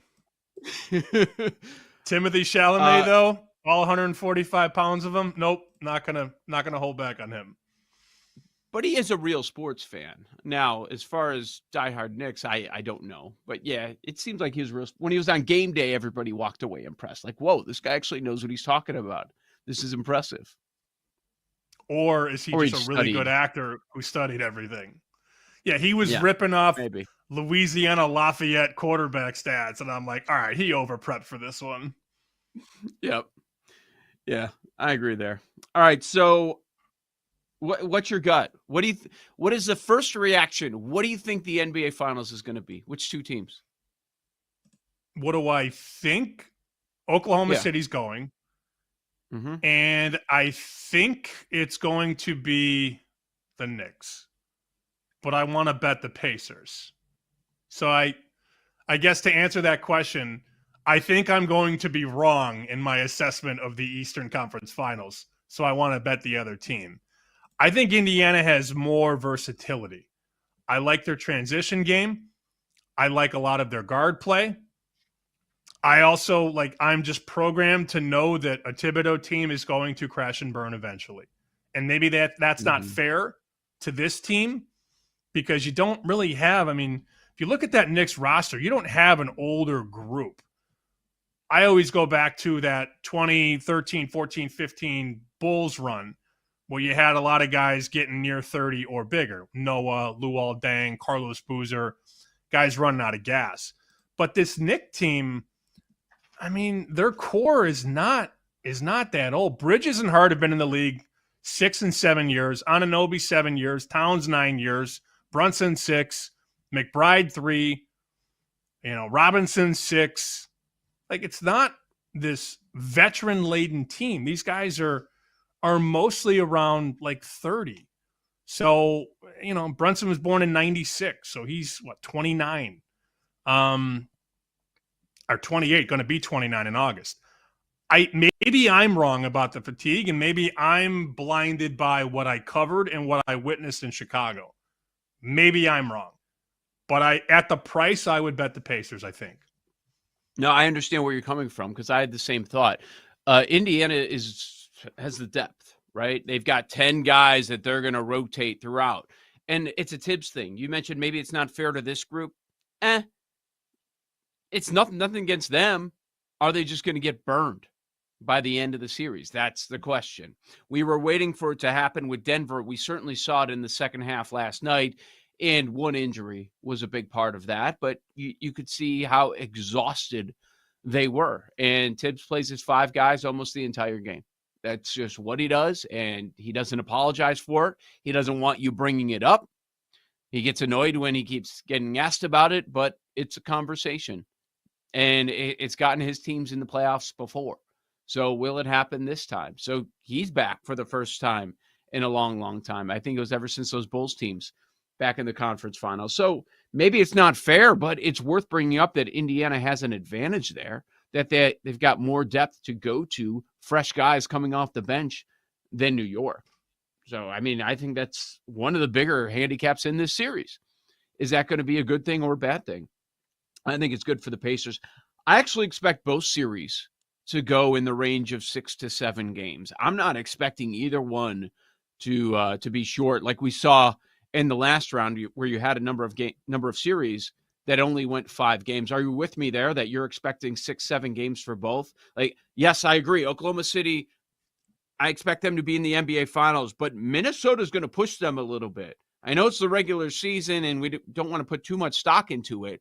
Well, these teams split over 4 games, and that's a Thunder team that didn't lose many games in the regular season. They lost 14 times in the regular season, 2 to Minnesota. I hope we get 2 really enticing, drawn-out series. I started snapping texts off yesterday as I'm getting ready to fly back from Atlanta to Boston. And the 2 guys I lean on the most in the NBA, I asked Minnesota plus 300 ? That, of course, is the price of the Wolves because I love the Wolves. And I'm trying to not be biased here. These guys bet the NBA extremely well, and they make a lot of money. And they both basically said, don't do it. Don't do it. And I pushed back. I said, well, what about Ant? And, Randall's coming on, and the size and the rebounding. Nope. They said, don't do it. The one guy said, bro, do not, in all caps. And I sort of, me, it makes me want to do it more. But I think Oklahoma City may be not generationally good, but might run to the trophy here. And I think a lot of people are wrapped up in, well, Boston was supposed to be great. Cleveland was supposed to be great. They didn't do it. OKC doesn't have the finishers. OKC doesn't have guys that have done it before in the playoffs. Well, they have a finisher, so you're wrong there. And look, maybe they're just that much better than everybody else. That can be true. And the market certainly thinks so as well, almost minus 200. But two guys bet the league extremely well. Both told me do not waste my money on Minnesota series. I think people are more willing to take the dog in the NBA playoffs now after what we've witnessed. And then maybe they're going to be willing to jump on Minnesota. Hey, we've been saying that OKC is going to lose at some point. They have a great defense. We've seen the T-Wolves be way off from beyond the arc in a lot of these games. If they're off, they've won some of those. Those are going to be losses against the Thunder. No doubt about that. Joe O, Sammy P, you've got Bet Sweats, NFL offseason prep early on. What are we looking at? And a big quarterback contract was handed out over the weekend. All coming up on the BetMGM Network. You're listening to Bet Sweats with Joe O and Sammy P on the BetMGM Network.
with Joe Ostrowski and Sam Paniotovich on the BetMGM Network.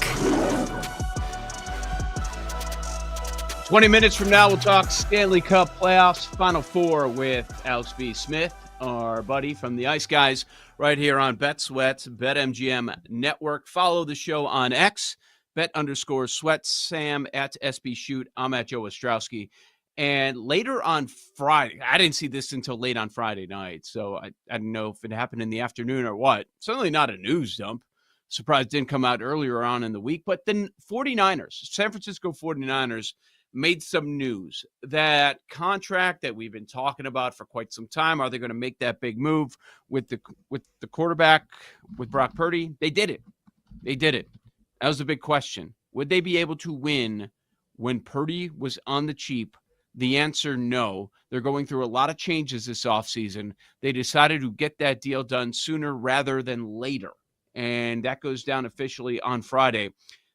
Brock Purdy gets a 5-year, $265 million extension. The guaranteed money is what really matters. We're talking about $100 million guaranteed for Brock Purdy. So they take the plunge. They are in the Brock Purdy business. Don't see themselves getting out of that anytime soon. Mr. Irrelevant got paid, Sammy. Whew, good for him. Happy for him. Happy for anybody to get $100 million guaranteed. The big conversation, though, we're going to hear until the season begins, is it him? Is it the system? Mm-hmm. It's probably a little bit of both. Let's not act like this system makes everybody a starting quarterback. That's not the case. I mean, Trey Lance. There you go. Was Trey Lance? What was the deal there? What happened there? Why didn't the system work for Trey Lance? Jimmy Garoppolo comes in, has a bunch of success, goes elsewhere, doesn't have the success. So I think Purdy needs the Niners almost as equally as the Niners need Purdy. I don't know that he could go to, Green Bay or the New York Giants and win. I mean, playing in that Shanahan system definitely has its benefits. And he's been able to utilize the tools, the schematics, the weapons, all that, and become basically, a $50 million a year quarterback. Good for him. My questions are all still the same on San Francisco. What does the defense look like? Offensively, they're going to be okay. But when you pay the quarterback the big money, you can't afford other things. You can't afford big receivers. You can't afford star safeties anymore. So now it's on him. He has to be the reason they win, not a supporting cast member. He has to be the lead or the second lead. He can no longer be the 5th or 6th or 7th best player. He has to be that much better because he's getting paid. People are going to criticize it. You didn't see a lot of it because it occurred going into the weekend. But I get it. What else are you going to do? That was my whole stance with the Trevor Lawrence contract, too. It's like, okay, what's your path? You want to start over? You're going to go backwards and then maybe land on a franchise quarterback? Or why not build around this guy and give him every opportunity possible? It's not like he's been bad, and Purdy's numbers have been excellent. So if you look at the overall value of the contract, of course, Pat Mahomes has the biggest, Josh Allen second biggest. That makes perfect sense. And then we get into some murky water because $275 million, Burrow and Trevor Lawrence. Brock Purdy's 5th. Brock Purdy's contract is worth more than Justin Herbert, Lamar Jackson, Jalen Hurts, Dak Prescott. That's when you start having these debates. But it's timing. The timing of the contract, because the most recent one is always going to be a little bit higher. So we've got Purdy at $53 million. Geez, there's so many guys in this range of $51 to $55 million a year. Love, Lawrence, Burrow, Josh Allen, Tua, Goff, Purdy, Herbert, Lamar, Hurts, all between $51 and $55 million a year. That's the going rate. Based on what Purdy has done, whether it's more him, the system, the players around him, the guy calling the plays, doesn't matter because he's putting up the stats. He's done it long enough. The sample size is there. And a lot of the guys that are getting paid between $51 and $55 million, he's statistically just as good, if not better, than a handful of them. So just based on that, he's got the money. Because if you don't sign this guy, then what? Then you're kind of screwed moving forward. You don't have any sort of a plan, and then you're really stuck. They at least have a plan. And I think the belief from the front office is that they have their quarterback. They're going to be a little bit more aggressive, maybe throwing the ball down the field. You still have McCaffrey. You have to fix some of those issues on the offensive line. But their offense has always been very efficient with Purdy. The problem is other people will now compare him to the elite quarterbacks because of the salary and because of the contract. And that's not entirely fair, but that's the way of the world. You give a guy $250+ million, he has to be one of the best. And I don't know that he is, but he's still a winning quarterback who has found a way to thrive in this system. The other thing, for all of my comments the last couple of weeks about the defensive losses talent-wise, Hufanga and Greenlaw and guys like that, you know who the defensive coordinator is. They went and got Robert Saleh to come back and be the DC there. And I think that's sort of the hope, that he can come in and create new stars. And this is a guy, to be honest with you, Joe, was always very successful as a quality coach, as a linebacker coach, as a defensive coordinator. Might not be the bride. Might just be a better bridesmaid, right? I mean, could just be a guy who, all right, focus on this half of the field and we're good.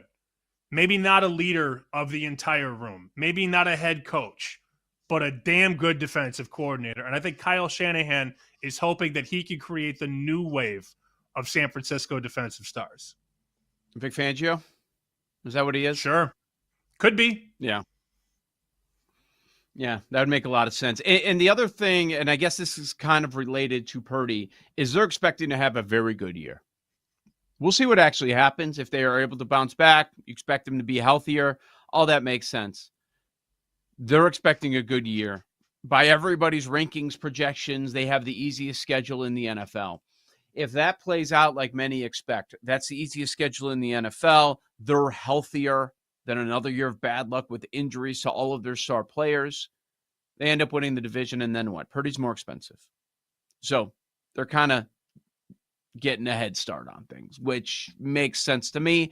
I'm not going to knock them. They found a guy at the very end of the draft, and they developed him. You can't be mad at that if you're a Niners fan, and now you've got to pay for that a little bit. A lot of people have been talking about Niners futures because of that soft schedule. It's been a conversation ever since last Wednesday when we got the official schedule released by everybody. But, our EP Paul Aspen asked, where are we in prep? I'm nowhere in prep in the NFL. Like I'm consuming it all, but I'm not going into the betting market and saying, okay, I'm going to react on these schedules that are out right now. And I'm going to jump in at this point, so many months away from the start of the season. But we are about 100 days. Like it's going to go by quickly. We started the show by saying, and you mentioned, hey, savor the next few weeks, because after this, it's going to be a lot of the dog days and people are going to be leaving, doing their summer things. Certainly understandable. But much of the summer is preparing for the NFL season. Joe and I are definitely studying much more CFL at this point and getting ready for the Canadian football season. I did get a text during that first segment when I said, get ready. It'll be just Major League Baseball and the WNBA. And my buddy texted me, CFL preseason tonight. What do you mean? I'm like, no, stop. If I can't name the teams, I try not to bet it. I mean, how many of these CFL teams can you name?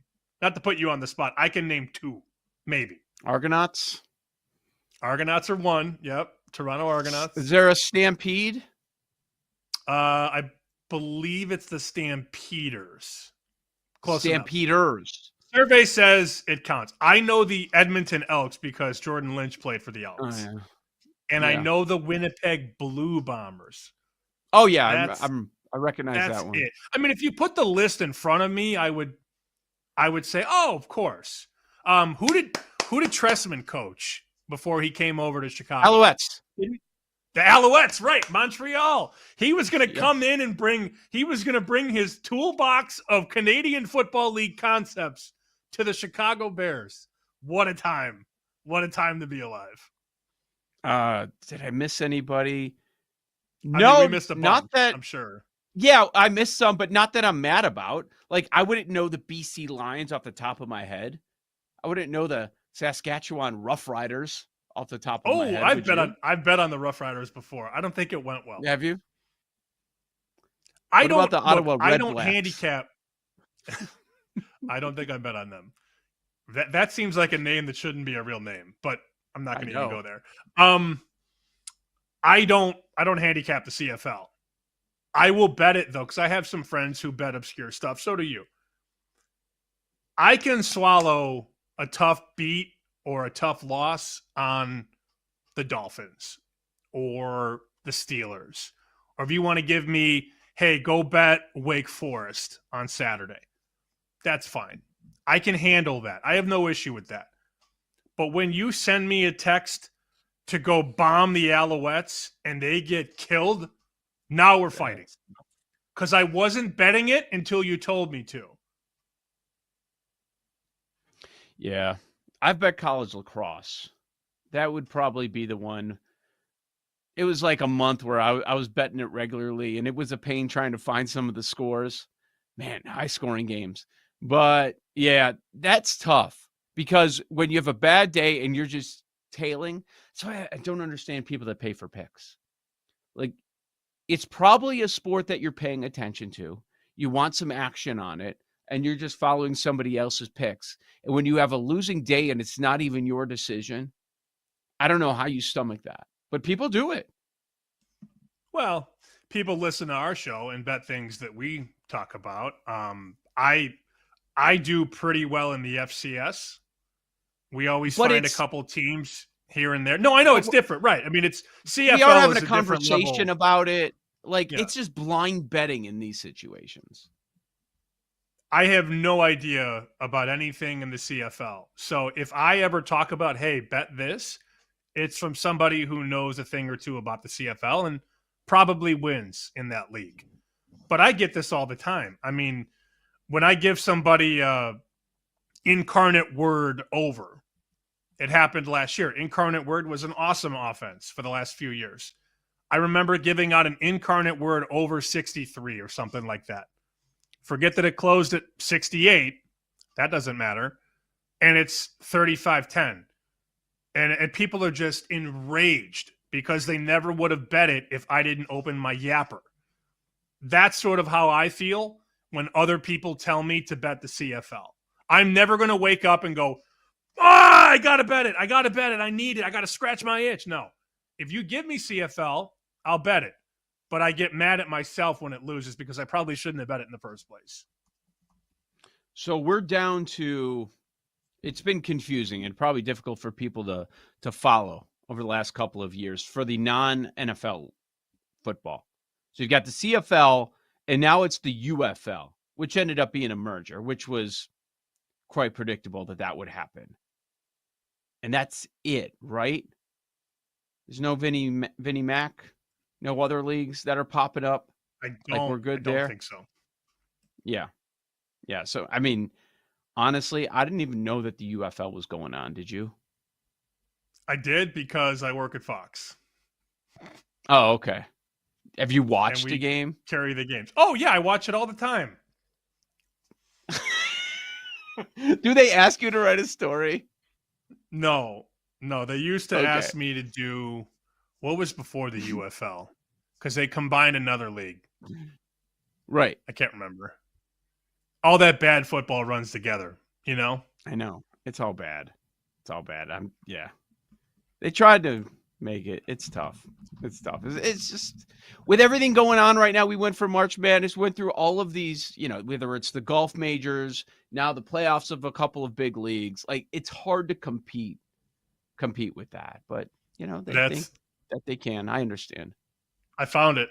It was the USFL that we had. USFL. Okay. And I had to write about that. And I used to just lean on Eric Eager, who was running the numbers at Pro Football Focus at the time. Now he's with the Panthers. And I would lean on him for any USFL. But now USFL merged with something else into the UFL, I believe. Correct. What was the one that McMahon had? What was his? XFL. I forget. They merged to make the UFL, I believe. Awesome. I don't know. I believe you. I'm confusing myself. Don't know. All right, let's get back on track. We'll talk some Stanley Cup playoffs. Final four set. We will talk to Alex B. Smith about it and get his plays. Man, these markets are tight, really tight moving forward. Joe O, Sammy P, Bet Sweats in the BetMGM Network.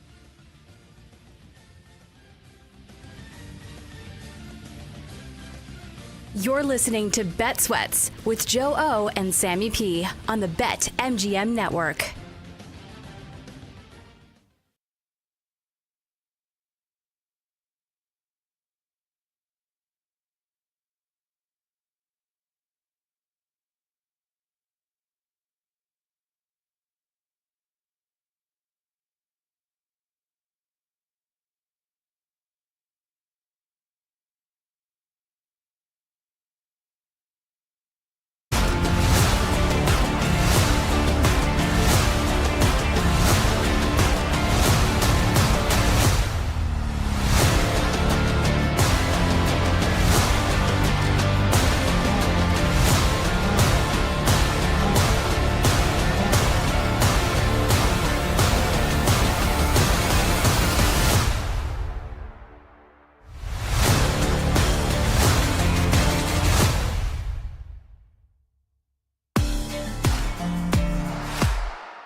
BetMGM Network.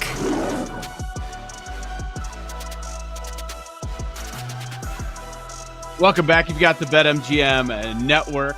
Bet Sweats here weekdays 9 a.m. to noon Eastern time, and our guy Alex B. Smith joins us on X at AX Smith Sports, co-host of the Ice Guys. All right, Alex, being a hockey guy, a longtime hockey guy, I know you've got a lot of connections to Canada, and watching the emotions and the moment that we got last night, which happens every single year. Yeah.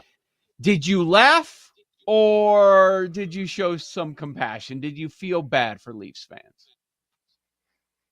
No, I did a lot of laughing. I did a lot of tweet sharing, and me and my co-host Ian Cameron and some of our friends, we had a lot of fun at the expense of the loss with the Leafs. Because, like you said, it's the same old thing year after year. Now, this was a better Leafs team than we've seen in previous years, and they had one of the best goalies they've had in a long time in Anthony Stolarz. He gets banged in the head while they're up 3-1 in Game 3 with a 2-0 lead in the series. Everything changed after that. So, I mean, that could happen to any team in the league. You lose your top player, you lose your top goalie, and all of a sudden the series shifts, and now here you are, going home, going golfing. So, but the fans, of course, seeing the ridiculous things where they're throwing the jerseys on the ice or burning their jerseys. You spend all this money on those. There's no reason to do that. It's not going to change anything. You sacrificing a jersey is not going to make the Leafs win the cup again next year. So. Yeah, I saw a bunch of wild tweets. We can't read them all at this point, nor do we want to steal away from your time. But I think it's hilarious that the reason the Leafs started to falter, on top of losing the goalie, it was Brad Marchand who really changed the series for Florida. And he gets the big goal, Game 3. He's 3 points last night. He is now 5-0 all time. Granted, the Bruins were 4-0, and now the Panthers are 1-0 with him there. But he has faced Florida 5 times in a winner-take-all and come out on top every single time. And it was very funny to watch the post-game show last night. Biz has the Maple Leafs tie and the Toronto sport jacket, and he asked Marchand, like, how did you guys stay focused? How did you stay, like, in the moment? And Marchand said, we just had to believe. I'm like, that's it right there. And Biz took it on the chin. But I think Alex, I think Toronto fans expect the worst, and then when it actually happens, they still don't know how to respond. Yeah. That's a great way to put it. And even throughout the season, it seemed like, okay, there was just this building momentum, like they're going to the playoffs, but what are they really going to do? It was only in the last, I'd say really when the calendar turned to April 1st through the 14th, 15th, those last 2 weeks of the season, that's when everybody, in blue and white started saying, hey, we can really win this thing. We've got a legitimate shot. And when you realize, okay, that's why Florida goes out and gets a guy like Brad Marchand. He's the leaf blower. Now, like I said, 5-0 in Game 7 against that team. Florida was built differently. That's the reason why they're now in their 3rd straight conference final appearance. Carolina's a team that's built differently. Washington came out of nowhere. So there were other teams in the East that were good, but the Leafs just figured, well, now that we're in, we've got this goalie who can get hot. And after that first round series, they thought sky was the limit, and Florida said otherwise. We turn the page, Alex, and as we do that, you look at the cup odds of the Final 4 teams, there's no consensus, which I find really interesting. BetMGM has the Oilers as a slight favorite. A lot of other books have the Panthers as the favorite. Most have the Stars as the 3rd favorite, but not everyone. Most have the Canes as the 4th favorite, but not everyone. How would you stack them up? At the Alex B. Smith Sportsbook, who's the favorite? I would give the edge to Dallas. I think Dallas is the best of the 4 teams remaining. But like you said, it's a logjam, and you've seen that reflected in the series prices. I've seen I saw where Dallas Edmonton opened, $1.10 right on the head. I saw where Carolina was $1.25, $1.30 for Game 1. So when you have 2 closely matched teams, and we have rematches here too. Edmonton and Dallas, met a couple years ago in this spot. Carolina and Florida, we saw Carolina get swept out. Carolina hasn't won a conference final game over their last 2 appearances. They're 0-8. So the construction of these teams, all four on paper, they are very close. You have to really pick through and find the edges of strengths and weakness for each team. But there's a reason why there's no clear cut favorite, because it's too logjam, and these are going to be two tight series to even get to the Stanley Cup final. So if you say Dallas is the best team, I imagine we're going to bet a little more Dallas. And Joe, let's give Alex credit. He bet, I don't know how he pulled this one off. He got the exact series win in his pocket. So Dallas to win game 1, Winnipeg 2, Dallas 3, Dallas 4, Winnipeg 5, Dallas 6. That was a 31-1 bet given out on the Ice Guys. A roulette spin, I would argue, but I mean, good Lord, man, 31-1 is 31-1. Hat tip on that one. I imagine you're going to bet Dallas in some way, shape, or form in this next round. So when I made that bet, and that was before the last series, I had a bunch of Dallas bets as well. I had Mikko Rantanen. I had plus 1,500 at the time to win the Conn Smythe. I grabbed Dallas to win the West, Dallas to win the Stanley Cup. But yeah, I would certainly be looking more Dallas-centric in this series. This is one where maybe I would be looking at Dallas. It's funny, they won game 1 in that last series, and that's something they really struggled at. They had always been a team where they kind of lost game 1, got their footing back in game 2. But I felt like because of how game 7 went for Winnipeg against St. Louis, I thought there was a little bit of momentum there with Dallas to get that game 1 win. Here in this series, I would maybe lean toward Edmonton getting the win in game 1. So this is where I would be looking at, some creative things like game 1 series split. You find this at some books where you could bet Edmonton to win game 1 and then Dallas to win the series. You can get plus 470 at a couple books for that. So rather than laying a price with Dallas in the series or just waiting and trying to catch a in-series change, I'm just going to bet Edmonton to win game 1, but Dallas to find their way to come back and win the series. Yeah, so what are some other ways that you would recommend taking a look at? Because I know you don't follow like the most popular way of betting. A lot of times with totals, you're looking at certain periods. You mentioned there game 1 and then the series winner. That's a way to find some more value. These numbers are so tight, like where it's basically a coin toss before the series get going. What are some other ways to find better numbers? Now that's one thing. And like I said, I love totals. I love looking at a lot of first period overs, full game overs. This is the time of year where you want to tread lightly with those things, because now we start to see, especially like I said, with these 4 teams, defense is going to be an emphasis. Edmonton and Dallas have 2 of the best offenses in the league, but it's going to have to really be their blue liners and their goaltenders to step up, which, of course, that's now an edge to Dallas. They have Miro Heiskanen back. They have Jake Oettinger, one of the best goalies in the league, a little bit better than Stuart Skinner, who was a bit shaky in the series, has to start now because Calvin Pickard is injured and will at least be unavailable for the first 2 games. And even with Carolina and Florida, they play tighter defensive hockey as series go on. That's their MO, especially with Carolina. Rod Brindamore preaches that they play a heavy cycle game and take the body, and that's the same way with Maurice and the Panthers. So totals, I would be leaning more toward full game unders. You could start looking at some things maybe live, if you're seeing some good pace early in a period, and that 1.5 of the first period drops down to just a half a goal. All you need is a goal from anyone. That's where you start looking at and maybe cashing in a late goal, watching for teams who do take penalties, not being afraid to lay a little bit of money on the team to score next goal because they have a power play. Special teams become so crucial in the conference final and in the cup final. Yeah, I'm looking at the totals right now for the first 2 games. Florida, Carolina, 5.5, painted everywhere. And then you see Edmonton, Dallas, a lot of 6, and there's a 6.5 or 2. So definitely a much different pace expected, at least early. I tend to agree with you on the Florida, Carolina. I'll be looking unders there. Is there anybody, we can still talk about Conn Smythe because it's an active, fluid market. McDavid, the favorite, then Rantanen, then Freddie Anderson, then Bobrovsky, and then all the guys in double digits and higher. Is there still a guy that like Matthew Tkachuk at 30-1 or Verhaeghe at 60 or Slavin at 55? Is there a guy down the board that still entices you a little bit? Well, at this point now, I would say you're obviously looking to grab someone with a team you feel like can win the Stanley Cup. The only way you can maybe have an outlier like we had last year where McDavid won the Conn Smythe, but Florida won the Cup is if you maybe take a shot with a Sergei Bobrovsky at 8-1. If Florida gets all the way there and they lose in 6 or 7, he has a great series, but they still don't get the win. He can maybe come up with that, but I wouldn't look for that to happen. For a second straight year, I would just be leaning toward grabbing a top player of whoever you like. So as far as bottom line, bottom depth, Kachuk at 25, I'm seeing 25-1 at MGM. I would maybe go with somebody more like an Alexander Barkov at 15-1, longtime Florida captain.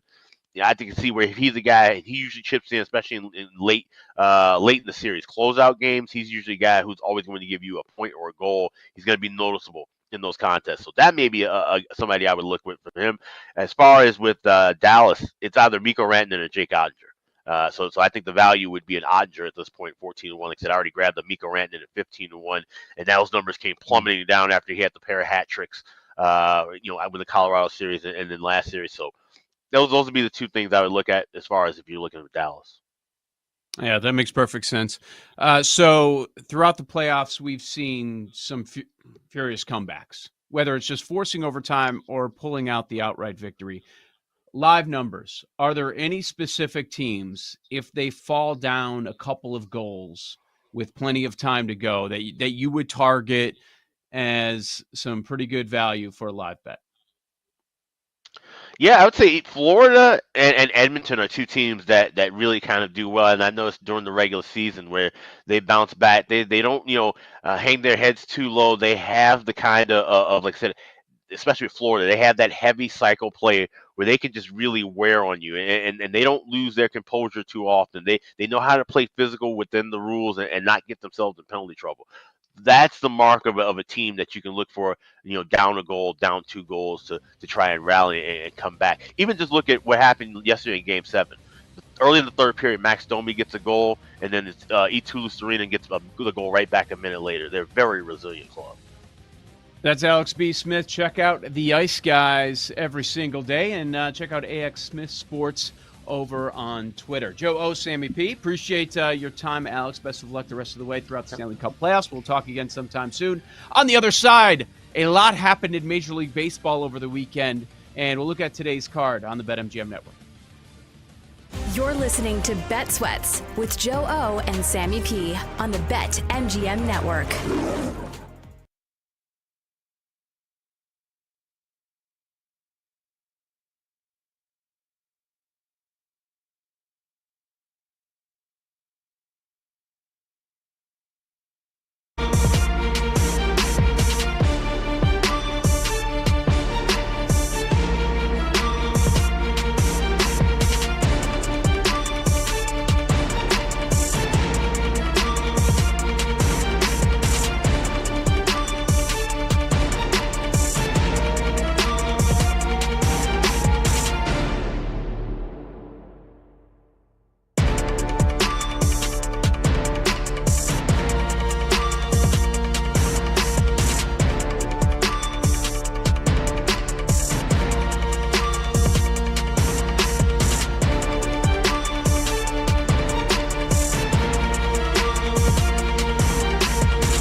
And Sam Paniotovich on the BetMGM Network. Another hour to go here. Bet Sweats, BetMGM Network. Thank you, everybody, joining us on Nessa Nation. We are there every weekday, 11 a.m. to noon Eastern Time. This is Bet Sweats. And you can find Nessa Nation on Amazon Prime Video, Roku channel, Plex, Samsung TV, and LG channels. 20 minutes from now, we'll check in on the NBA playoffs, the Final Four left. We've got Rick Camp coming up. What is it? Is it probably something you don't want to say on air, is my guess. Oh, well, no, Nesson didn't want to bring me back because they didn't want to do betting content. It's very, very interesting. Oh. Yeah, I mean, yeah, it happened. I mean, that's the way the cookie crumbles sometimes. Should we start, since we're on Nesson Nation? Should we talk about Brian Bayo yesterday? Woof, man. Woof. You said this a couple weeks ago. I put him on my list of losers that we did before the season. You, me, Jake, Paul, we all picked a handful of starters to basically go against this season. Mm-hmm. And I went with Bayo, who at the time was injured. But I did a lot of Red Sox pregame, and I watched a lot of Brian Bayo, and he's a decent pitcher. He got paid. He got that 6-year contract for $55 million, sort of like a halfway deal. I mean, it's not a superstar deal. Those start in the $100 million range and go up, but it wasn't a $30 million deal. Like, he got a pretty fair, friendly deal. They avoided all the nasty negotiations, and they gave him the money. 6 years, $55 million. The issue with him, Joe, has always been the control. Where's it going? He's got good stuff. The fastball plays. Where's it going? And he was escaping a bunch of crooked walk starts. I've got his game log up here. I mean, this guy is putting guys on base like you wouldn't believe. 3 walks, 5 walks, 2 walks, 5 walks. Those are all starts this year. But he kept getting out of it. 1 earned run, no earned runs. Well, it all percolated yesterday. 10 hits, 7 earned runs, 5 walks. He faced a team that capitalized. And that's what the Braves do. Braves win 10-4. Bayo was a favorite most of the season. He was finally a dog yesterday, and the Braves touched him up. Does it continue? Do we keep fading? That's my question to you. Yeah, I think so. And part of it is the Braves and that lineup. It's not the same everywhere. But what surprises me is you leave him out there for 10 hits. 10 hits before you finally pull him in the beginning of the 5th. 7 runs, like that's a lot. He gives up a lot of fly balls, puts too many guys on base. As you mentioned, like yesterday, 5 walks compared to 3 strikeouts. I do think it's going to continue. And well, yeah, that blew up all of his numbers yesterday. But against tough offenses, yeah, he's going to continue to have a tough time. And you see him pitching around guys when you have some lineups with some depth. And that's going to come back to burn him. Certainly has so far. Yes, I do think it's going to continue. I think it was pretty obvious looking at his numbers and the fly balls and the walks and all that. Like, oh, there's no way. It was 2.01 a couple of starts ago in ERA. And now it's exactly double that. 4.02. In 2 starts, he doubles it. It's been a really bad year for guys not named Garrett Crochet. So I found this from J. Hay Kid on social, who does a lot of Red Sox stats. So 39 starts this season that are not Crochet. The ERA is in the high 5s. High 5s. 39 starts without Crochet. In Crochet's 10 starts, the ERA is 2 flat. 2.00. That's the issue. The starting pitching. And now Tanner Houck is hurt. How long is he out? Who knows? You know, they're holding hope that Lucas Giolito can reinvent himself. It's a rotation that had a lot of question marks. There's also a lot of injuries there. But that's the issue. And the Red Sox today, you look at the board, Red Sox are throwing another guy that a lot of people probably haven't heard of, Dobbins, against Senga. Now, that's a game at Fenway, 6:45 tonight, which you can watch on NESN. I would go Mets or pass there. But this is a team that is very average in a division that's very average. I mean, look at the AL East. Aside from the Yankees, it's a bunch of blah at this point. And we're, about 50 games in for some teams. Call it 45 games. That East is not good. It's not. Let's talk about another starter yesterday, because I think this is worth revisiting. Paul Skeens and the Pirates were favored over the Phillies. Skeens lost. The Pirates lost Skeens' 4th straight start. They were favored against the Phillies just because he was on the bump. He did his job. He was awesome. 8 innings, 1 run, 3 hits. 1 run, 3 hits. 9 strikeouts, 1 walk. Phenomenal start. Pirates lose 1-0. They were favored in this game, so they lose. Now, these teams are playing well. Good teams, too. Cubs, Cardinals, Mets, Phillies. The Pirates have not won. I shouldn't say Skeens has not won. The Pirates have not won the last 4 Skeens starts winless in May when he's on the bump. If you faded Paul Skeens at every start this year, you're 7-3. Ooh. Wow. And that's a plus price. It's got to be. In almost everyone, it's got to be a plus price. Maybe yeah. Jeez. The team can't hit. They Maybe not the cannot Dodgers, hit. but that's it. Yep. I mean, Brutal. you look at their run differential, it's minus 62, which is one of the worst in baseball. I mean, they're never going to touch Colorado, minus 144. By the way, the Rockies, 8-38 now. 8-38. That's a real record for a real Major League Baseball team. Absolutely pathetic. But the Pirates, Joe, they have 141 runs. That's less runs scored than Colorado. That's maybe, I'm looking right now because I hadn't looked it up before the show. That is the worst offense in Major League Baseball. The Pirates have 141 runs. No team has less. Can't win when you can't score, bro. Before we get to the card, anything else jump out to you over the weekend? I noticed Juan Soto rough against the Yankees, 1 for 10, getting booed. He didn't know how to handle it. I saw a clip. They were both working out in the outfield. Aaron Judge completely ignoring him, wouldn't give him the time of day.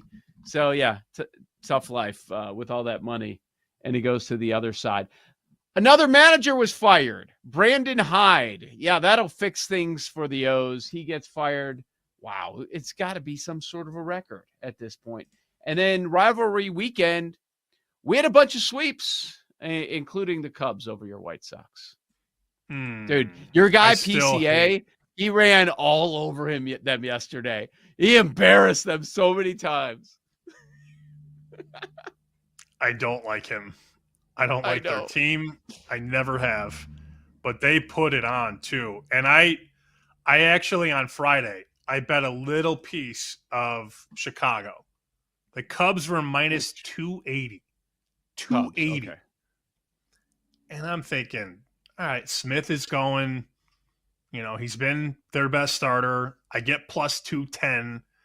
And the Sox actually hit a 2-run homer in the first. So I'm counting that money, baby. You know, I'm thinking, all right, 210. They lost 13-3 that day. It quite literally went the other way. Had a 2-0 lead early and lost 13-3.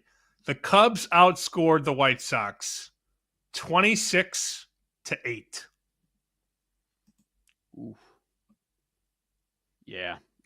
Kate called that on Friday. She called the over. It was one of those days, Friday afternoon, wind is a howling, and you know that some runs are going to be on the board. So 16 scored in that one. And I guess also noteworthy, there's an 80-game suspension in Major League Baseball, Jose Alvarado of the Phillies, the relief pitcher there. As far as today's card, Monday card, so you don't get every team in action. Anything jump out to you? I need to know what Alvarado got popped for. Do you have that before we move on? The report said that he took a weight loss drug. Ozempic? No. I'm guessing something you would find in GNC. I don't really believe it. I don't believe that story. But that's what they said.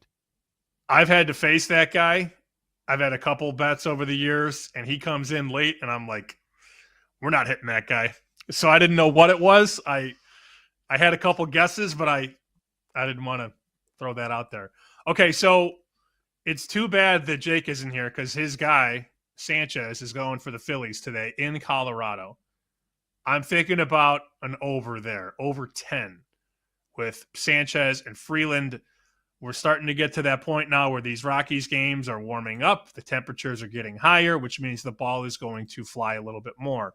And I do love this Phillies offense. But I think Sanchez can give a couple up. This could be like an 8-4 final. Coors Field obviously plays into the handicap. But I do lean over 10. And BetMGM is about minus 115 right now. So I lean over there. And here we go again. Ben Brown for the Cubbies, who just had a 5-1 week. They play another bad team. I want to go against the Cubs because everybody's saying how great they are. I wish I could get behind the Marlins. I did circle 950 for Miami, but I don't think I'll get there. Yeah, that would be tough to get there. Cleveland, Minnesota, that pitching matchup in particular had my attention with Ober. But they might not even play that game. It's looking rough. We're gonna have some weather throughout the Midwest that you'll have to watch over the course of the week. It looks like it's gonna be raining around here all day tomorrow. But midweek, it looks like there's gonna be a lot of rain, so keep that in mind. I ask you, are we getting the Dodgers at a discount now? Minus 145 against Brandon Pfaadt, a guy that they've owned. The Dodgers end up owning a lot of guys. To close out the weekend, I'd say that the Dodgers didn't play their best ball, but they're in that minus 145 range after getting swept by the Angels.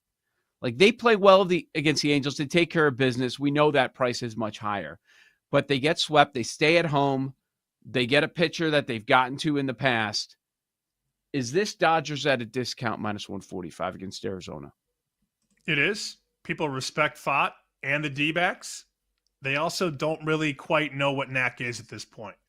But if you think about it, you're getting the Dodgers offense at this price. The uncertainty around Knack, what do you get? What do we know? A lot of question marks there about Knack. He's a youngster. He's a kid. But I would go Dodgers for sure. I didn't realize this game because it was at the bottom of my board. I was looking for Giants because I knew Robbie Ray was going today. Mm-hmm. Rays at home, $1.30 against Bubich and the Royals. I like the Giants. I keep betting on Robbie Ray, and it keeps working out.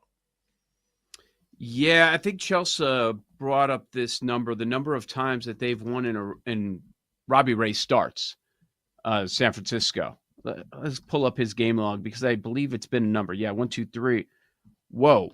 They've won every game he started this year. He's made me a lot of money this year, man. I mean, so if he loses tonight, I'm okay with it because it's been good. I didn't realize it was every start, but wow, they are 9-0 when he starts. How do you fade that? How do you bet against that? Now, if you haven't done it yet, be careful. But I've done it at least 4 times. So I'm up 4 units on it. If I give 1 back or 2 back, fine. But we did it against, who was it? Arizona, his last start. And he didn't even pitch well. Gave up 7 hits, 3 earned runs. He left early. They won 10-6. The Giants are a really good team. That's a good baseball team. With a guy who hasn't lost yet? Come on. Bubich is really good, but I don't know if he's this good going on the road against a tough team. You're right. And in those 9 wins, they did not cover the run line once. One time, it was a 1-run game. That was Texas late April, a 3-2 win. But they won. They won. He's going consistently 6-7 innings in these games. That's a good number, man. Wow. People are buying into the Bubich and his numbers as well. But I think that's a good call. If you did San Francisco, LA Dodgers, if you didn't want to lay the minus 145, that's not the worst idea in the world. I will check right now. I am a big box checker. So Dodgers to win, Giants to win, get about $2, almost 2-1. That's pretty good. I like it. All right, let's get to the NBA Conference Finals. Joe O. Sammy P. Our buddy Rick Camp is going to drop by, give his initial thoughts for both the East and the West teams that are going to meet in the NBA Finals. This is Bet Sweats on the BetMGM Network.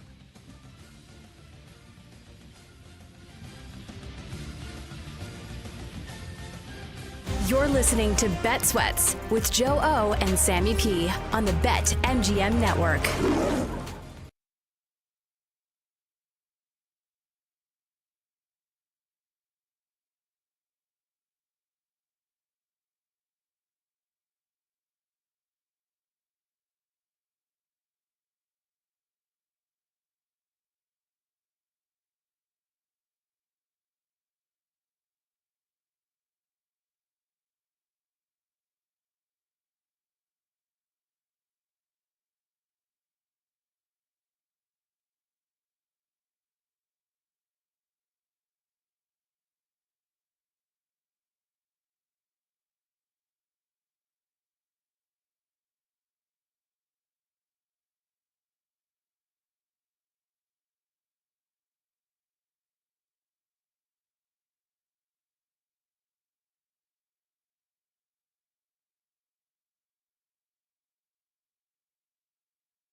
after Friday and yesterday afternoon, game number 7. Now we've got the Final Four set in the NBA playoffs, and to talk about it, we bring in our buddy Rick C. Camp, over on Twitter. Huge NBA bettor, and usually has all sorts of angles. Every time we start a new round, we make sure that we get Rick Camp here on Bet Sweats to break it down.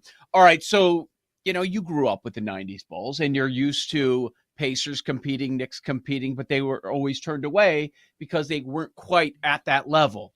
Well, in the year where it wasn't supposed to be either of them, it was going to be the 1 and 2, no doubt about it.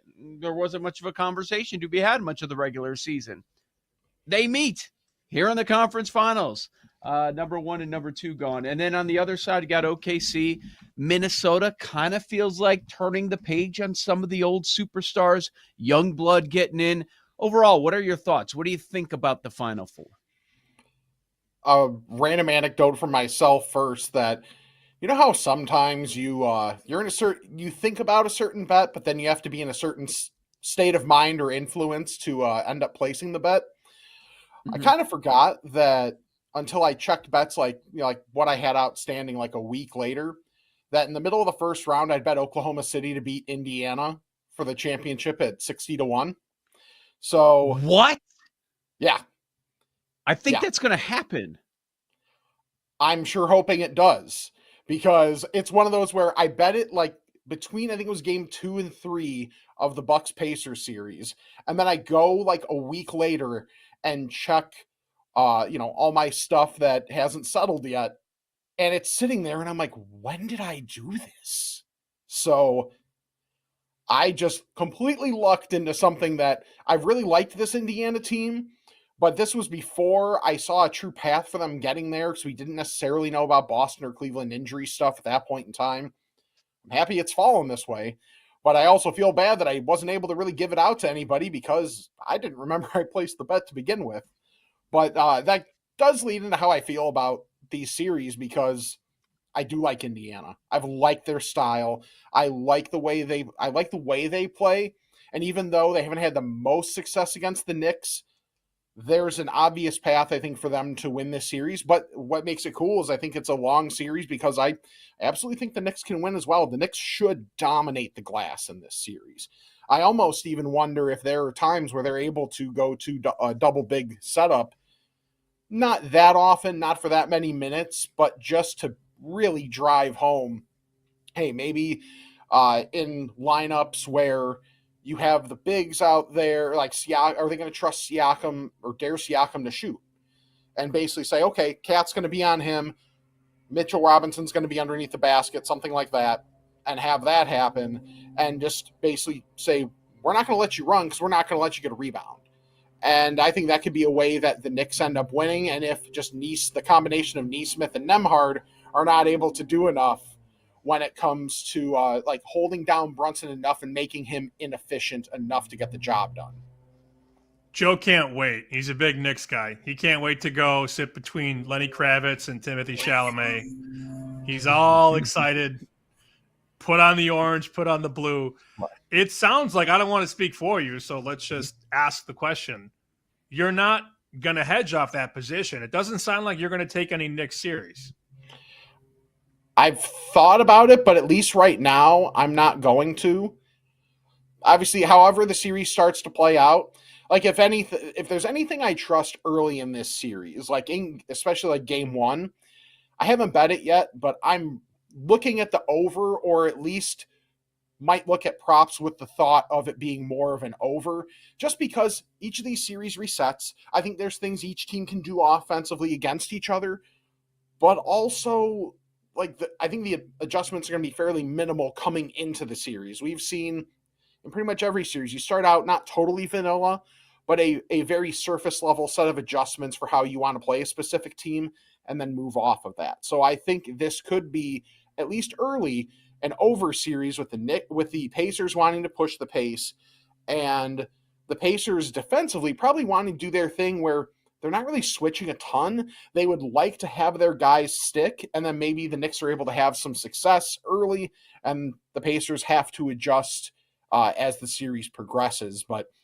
I like Indiana in the series overall, And I do think, especially for game one, angles that lend themselves to an over make a lot of sense. Are there any other series markets that you would take a look at? Since we're talking about the East, let's stay there right now. As far as games played, would you lay a number? Would you take a number with anything? Obviously, you're lining up on Indiana, but any other series markets worth considering? I mean, and no's fine because you already said you like the dog. Not really. I could. It's one thing that I think is interesting is I still see a lot of people when they don't really know with a series going, okay, it's going to end with the team that wins the series being at home. But if there's anything we've learned as the league's kind of flattened out a little bit, and especially this playoffs, is home court hasn't mattered quite as much. Now, maybe in this type of series when, of these two markets that truly hate each other, like you mentioned earlier in the 90s, it was like, yeah, the Bulls are up here doing this. These two teams are hating each other to get, for the right to either get pounded by the Bulls or in those years where the Bulls just weren't around to have their opportunities. But I'm not factoring in home court quite as much in. I think it's going to be 6 games versus 7 versus 5, whatever, for especially like a home team. I don't mind taking a home team to win in 6 if that's what it ends up being, or a road team to win in 5 or 7. Like this game or this series is going to be very close. One thing that I don't know if I'm going to bet it, but I'm very tempted by it. I mentioned Mitchell Robinson earlier. I don't know if he's going to get enough minutes necessarily to do this, but to lead the series in rebounds, there's a 50-1 in the market. So if you think like he's going to get enough minutes to be in the 7-8 range pretty consistently, and if there's, that's also insurance if Cat were to get hurt, which you don't want to see, but it's a Tibbs team in the 3rd round. These things can happen. And also just the Pacers don't have a really consistent rebounder. They're more egalitarian on the boards. I really think there's an opportunity for Robinson to be more efficient on the boards. And if Cat either gets in foul trouble or anything weird happens, 50-1 for maybe the best per chance rebounder in the series is kind of tempting. I believe that's the first time we've heard egalitarian on Bet Sweats. I didn't check the tape, but I think it is. So you guys know me, I'm known for using big words all the time, clearly. Yeah, Rick rolls out of bed and is like, how can I fit that into a sentence today? Oh, I know. Right. I'll do it on Bet Sweats. All right, so Minnesota, let's have this conversation. They beat a bad Lakers team. I'll say it. You don't have to. Lakers were bad or average, whatever. I say bad. And then a Warriors team with Curry on the bench. I'm being warned by people much, much smarter than me not to bet Timberwolves series. How do you feel about that? I tend to agree. Can they win the series? Sure. Again, this is another series where can Oklahoma City do enough on the glass to be able to mitigate that huge advantage? Now, the thing that worries me big time for Minnesota, they were kind of an average team in terms of turnover rate in the regular season. They've turned it over a little bit more in the playoffs. This could be a series, again, where Mike Conley gets picked on to a point where maybe defensively they feel like they have to minimize him a little bit. But if you do that, you're bringing in DiVincenzo. DiVincenzo turns the ball over a fair amount and can have those games. Randall definitely has those games. So are they just going to lose the possession game to a point where they have to be so efficient? And Minnesota has those stretches, and they'll have a game where they'll shoot like 40% from 3 in the series, and they'll get a game just on, sheer 3-point variance. But the thing is, Oklahoma City made the Nuggets look like what they did, and the Nuggets offense has been more consistent than the Minnesota offense. This is a big series in terms of the true progression of Anthony Edwards' decision-making. It's been much improved, but Oklahoma City is so good in the passing lanes and so good at trying to bait you into certain things that it's going to be a next level test for him.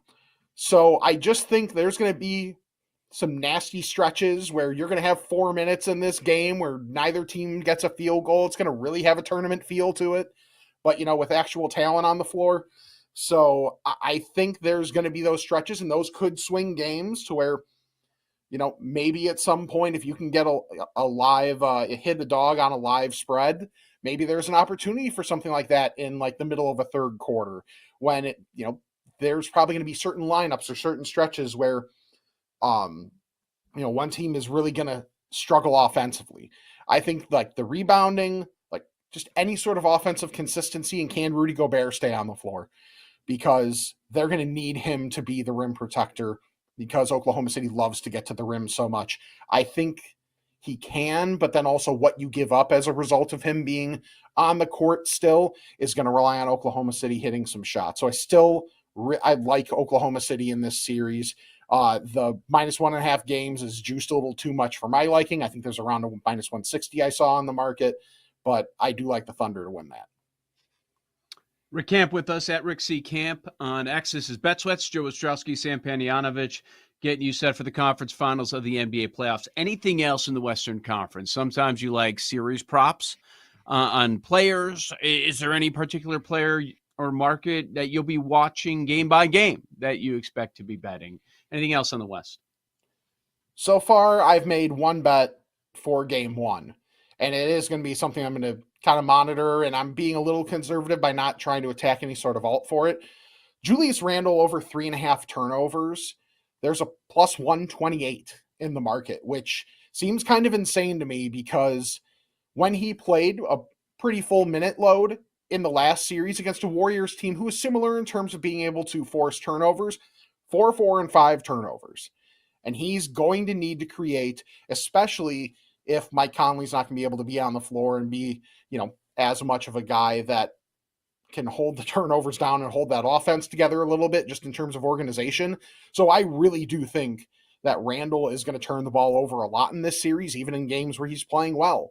So to have that be 3.5, that might be a game one, maybe a game one and game two thing. And then I think that might be bumped up to 4.5 pretty quick. So anywhere you can find a turnover market, if there's a Randle over 3.5 at any form of plus money, I'm taking that. Rick, we have a couple minutes left. I don't know if you saw this clip. It was Russillo and Bill Simmons talking about Giannis and where he might go next. And it came up, straight up trade, Evan Mobley for Giannis. I don't know that happens, but we're going to hear Giannis a lot in the next few weeks. Where do you think he plays his first game next year? Not in Cleveland.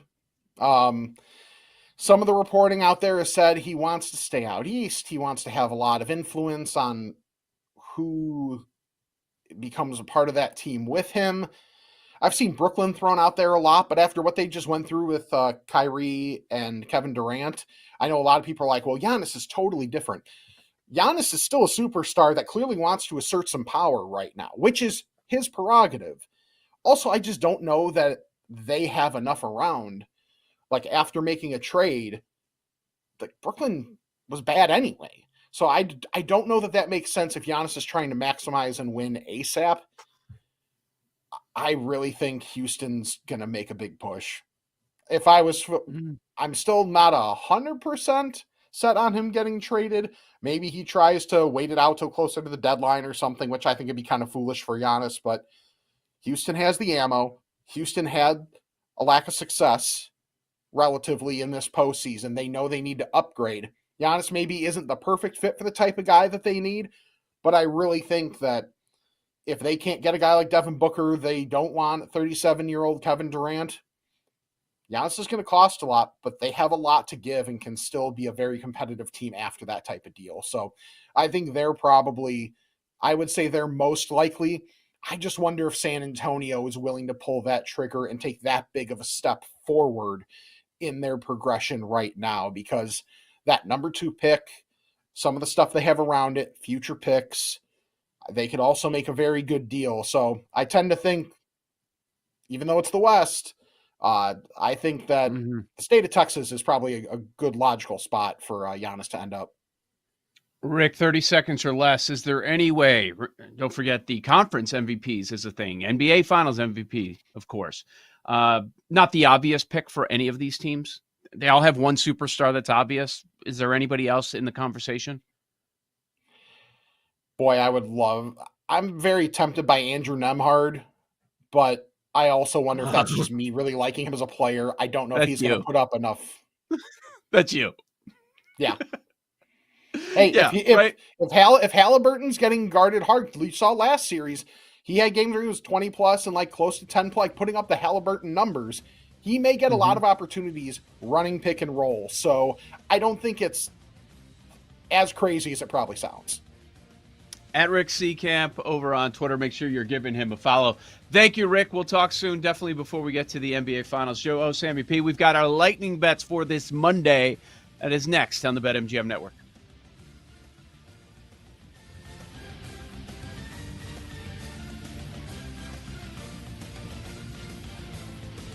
You're listening to Bet Sweats with Joe O and Sammy P on the BetMGM Network.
Ostrowski and Sam Panayotovich on the BetMGM Network.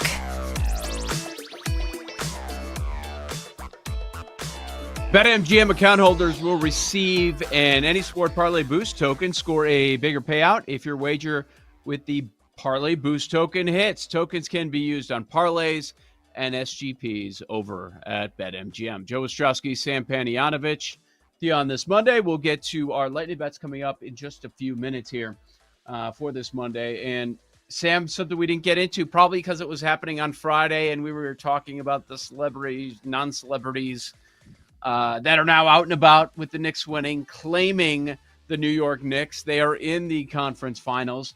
But what about the other side? Blowout loss. I didn't have an opinion on game number 6. My opinion was that if Boston won, I want to take Boston in game 7, but we never got to that point, obviously being a no-show in that game. But, no Tatum out. I started to look at some of the contract situation, like, okay, Tatum's going to miss at least a year. They'd be really dumb if they push him to come back. You've got Drew Holiday, 34 years old. Porzingis under contract for only one more year, and that's a year that you're not going to have Tatum. What's the reaction? I flipped it on this morning. Boston radio. I was not disappointed. Blow it up! Blow it all up! They're soft. They can't win anymore. They got fat and happy. Get rid of all of them. And I'm thinking to myself, okay, that's a little aggressive because you can't really get rid of Tatum. And I don't know that you can offload Jaylen Brown's $53 million salary next year and $57 million the year after that. Do you know how much Jaylen Brown's contract is?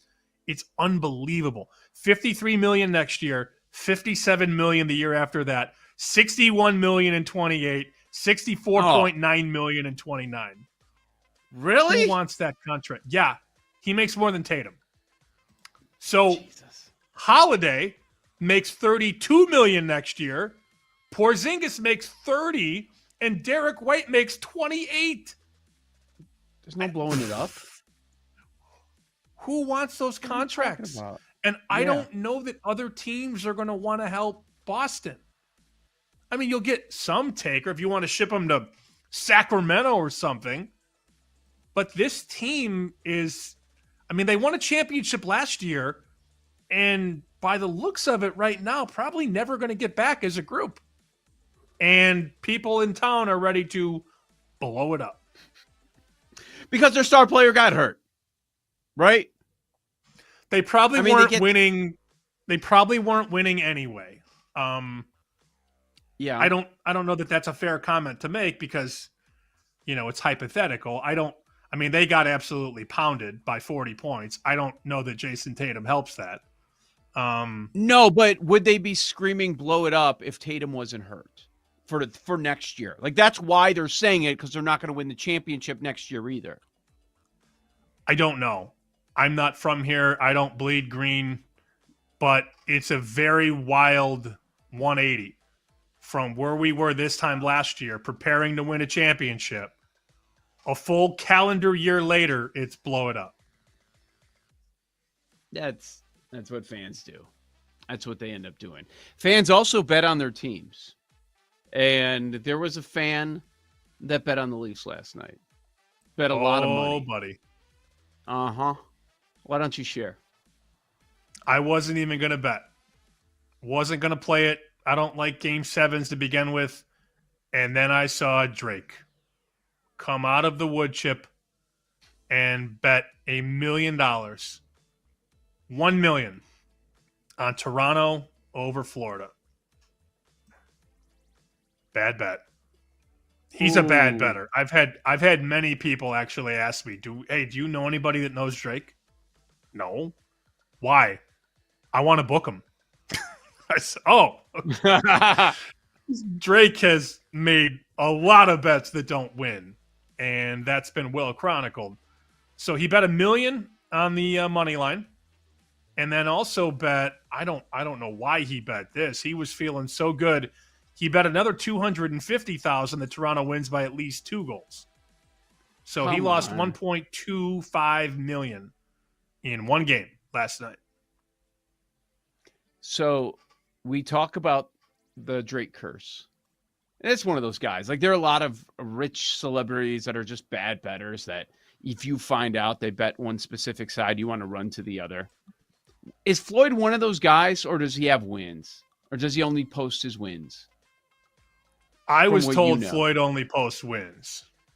Yeah. Because I know Okay, some so of the he's guys after that the used fact. to book, because Floyd used to bet at the M, which was Cantor Gaming. It's way south of the Strip. So South Point is tip of the Strip, if you will. And then the M is another 15, 20 minutes from the South Point. And Floyd used to bet there because they let Floyd bet whatever he wanted. Well, why would you let a guy bet whatever he wanted? Duh. So Floyd would go there, and Alan Berg told the story on Chicken Dinner. I can only name his name because he told the story. So Berg said that Floyd had a bunch of money in the cage, and he showed up one day and asked to take out, it was like $5 million out of the cage. So they round up all the money, and it takes time to get $5 million in cash out of the cage. They bring it all out. They roll it out to the sports book. Floyd has him lay it on a table. He takes a picture and a video of the money and then says, all right, put it back in. He literally did it for content. He had them piece off $5 million just to share it on social media. And then, all right, put it back in the cage. Didn't even make a bet that day. Wow. That doesn't surprise me at all. Not at all. Did you see what Drake posted after the Leafs lost? I did not, no. He posted Bieber curse. Oh. He blamed it on Justin Bieber, who was in attendance at the game. Yeah. Blame it on Bieber. We know it's Drake. It's kind of funny. But maybe he's leaning into it's it a little bit. Yeah. Self-deprecating. I will say I was in line at the Atlanta airport, and I stopped I was loading my bags onto the belt at TSA. I stepped out of line to bet the Panthers when I saw Drake's bet. Did you bet it good? Not $1 million, but Yeah. I went to town on it. I sent it to the group thread. I tweeted it. I'm like, this is a fade. Fade this guy. Yep. Of course it's going to lose. And not only did it lose, it got sideways in Toronto. Yep. That's why you had some of the cackling. I can't wait till next time we talk to Ian McMillan. I don't know how he's doing today. I didn't see. Did he post a video? I forgot to check. I meant to check. No, he didn't. He didn't post a video, but he posted something to the extent of, every fan should leave the arena right now. We will not stand for this. So he wanted an empty arena third period. He wanted all the Leafs fans to leave after 2 periods.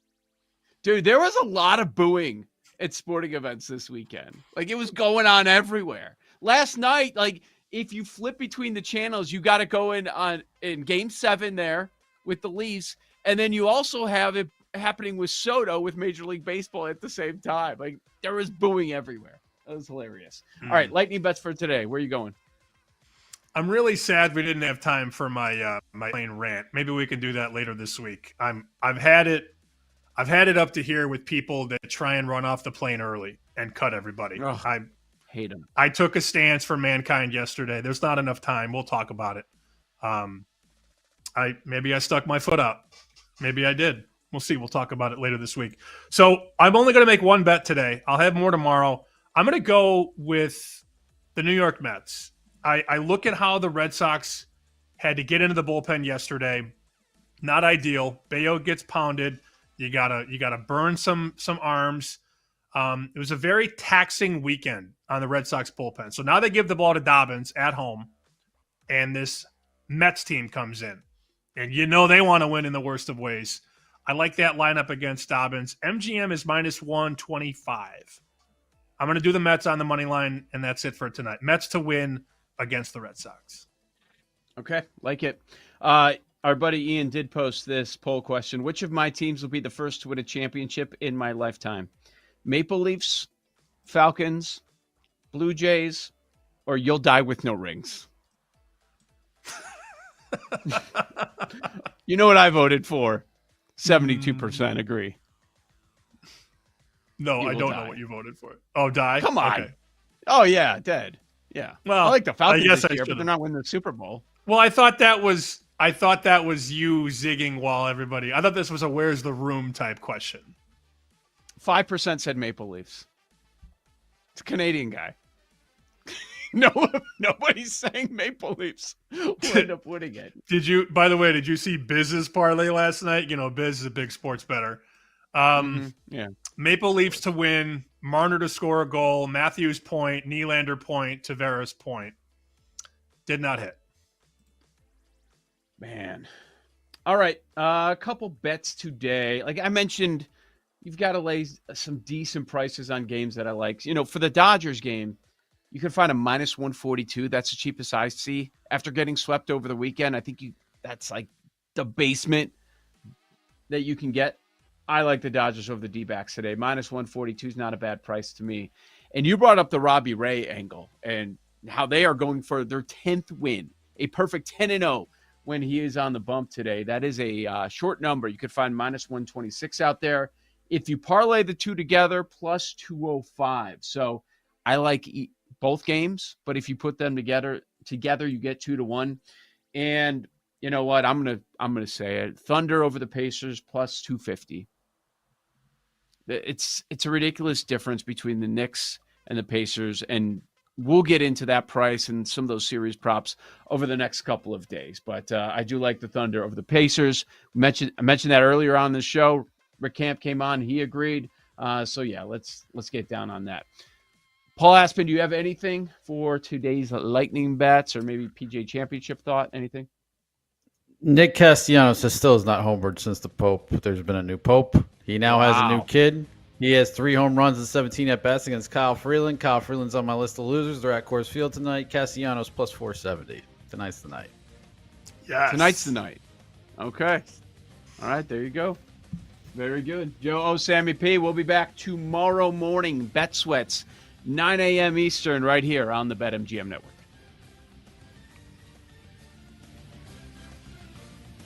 Thanks for listening to Bet Sweats. If you missed anything on today's show, make sure to listen back on the Odyssey app or wherever you get your podcasts.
It's time for the Daily Tip This is like Disneyland for adults. If I wanted to have fun, I was going to go to Disneyland with my kids. with Michael Jenkins. Honestly, you could talk me into just about anything. Like, you want to do shots? All right, let's do shots. You want to put together a 10-leg teaser? Sure, let's put some money on it. In fact, I do a parlay with Champions League soccer and the WNBA. And Chelsea Messenger. Let's try to beat the rest of the network at being degenerates, because maybe, just maybe, we can win in that regard. I do like the idea of a parlay. Hey, Dad, don't forget about me, the dogster. Presented by BetMGM. The sportsbook born in Vegas. Download the app today. Please gamble responsibly. If anyone can be a degenerate, it can be us. And we are off on hour 3 of the Daily Tip on the BetMGM Network. Good morning to you. Great to have you with us live across the country from 6 a.m. to 9 a.m. in the East. Coming up in our final hour, I got a fever. And the only prescription is John Nolan, the play-by-play voice of the Indiana Fever. Then in 20 minutes, we'll stay on the hardwood and talk about the NBA playoffs with Kareem Copeland from the Washington Post. And, of course, we will hand out our best bets. And maybe we'll talk to the Dogster at 8:40. I'm Michael Jenkins. She is Chelsea Messenger. Also, welcome to our audience on Stadium. Streaming our final hour on BallySportsLive.com and the Bally Sports Live app. Chelsea, before we get